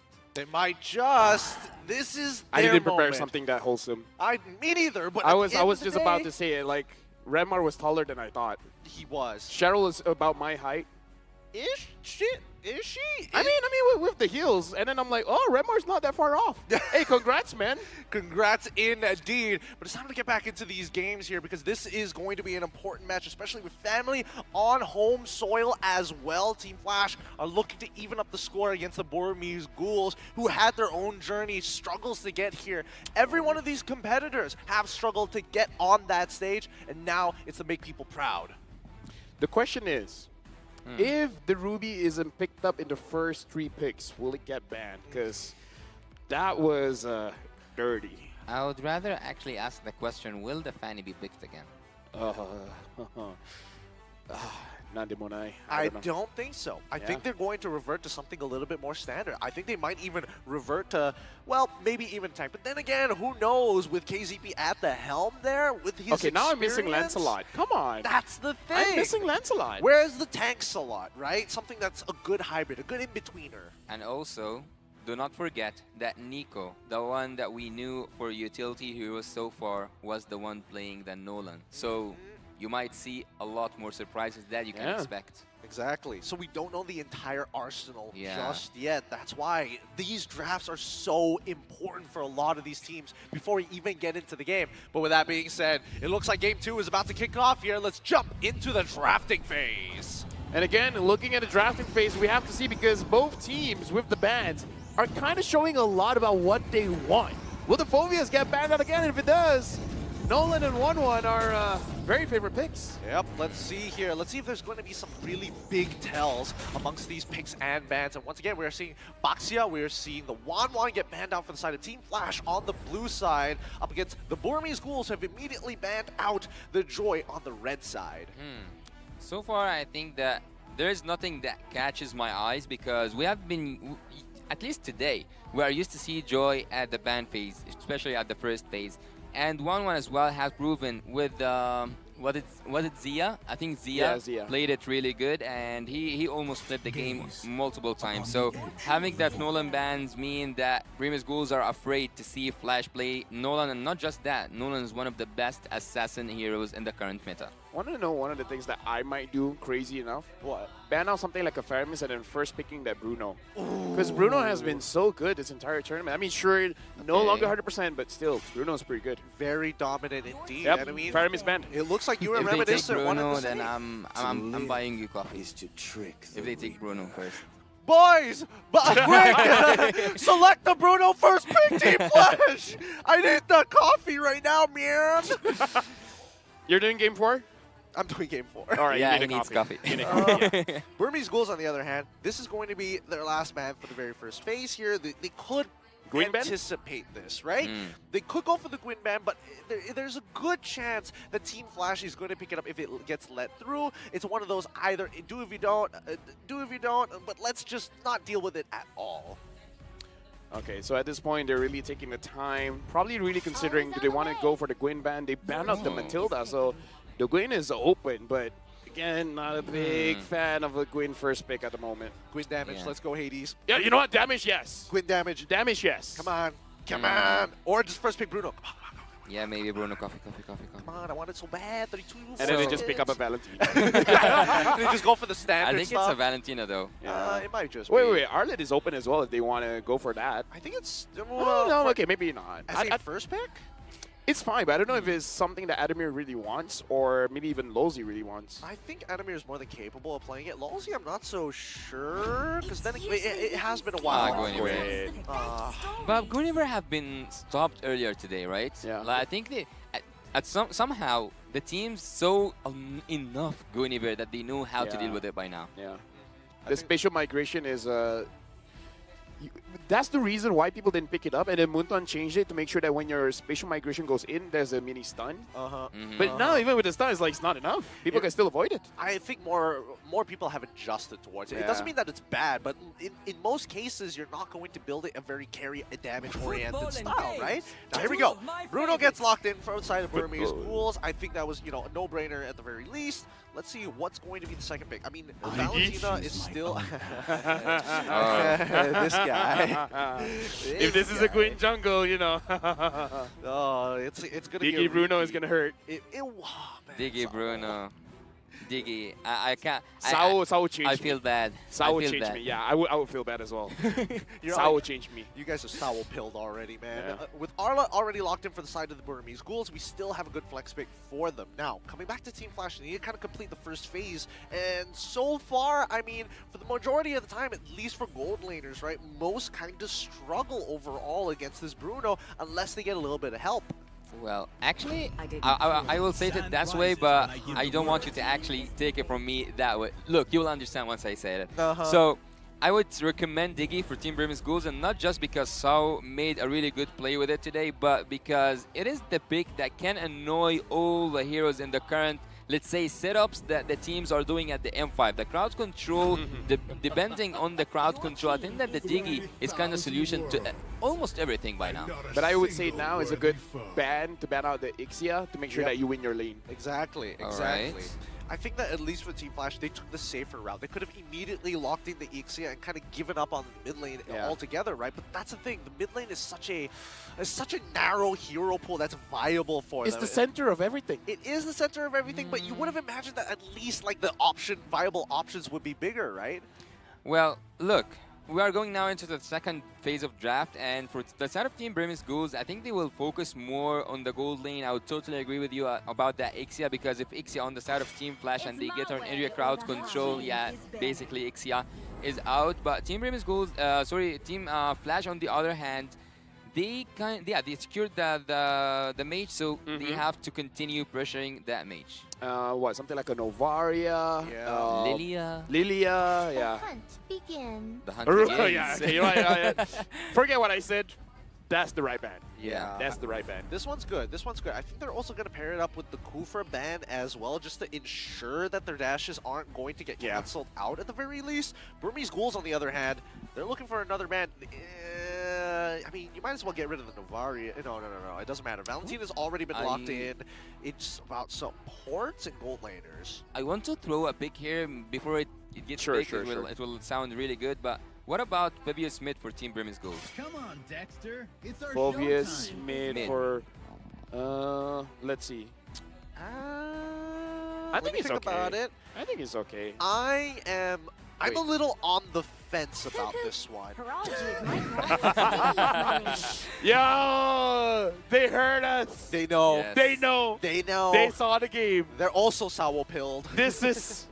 They saw. Don't disrespect the face of a Diggy. That's behind the cute exterior is a demonic interior.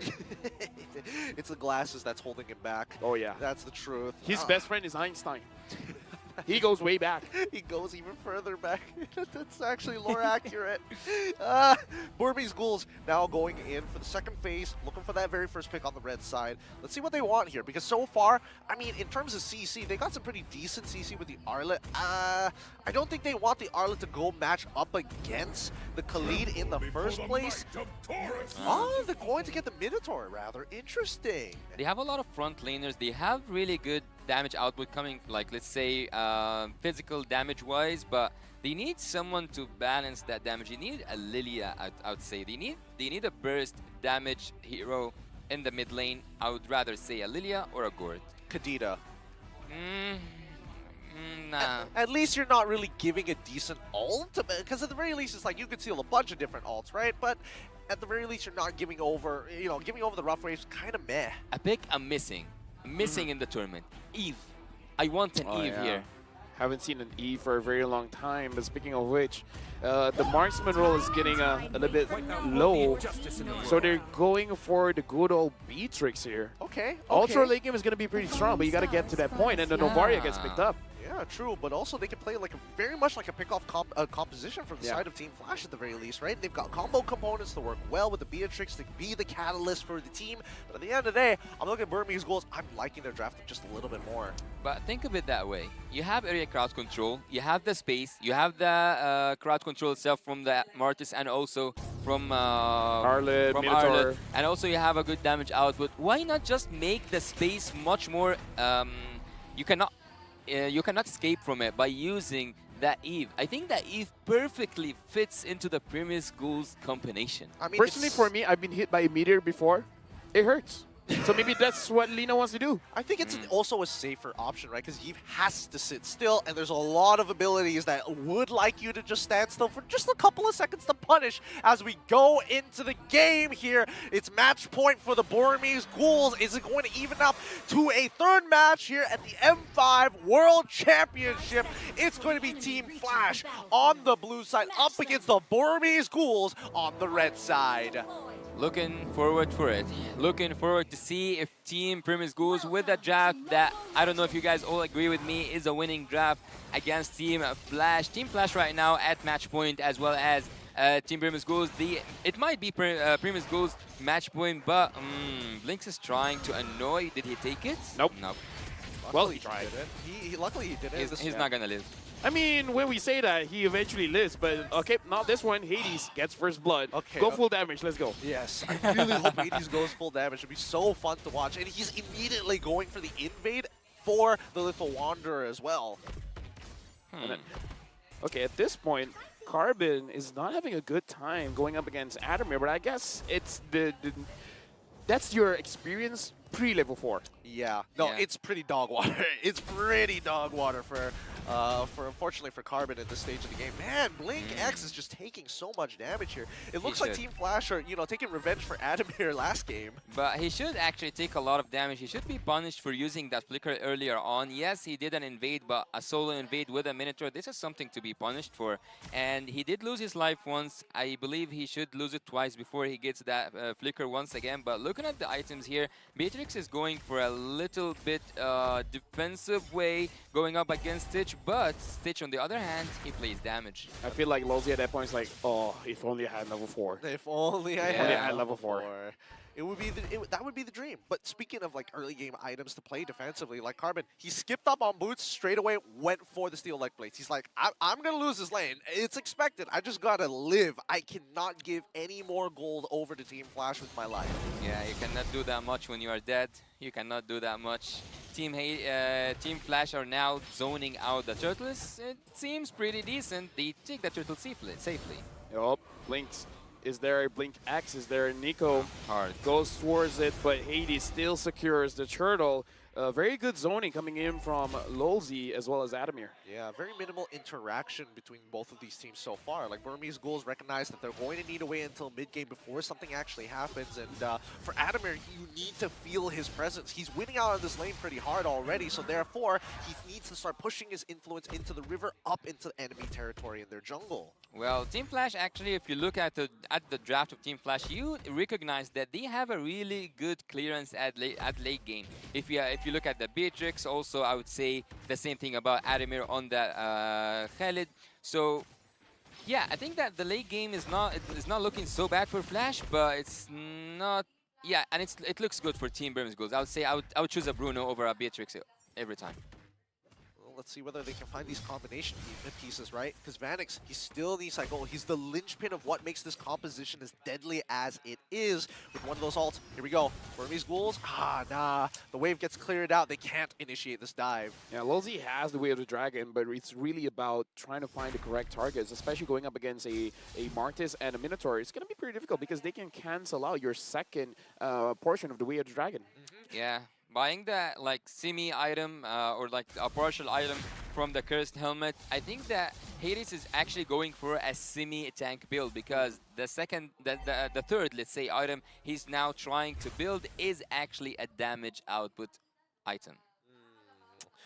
Oh, it'd be fun to see whether he goes for it, but I think okay, he shouldn't die here. Adamir still has his Quicksand Guard at the end of the day. He should be able to top himself up, but I think the worst part so far is the fact that, like, for the most part, Burmese Ghouls, nothing is really going for them, right? Especially when you are on this Martis, you're eventually going to start falling off. But when will the fun start?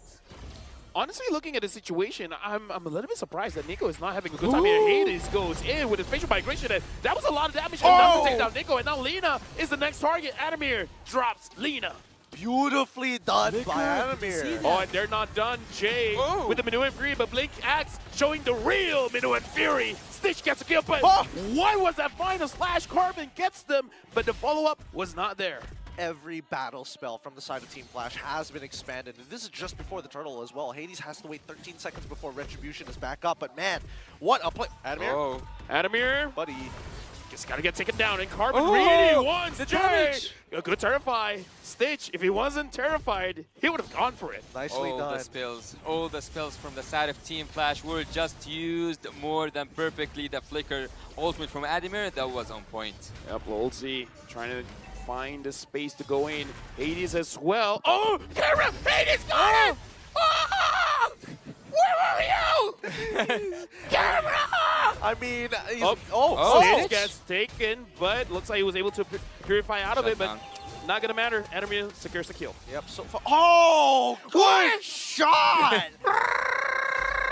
Good shot coming in from Lina. I mean, both sides, like the macro decision making is kind of on par, but now it's about outplaying your opponent. It's like really good stuff. Usage of the flickers at the same time. The Burmese Ghouls, as much as they want to kind of escalate situations, which is kind of what their comp wants to do, Team Flash, they find these trades back so quickly. I really had to ask for it. I just said, when will the fun start, Lafel? And everything has been really good ever since. But ironically enough, after seeing a Guinevere playing against... Damn it.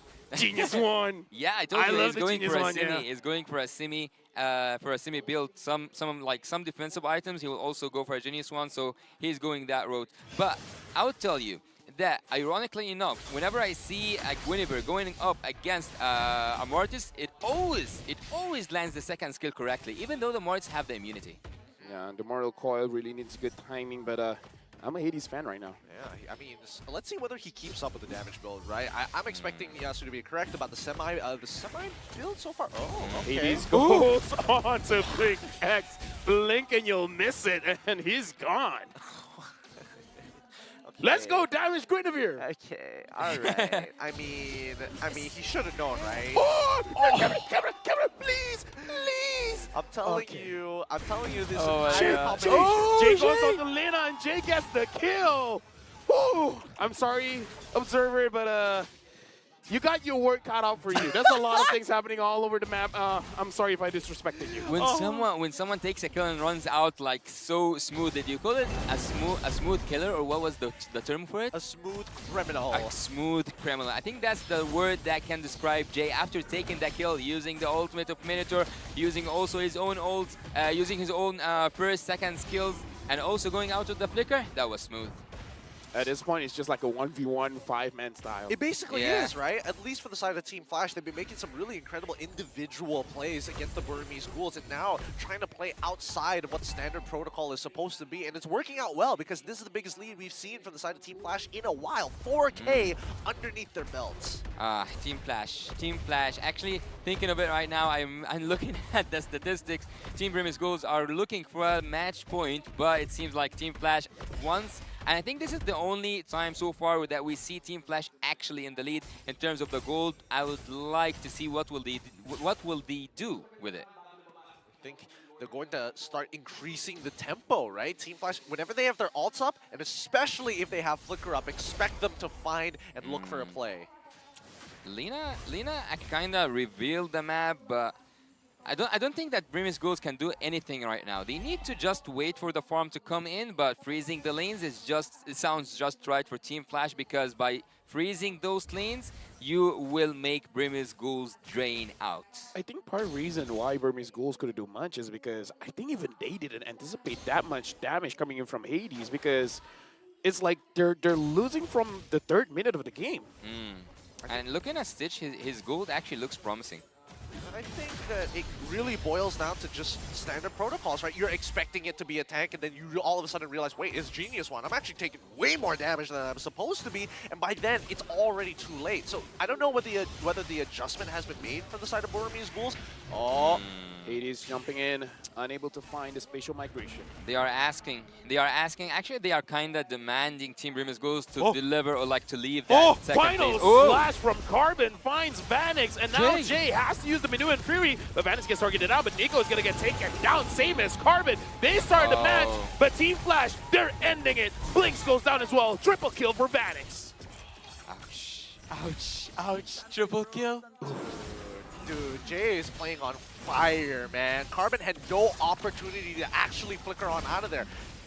Jay ensured that he was terrified and then committed with the stolen Minoan Fury to make sure that Carbon had zero opportunity to flicker out of the way. Yeah, for me, it's always not worth defending a full or like an almost fallen turret, and that second turret especially was not a turret to defend. So looking here, I'm looking forward to see where is the Guinevere. Yeah, it's going for a semi-tanky build. Look, I think that you get the best of both worlds. You get your damage, we get our tanky hero. I gotta say, with this kind of build, now I'm a fan of Guinevere again. This is the Guinevere I expected to see, and I've been missing it.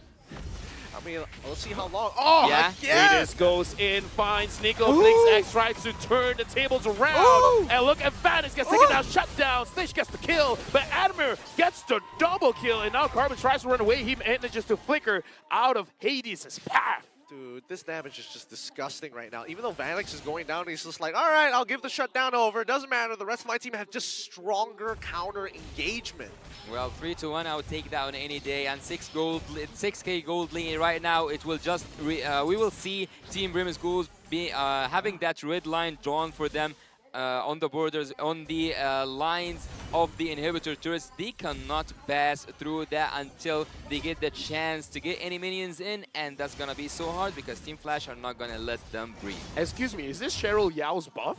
Apparently. I mean, if that's the case, I need her to cheer me on. Oh boy, I mean, with the way... Going in, Carbon able to dodge out of it. I'm sure that was not intended, but it looked cool nonetheless. It did look cool. I mean, great movement coming in from the side of Team Flash, but it can only go so far. Eventually, Burmese Ghouls are going to get to the point where they're going to get outscaled, but for Stitch, he needs to be able to get a little bit more space. And Team Flash continuously, like now from pickoff comp, it's now pure dive. Let's get into that backline as soon as possible. I need a chat to spam Cheryl Yell buff because it's real. It feels real. Family buffs are real.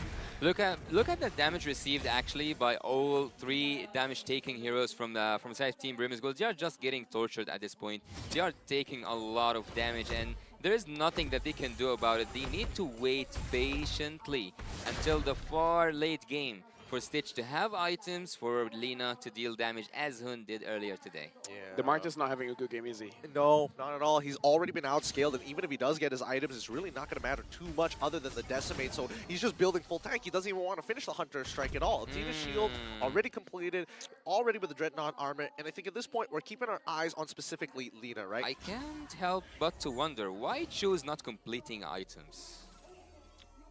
Who?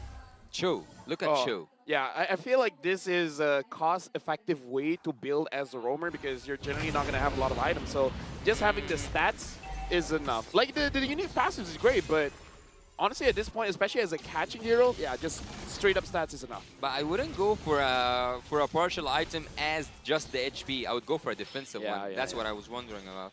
Well, I think he knows what his Maybe job he just doesn't have enough gold. Yeah, he's just poor, guys. Yeah. He needs money, all right? He needs money, and the only way he's going to do that is through finding these big plays. At the end of the day, I think that at least for the Burmese Ghouls, they're going to have to start tightening it up, right?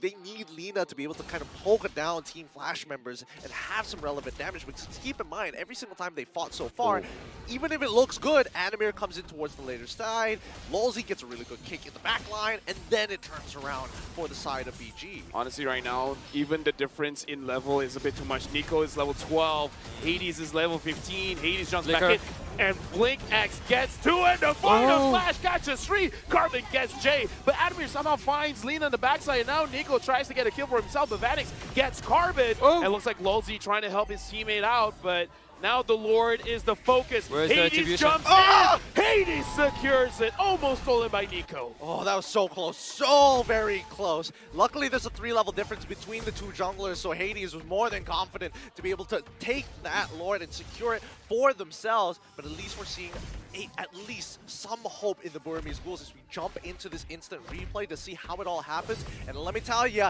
Jay, keep your eyes on him because he messed up. He was really far up here. He didn't have any opportunity to hit the stolen Manu and Fury off. That was a perfect wombo combo there, and Team Flash accepted to play with fire. That was a really risky play, and actually it would have turned a little bit, actually more than great for Team Burmese Ghouls because they had that perfect wombo combo. They might have just finished that team fight. And right now the Lord marched in, managing to get the mid inhibitor for Team Flash. Looks like they want to try, ideally get all 3, but the defense coming in from Burmese Ghouls is good. Vanix has to be very, very careful not to get caught. One last inhibitor to it? Oh, no, two. 2 are still standing. Yeah, I mean, they're still going on strong. The next wave is about to start collapsing in. The mid one is already there. Top and bottom are about to collapse, and I think that Team Flash have to pick which one they actually want to break down. Ideally, it will be on the top side because they know that the Lord is spawning down bottom. They might just take both. Yep. Oh, do they? Right now, Team Flash is able to take the bottom one. The top one apparently is a little bit difficult, but 7.5k goal lead. Yeah, Team Flash does not have to force it out. Yesterday we had a 2-0 day. Today looks like potentially a 2-1 day. A 2-1 day. Yeah, we gotta have both sides of the story. Am I right? We need to balance it out. We need to balance it out. Well, look at Team Burmese Ghouls. They already bought two room items. One of them is the conceal on the Arlet, and also the other one is the healing one with the Minotaur. So they get to use both of them. I think that time already served that both these rooms are activated, but look at the odds, real-time win rate. It's 67% for the favorite Team Flash. I would actually increase that to an 80%. 80%? I mean, it's an 8k gold lead, but we're breaking into the 42k mark. Like, Burmese Ghouls, their cores already have their core items. Like Stitch, for an example, in terms of damage dealt, he's keeping up with people like Jay and as well as Vanix, even though both Jay and Vanix have setup.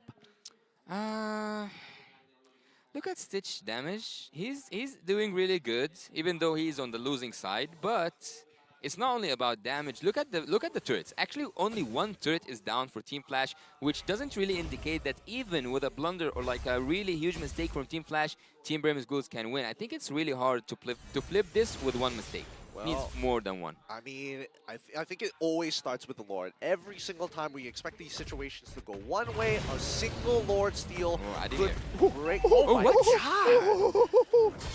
I think if Adamir is like, okay, relax, breathe, calm down, it's okay, I'm fine. That was a lot of damage. That was too much. Yeah, that man Bowles was on fire. Oh, yeah. Oh, can't do much about it. Nico is standing nearby towards Vanix's side, but they're pulling it kind of early here. I think they're still, at least for Team Flash, they're looking for a pick. Yeah, Vanix looks like he can leash the Lord just because he can't heal back with the House Claw. And Hades is trying to find an angle, trying to punish Nico, but it's getting to the point where even Nico is getting level 15, so the level discrepancy isn't really going to be there anymore. Actually, considering that we are now at the late game, I don't think that any levels will matter, and also no goal difference will matter. It's just about the execution. So Burmese Ghouls, if they did the same thing they did at that top lane Lord, they might take that team fight. I mean, they're just back there holding it strong, right? This Lord dance is going to take a little bit of time, and I think that Team Flash, with the way that they actually play the game, yep, they're going to send Adamir back up to that top side to force another member, and he knows that he rotates faster because of his passive. Jay so far haven't stolen any ultimates, which is actually quite something to admire right here, because Blink X knew that every time he's out of the bush, every time he's... Oh yeah, that's the that's the last touch. But every time he's out of the bush, his ultimate gets stolen and his team suffers from it. Yeah, right now the Lord, again, getting leashed, playing with his feelings. Burmese Ghouls right now, I'm pretty sure, like what Yasu said, Blink X wants to move forward, but Jay is there, like, showing his face, sometimes being invisible, making it so that if you show your face, if you do your job, you're making a mistake. Yeah.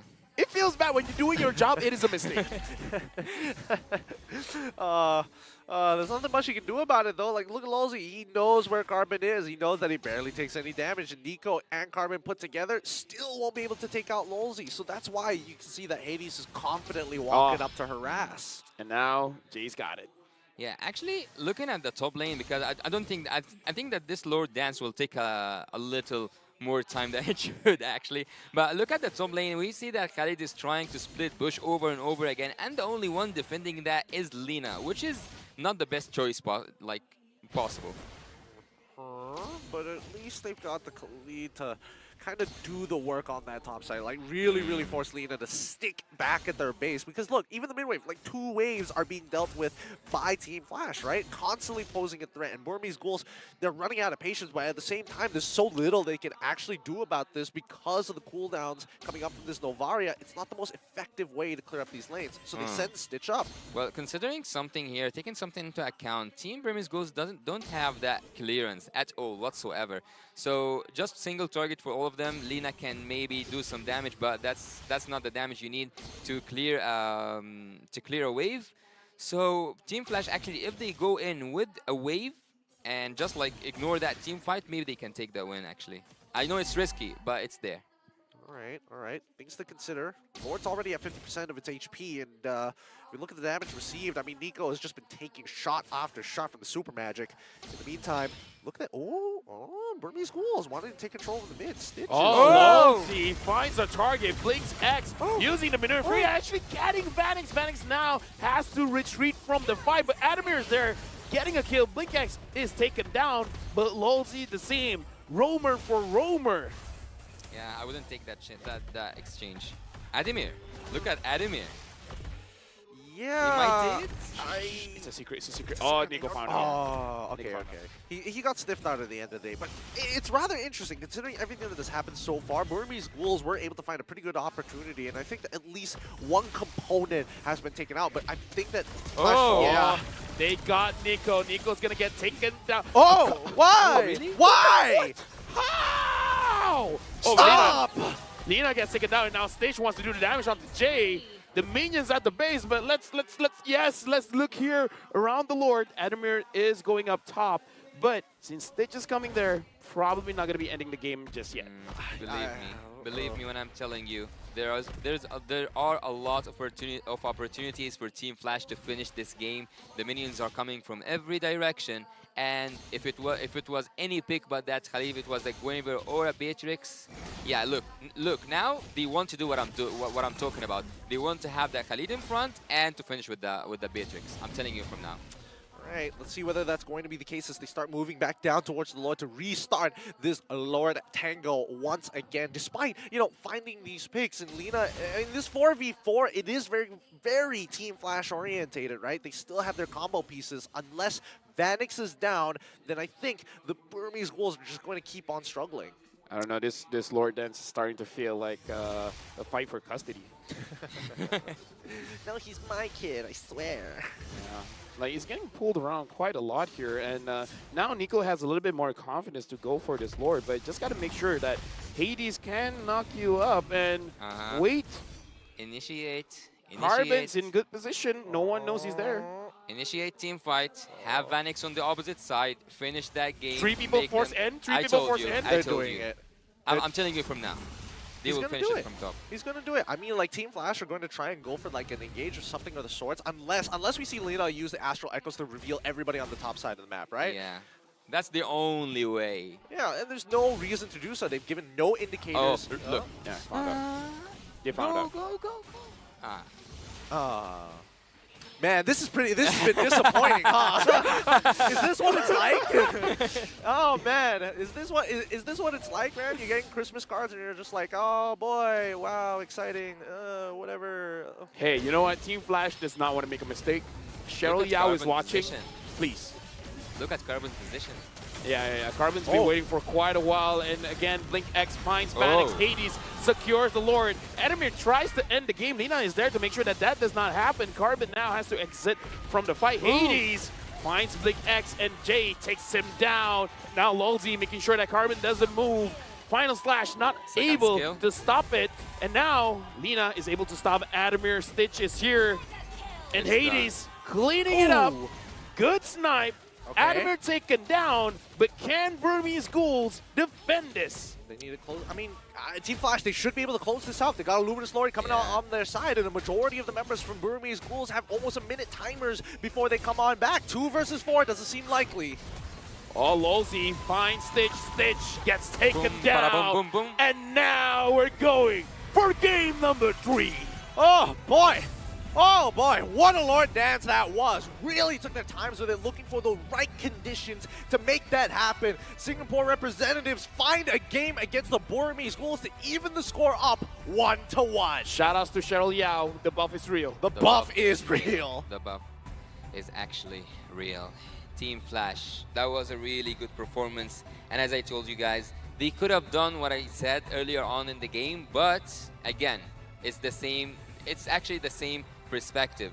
Continue on that team fight. They pressured the top lane. They kept Lina back, and Khalid lost his immortality. But 4v5 without having any damage, only the Bruno. Yeah, it was quite obvious. It was a multiple choice question with most of the answers being correct. Yeah. You want to end it there? It's probably correct. You want to win the fight? That's probably correct. You want to contest the Lord? Probably correct. Exactly, right? And again, the entire composition was very much leaning on the linchpin on Vanix, right? As long as you're able to find that initial pick and you have one of the relevant ults from Beatrix, whether it be Bennett's Rage or Nibiru's Passion, you have more than enough damage to one-shot somebody. So it's like, it's a 4v4. It's still very much in Team Flash's favor. Do you know, actually, there's something that I really, I don't know if it's gonna happen or not, but I don't want to have a break, to be honest. I want the players, and like with the momentum that they have right now, to continue performing as they are right now. Nah, I don't think that's going to be the case, especially since we have to look at our MVP, brought to you by ROG. Let's give it up for Adamir here. Really huge plays, strong in lane, but still, that mid game really kind of set the tone for Team Flash. He sacrificed himself in the first game, and he redeemed himself in the second one. Yeah, he indeed did. But actually, looking at Adamir, you cannot do anything but to admire his early game. He was doing a lot of flicker ultimates, hitting the right targets every single time, and not just we are used to see like flicker ultimates to the front. You remember the mid lane? Maybe it's gonna happen in the highlights. He took like a slash to the left, which was really good. He took also Lina down at the early game. Yeah, I think this is the moment I was talking about. Yeah, It's look like, at Ademir. oh, And I want it. boom, Nope. left. It's like, I want Nico, but no, I'm going to double up on these kills and take out Nico as well, Lina as well. But again, it felt like the Burmese Ghouls, especially in that early stage of the game, with how much influence Ademir had on the bottom side of the map, really staggered them from finding this momentum. And even for the side of Team Flash, right, it was all about finding these picks. Every single one of these lanes were finding good opportunities to really set themselves up and slow the game down on purpose. And Jay actually at some points was doing a two-man's job, dealing with some people 2-1 by himself, using the ultimates coming from Blank X. And here we seen actually the gift that Beatrix has gave to Team Flash before she goes away. And here Carbon was just like fighting with time. Actually, at some point, yeah, this was the point where if the gold was in the favor of Team Burmese Ghouls, they would have finished the game, they would have finished the fight, but here the gold difference speaks, and here Team Flash took the retribution. And actually, one of those things that if I was Team Burmese Ghouls, I will be worried about. The retribution execution was really bad from the side of Nico. Oh, I mean, I can't really blame him, right? He has to worry about Lolzy's G Node, Way of the Dragon, Ademir stands picks on guard as well. Oh wait, no, sorry. With his ultimate as well. There's just, the more I think about it, there's just so many things that actually forces out, and especially even when you do have those mortal coils, right? Keep in mind that the spatial migration coming in from Hades specifically to cut right in between it made it even harder for him to hold both charges of the mortal coil. We saw how the game ended, but we got to talk about how the game started. Team Flash, they really had a very good momentum coming in because Hades did a very good job basically manhandling Nico, making sure that Nico as a jungler, he couldn't do much. And as a Martis, you want a bit of a snowball going on. You want at least 2 kills getting into your second turtle, but he didn't even get 1 kill. So the build coming in from Hades and the aggression was really good. Yeah, I agree, especially with the There has been a change though, right? He had a Genius Wand earlier on, so now he switched to a freeze. But looking at Nico, because you pointed out the early game, he was at some point 0-3-0, so at some point he wasn't even inside the game itself. Stitch, although his team was losing, he was doing a really good damage, and also he did the most amount of damage at a certain but the sandbag, unfortunately, is Nico, and the carry and the rich guy is Stitch, and he did deserve that rich guy and also the carry, but he didn't carry his team all the way through. Forgotten one is Jay. I don't think that anyone will actually forget Jay's performance. Who had the most team participation? I wonder. Team. Oh, it's Jay. Yeah. It should be Jay by stealing these ultimates from the Minotaur. Even though we saw that Ademir is the MVP, but Jay was actually the one who did the most amount of damage in his team and also the most participation. But who was most effective and most annoying was definitely Ademir. I mean, Ademir had plenty of damage. I mean, he went for a full damage build as well, right? So again, people like Stitch needs to be extremely careful when walking up to him. And no turret damage at all. Yeah, they weren't able to get close, right? Yeah. It's all minions. It's all minions. Unfortunate indeed. I think that Stitch definitely had an opportunity to try and turn things around for his team, but it's just the lack of space, right? Yeah. There's only so much play space that you actually have. You get caught, you're instantly going to die. You know what? Going to a 3-game series, it seems adamant. Like, the game has been very good, and I feel like the evolution in the draft as well, now you really have to respect the Guinevere, because like I said, so far it's like, oh, it's hard to hit the spatial migration, but Hades make it look easy. He really does, especially with anti-CC on that Martis. Like, he's making sure he gets his timings just right between the mortal coils. Well, man, I don't know about you guys, but any predictions for the upcoming Game 3? Nope. Team Flash, split bush, win. Wow, that was just split push Yes, that's win. fast. I mean, that's the only way that it seems to be. But for the side of Team Flash, I mean, this could be their moment to actually get some points. Burmese Ghouls, could this just be it for them? Or are they able to bring it back to make sure they're competitive in their group? With that being said, we're going to go on a short break. And when we come back, more MLBB action.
It's time to conclude the second best of 3 series here today between Singapore's representative against Myanmar. It's going to be Team Flash once again at 1 point, looking for a second against the Burmese Ghouls, also at match point, currently tied. But man, these drafts have been adapting, and it feels like it's a continuation of the battle itself. What? I don't know, the game is masarap, you know? It is. It's delicious. It's delicious. Masarap. It's too good. It's too good for some of us even. But it's competitive at the very least. We did get to see a little bit more of Team Flash this time around, which I'm happy to see because, again, game number 1, we didn't get to see them express themselves as much. And Burmese Ghouls took advantage of it. Game number 2, the complete opposite, right? Where we see Team Flash winning out in the majority of their lanes, and Burmese Ghouls felt like they were kept in a box. Now, it's time to see which one of these teams are going to come on top. Allow me to disagree with the point when you said the first game we didn't see Flash style. The first game was the split pushing game. So we did see a style there, but it didn't work out. Yeah, that's for sure. It didn't work out as Team Flash wanted it to do. But going to game 3, I gave my prediction: Team Flash, split push, fast end. You escaped the question, Lafel. Yeah, he still thinks it's just masarap. It's just delicious.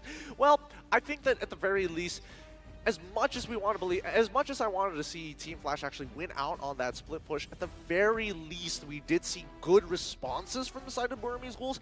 Not so much in the second game, right? But now we go into the third, and maybe we might see one more evolution. I'm hoping that both of these teams instead just look, I mean, it's tough against Burmese Ghouls. If you're going for a team fight composition against the Ghouls, who are real good at team fighting, it can be quite the struggle. I would say the good thing about a best of 3 is that you get to see quite a lot from your opponents. So I feel like the pick and ban phase right now is going to be very, very targeted.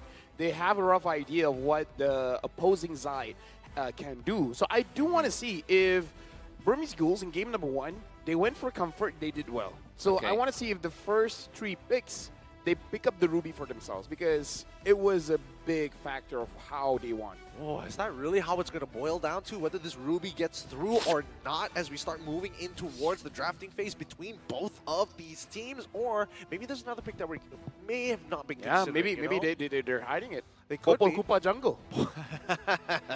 Don't knock it till you try it. I mean, I've never tried it. I mean, I've heard back at home, well, there are some people who have really pushed to the limits of what the meta could be. There's obviously some flaws in it, but maybe they have a way to build a composition around it. Do you know what would Koopa in a jungle taste like? What? Masarap. I don't think that's okay. I'm not sure how many people are going to be on board with that one, to be fair. It's going to be tough to believe it. Oh, yeah. We've traveled a lot, Gideon. We've traveled a lot. Been around. Look, we've been around to places. Sometimes it's just not okay. But now, as we think about it even deeper, right, I'm hoping to see whether Adamir is going to have a good time or a bad time. Game 1, bad time. Game 2, good time. I see Leo, I'm happy. Yeah. So is like a happy place I go to when I see Leo, Renmar. Everyone is here. Everybody's here as we get into the drafting phase to conclude this match between Team Flash as well as the Burmese Ghouls. Burmese Ghouls going to be on the blue side up against Team Flash on the red side. And it looks like a lot of the bands are looking pretty similar here. Baxia for the side of Team Flash, Joy, Matilda for the side of the Burmese Ghouls. Which one is the first pick again? Red or blue? Red. Blue? You're colorblind anyway. Yeah, I am colorblind. So far, the blue side has been winning. Yep. At least for this series. The previous series, if I'm not mistaken, it was the red side. Yes, it was. I mean, it was, and they're winning in a very convincing fashion as well, right? As we look on over, Wanwan gets banned out again, very similar to game number 1. Look, I was about to say an Arabic word actually, but look, Team Burmese Ghouls here. They can go for the Nolan. Smelling Nolan. I was about to talk a little bit about that Guinevere because she proved that she is effective, even like the semi-tanky one, but Team Burmese Ghouls seems to disagree with me on that. Nolan, okay, by banning the Phoebus, Nolan becomes a clear option. But where's the Paramis? Where's the Valentina that was so toxic earlier on? Where's the Outlet? A lot of picks are still open. Take the Guinevere away. You don't want to give it over to Hades unless you have a very clear idea of how to fight against it. It could be, well, I mean, Diggy could be the answer, right? That's why we saw Team Flash banded out in the second phase. Farmers gets picked up. I'm expecting Team Flash. I mean, you gotta give it to Jay. He played a good, solid Valentina. There's no reason not to give it to him. And I'm guessing it's gonna be Bruno Valentina, right? I mean, at this point, you may not have to pick up the Valentina first because you have to assume that this Fermis is going to the mid, right? Right? So you can delay it onto your third pick. Oh, that's also true. Right. That's also a good point. If that's the case, we'll see in about 25 Bruno seconds. Guinevere? Bruno Guinevere. Oh, that's a good one. That's I a like good one. that. That is a better adjustment. Here we go. It looks like it's going to be Bruno confirmed. Guinevere, you right on the dot. Nicely done, LaFell. As we jump on over to the Burmese Ghouls, let's see how they respond. The Burmese Ghouls actually, they can go for that crowd control. They can go for some heroes to prevent Guinevere and also Bruno from their own movements. But actually, there's a pick that have been neglected a bit so far, which is the Yuzong. I think the Yuzong here can take the Bruno on a 1v1 and on on a rainy day even. Yeah, show off the skin. And at this point, picking up the Claude is... this is interesting. Yeah, Nico didn't perform that well. That's like yeah, right? Nico is going for that. Maybe he was like, guys, I just didn't thought he would have that much damage. this time, I know. I'm coming in prepared. I swear it'll be different this time, I swear. Coach. Please, Lin Daddy. I need to redeem myself. Team Flash now looking for a final pick of the very first phase.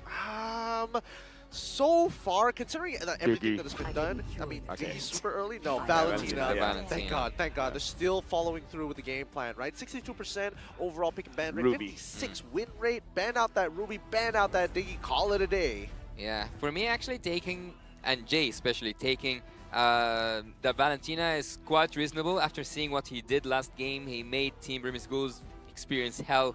And also, you have a lot of good ultimates there. You have the...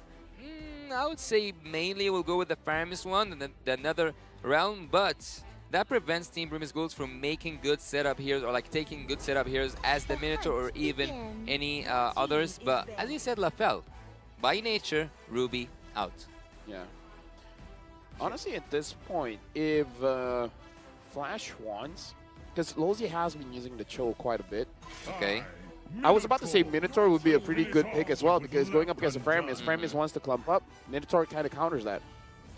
So it's a good ban. I think they're not going to touch the Cho just yet. I mean, there's a couple of arguments that can be made, right? They could say that, all right, maybe that Burmese Ghouls could lean into the sector where it's more for, let's go for the dive, right? We might as well go for a hard dive. And now that I'm noticing it, wait, hold on, let me just double check the bans real quick. It looks like the Arlet has not been touched just yet either. Nope. But yet the Diggy is respected though. The Diggy is respected. One of the things that I didn't see throughout this whole series is where is Angela? Oh, actually, you're right, huh? Yeah, the Angela hasn't been touched throughout this entire series at all. And we see that Burmese Ghouls showing respect to Adamir this time. Hey, no Khalid this time, no Singaporean specials. Maybe there's something Yuzong will come in, but yeah, Angela for the draft for Flash is actually not bad. It kind of gives more room for Hades to be a bit more aggressive, maybe having one additional damage item. Are we really going to put Lolzy on? That's true. Yeah, I think about what was I thinking? Yeah, I'm dumb. He's a set tank. He wants to be that guy who makes the play, the TikTok play even. Yeah, if he uses an Angela, he might use the Way of the Dragon. Wait, what? How? That's just raw belief. He manifests it. Let me just say TikTok has influenced me. Yeah. The TikToks have been very creative. We are catching up to all the MLPB, M5 content. So, Burmese Ghouls right now, what is the best option for them? Yeah, I don't think... Look, on regular basis, I would have said like area crowd control tank hero, like someone who takes damage and also gets to like make those spaces. But looking at the Valentina on the other end and seeing all that crowd control, it will just be ridiculous if you add one more crowd control to BG. Yes, Sister Isla. The Trizla, yes. Oh. Trizla, but it's gonna choose. Okay. Oh. I quite like this. Wow, a lot more flank opportunities. I agree. I agree, but I think that this should be, what, a Trizla pick, and they're going to put the Arla into the support section? Or is there a jungler that's going to make a difference here, just in case they flex it about? Running through it in my head, don't think so. Yeah, okay. So there is an opportunity, right? I mean, Arla into the Paquito. Wow, I haven't seen that. If it does become that matchup, it's been a while. Yeah, don't bring a sword to a fist fight because Paquito's going to punch you. Oh, wait, is it? No, it's like it's more like a spear. It's more like a spear. Let me process it.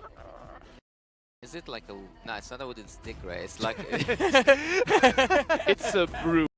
I don't know. That should be the next skin. Oh, Kufra. That's interesting.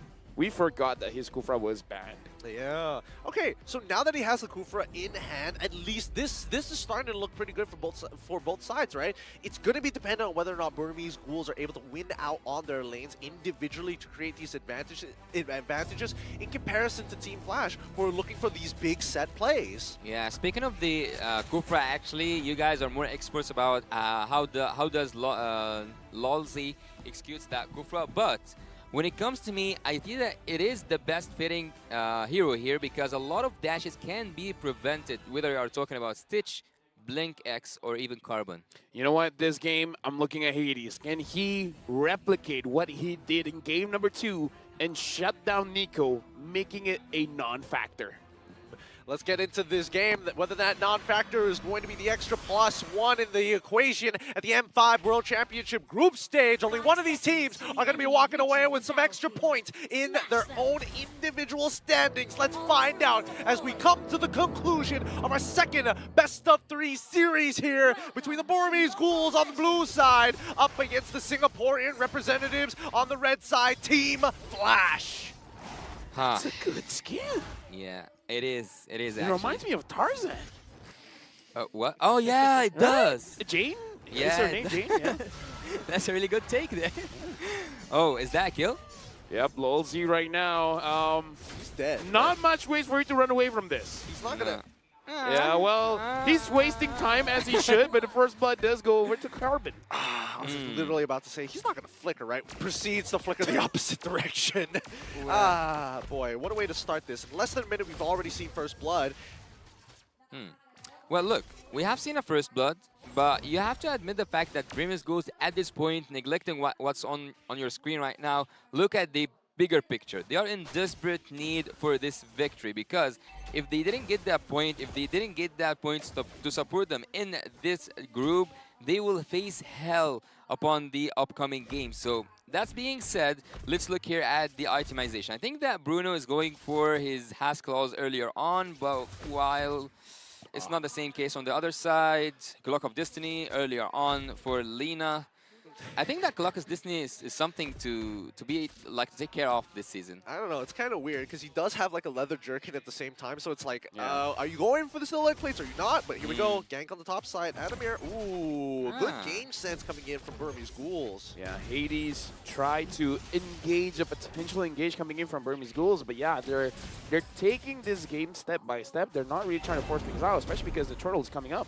Oh, nice man, Lolzy, but yeah, he knows his range. He knows his range. He goes back. But if looking here at the given inputs, Team Burmese Ghouls can actually make a really good solid team fight. But on the other hand, Lolzy, if he finds that second skill, he can make it. Oh, speaking of which, Hades finds Blink X and Blink X gets taken down. Carbon goes in, but that's a low double kill for Jay. Jay showing up on the Valentina. Is he continuing? No, they're going to start pressing their advantage down in towards purple. Like, oh, what?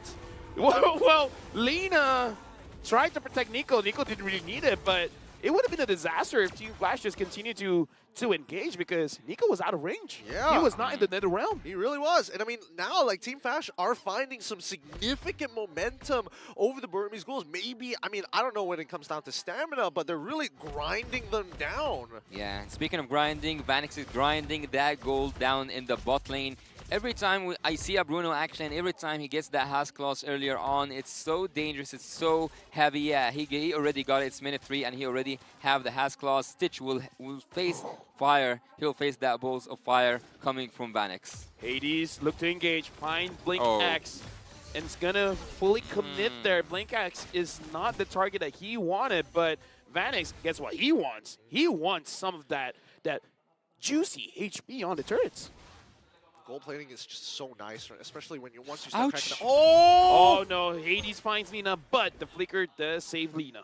Ooh, I don't know. Do you just take the Shadow Stampede, hold on to your spatial Oh, migrate? Oh, whoa, whoa! Okay, fights are happening all around, and looks like Nico is here to save Stitch, and he grabs a kill for himself. A better performance in Game 3. Oh yeah, finally we see it, and now Adamir has to take this 1v1 against Carbon. This is not an easy matchup at all. Sure, do this when I'm the play-by-play. Adamir and Carbon duking it out.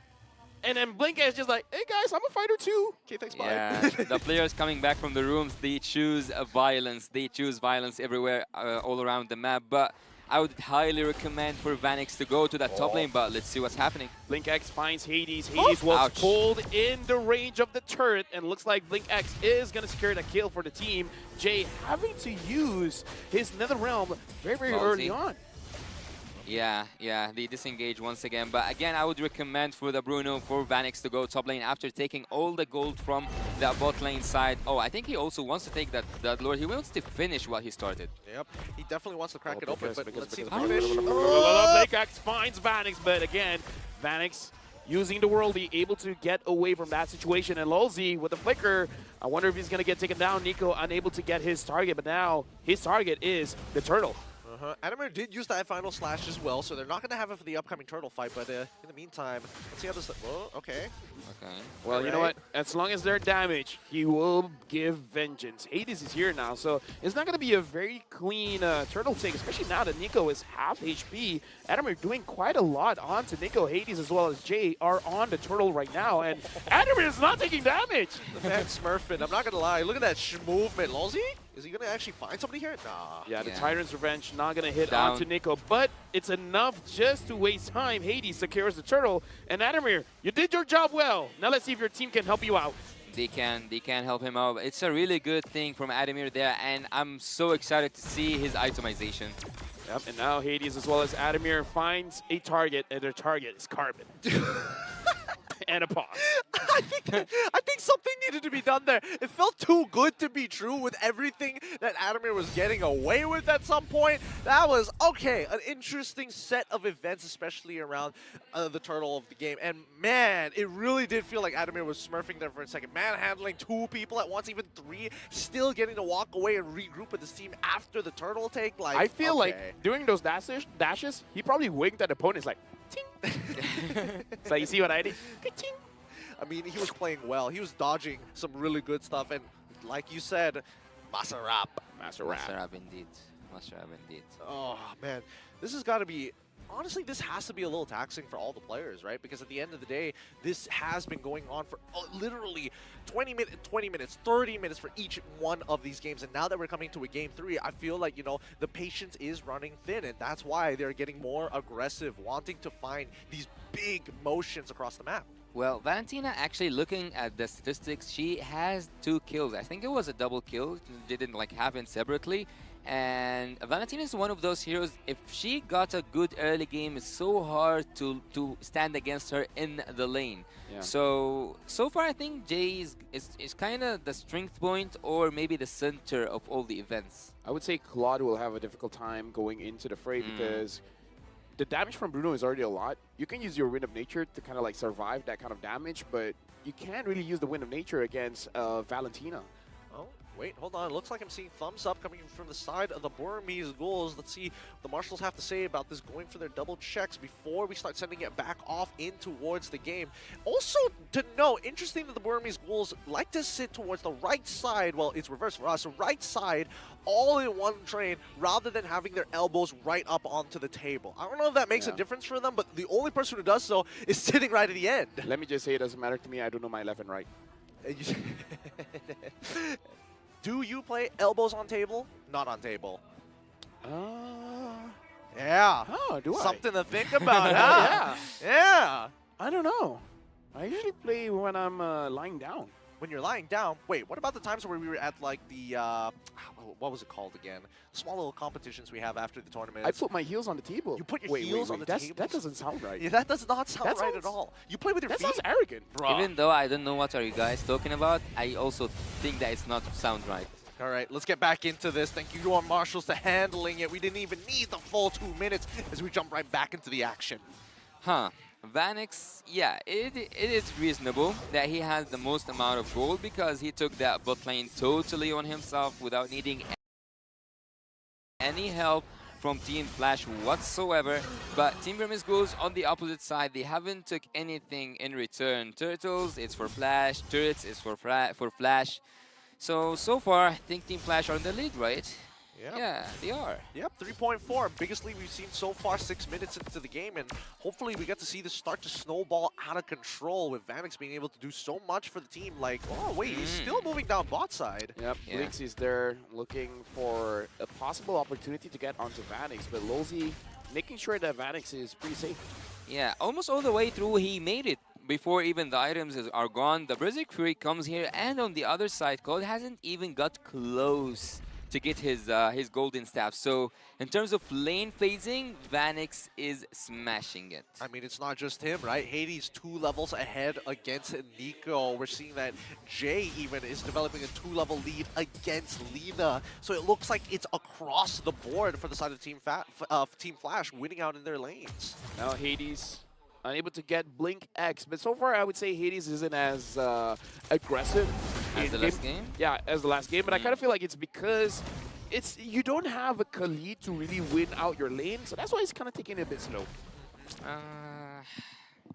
Look, I'm not gonna like follow up on that take. I actually want to speak about something else right now, which is if you get the defensive items for the physical attack, it should be more than enough for a team Flash to win that game. Lolzy finds Nico, but Nico able to Mortal Coil out of there, and now Carbon. Hades jumps back in with a Violet Requiem. Vanix gets a double kill, getting Blinks as well as Lina. Lina's gonna respawn very soon. But looks like a good fight for Flash, and they got a turtle as well. Yep, just nice lockdown coming up for the side of Team Flash as they focus a majority of their burst onto Lina as well as Blink X, and they did it so quick that Lina had no opportunity to be able to channel down on the Netherrealm. So, instant punish, 5k lead for the side of Team Flash, the biggest lead we've seen so far. Yeah, and Hades right now is just so annoying that no one can actually deal damage to him. He took that blue buff of the purple buff, sorry, for Mortis, and he went back to go for his own jungle. So far, Team Flash are in control of everything. This is a really high gold lead, 6k in 8 minutes. That's remarkable. Yeah, right now, Team Flash, they're staring in the eyes of Burmese Ghouls, and they're gonna take the mid lane turret. Carmen looks like he's trying to figure out how to play this macro-wise, trying to put a little bit of pressure on the top lane. Hard, so hard. I mean, let's look at the items, right? Let's see how far they truly are. I'm seeing that at least for the time being, Hades is still going for the semi-damage build, right? He's got the Genius Wand, he's got the Guardian's Helm already completed, but more importantly, look at Vanix's third item. He's already got the Malefic Roar. It's tough. He does so much damage at this point. Yeah, I would say also if you looked at Nico, he's 4k gold, while there are people with 8k gold on the other side. So Nico odds are not looking quite well. So I want to see a first flicker. Am I greedy from Kufra? Oh, Hades already jumping in, finds Blink X, and now Hades onto Stitch. Looks like Stitch got the kill onto Hades. I was like, I'm speechless. But why? Yeah, but why? Why did he have to go back in like that? There's no need to. Lolzy finds Nico, but Mortal Coil able to immune himself of the crowd control. Carbon goes in, and Lolzy tries to secure someone close to the wall. But looks like Lolzy is able to survive this engaged killing spree for Vanix. Vanix gets a kill, and Lolzy with the flicker gives a double kill onto Vanix, and now Adamir!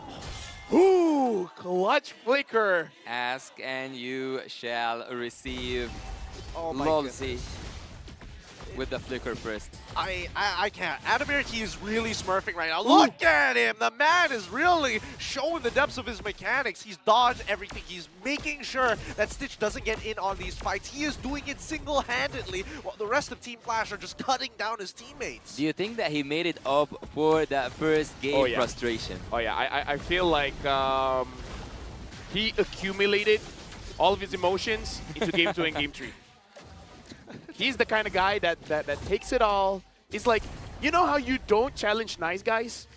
Nice guys has a limit on their patience. You don't push them far enough, all right? You push them enough that they're like, okay, I'm upset, but it's okay. They push Adamir too far. He's just petty like that. No, yeah, he's just petty. But now with the Lord pushing in, right, this is starting to look like a really good checkmate position for the side of Team Flash, right? 8K lead, 36-27. No item, third item power spike for the side of Burmese Ghouls. Rosie now charging the Tyrant's Revenge, and Blink X coming from behind, finds Hades, but no follow-up just yet. Blink X is almost getting taken down, but Lina was able to protect him, but at this point, I feel like the NetherRealm not being up is more of a big deal. I actually like Carbon's way to move in the map. He wants to cut the lanes really smooth. Yeah, now Wolsey almost making a mistake. Yeah. Yeah. He's so clever. So you can't smart. push with no minions. Yep, can't push with no minions, but they still be able to get one more inhibitor. It's a small save, but let's see how much of an impact. Oh, it's going to have. Oh, Nico. Yep, they find Nico, but Nico is still, nope, never mind. Unstoppable for Vanix. Vanix is on fire for this guy. No way! Oh. Okay, he died. Thank goodness. He survived. Carbon now comes from behind. He's going to get taken down. Killing spree by Jay. Is it done? That needs an instant replay. I can't. I'm so lost for words. He's smurfing so hard right now as they're looking to close this out, and they try backdoor protection of minions, and that's Team Flash taking the win. 2-1 against the Burmese Ghouls. What was that? The story is between Singapore and Myanmar. Myanmar has been taking them down over and over again in internationals, and this time new representatives from Singapore is like, we got your number. We got your number indeed. Lolzy is happy. Adamir has a slight smile, and you know what that means. He's like, I smurfed this game, boys. Yeah. He played out of his mind. Yeah, ladies and gentlemen, having that second deserved victory. Team Flash do deserve that victory, coming all the way from Singapore just to take the Burmese Ghouls on their first challenge down. Team Burmese Ghouls odds are bad at this moment. Yeah, it's not looking good, right? They need every single one of these wins in the upcoming matches if they want to at least try and qualify or force a tiebreaker against another team in the same group. It's good stuff coming in for Team Flash. Fountain. He's still, and he nearly survived. He was pulled back into the fountain. What? I mean, I can't wait to see the highlights coming up in a little bit, but man, considering how Game 1 and Game 2, how long they dragged out, the fact that Team Flash was able to snowball that out of control, it's good to see that they're able to play every aspect of the game. Let me just say he did die, but that's a cool way to die. That is a cool way to die. Yeah, it is. It's almost as the Kyrie escape yesterday if he managed to pull that off. Oh, that would have been close. That would have been very, very close. With that being said, I think it's time. We got to have a look at our MVP. Brought to you by Republic of Gamers. Adamir, right? I mean, come on. Let's give it over to Jay. Big time Valentina, making sure that no matter what mistake you make, he's got you covered. Oh, wait, it's not Adamir? Nah. Jay has a perfect score. Adamir died, If he did not die, yeah. Yeah. If he did not die, yeah. I'm talking about the person who's been consistent throughout all three of these games. I'm talking about the man who plays in the mid lane and is dangerous. Look at that jawline. He's going to be cutting diamonds with that. 3-0-6, it's Jay on this Valentina. Yeah, KDA speaks, and speaking of KDA, he had a lot of damage applied. We want to see that in the upcoming statistics, but let's look at the highlights. The highlights shows us that Team Flash, since the first second were in control with that double kill. Also, every team fight and every turret, every objective, they were nailing it one by one. Nico was just trying to prevent the inevitable, and at some point Carbon as well wanted to do some clever moves. But look at the execution here from Lolzy. He managed one time after another to do really good ultimates, and not just that. We'll look at this. Yeah, I was just about to mention it. A first flicker over and over again, dealing really, I would say not dealing, but making. Yeah, that was the. I will leave it to you, Lafel. I will leave it to you.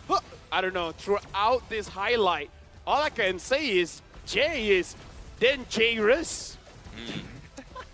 Yes, he truly is. The disruption that he brings with these terrifies, and at the same time, in Jairus we trust. It's just a dangerous game coming in from Team Flash. Then Jairus. Then Jairus. Yeah.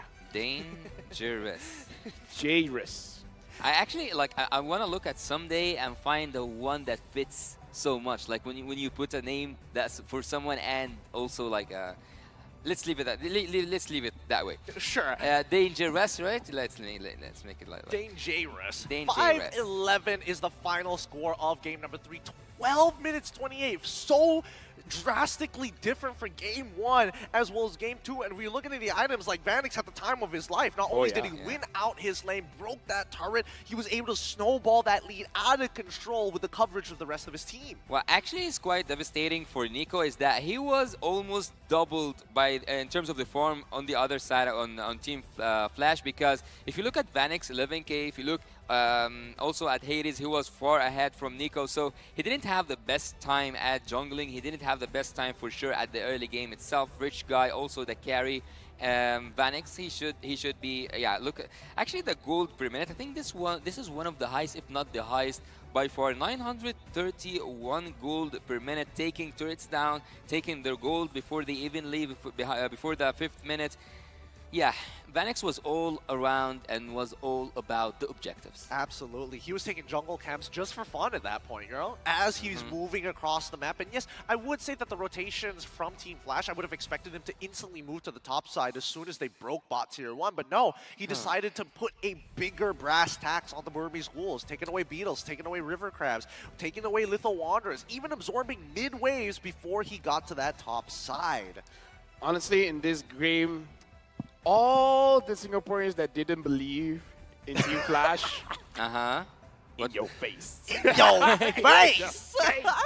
I mean, most people would have believed that the Burmese Ghouls were going to take it away. I got it wrong again? Oh, how convenient. What? I voted for Burmese Ghouls and they lost? Oh, no. Oh, no. You'd rather to be what than what? Right, but I'd rather be lucky than right. No, I'd rather be lucky than good. Than good. Okay. It makes me so mad that he gets away with it every single time. Fun fact, my name means lucky. Yeah, that I know at the very least. But man, it has been quite a battle between these two times. Once again, M5 is powered by Munton, presented by Qiddiya, our global presenting partner, supported by ROG, our official gaming phone, Grab, our official super app partner, and Secret Lab, our official chair partner. Thank you to all of our sponsors for making this happen, because guys, the next best of 3 is going to be just as exciting, if not even better, because we are seeing teams try and scrape up as many points as possible to qualify. I just thought of something. What you think? My name is Lucky, but it didn't specify good luck. Look, why haven't we seen this all this time? Don't ask me to predict. The proof is out there. It's been 4 years. It's been 4 years and we've never noticed it this entire time. But that being said, coming up next is the champions of MPL Cambodia. See you soon, going up against the runner-ups, Liga Latam, Bigatron Sun. So don't go anywhere. M5 World Championship group stage. We'll be right back.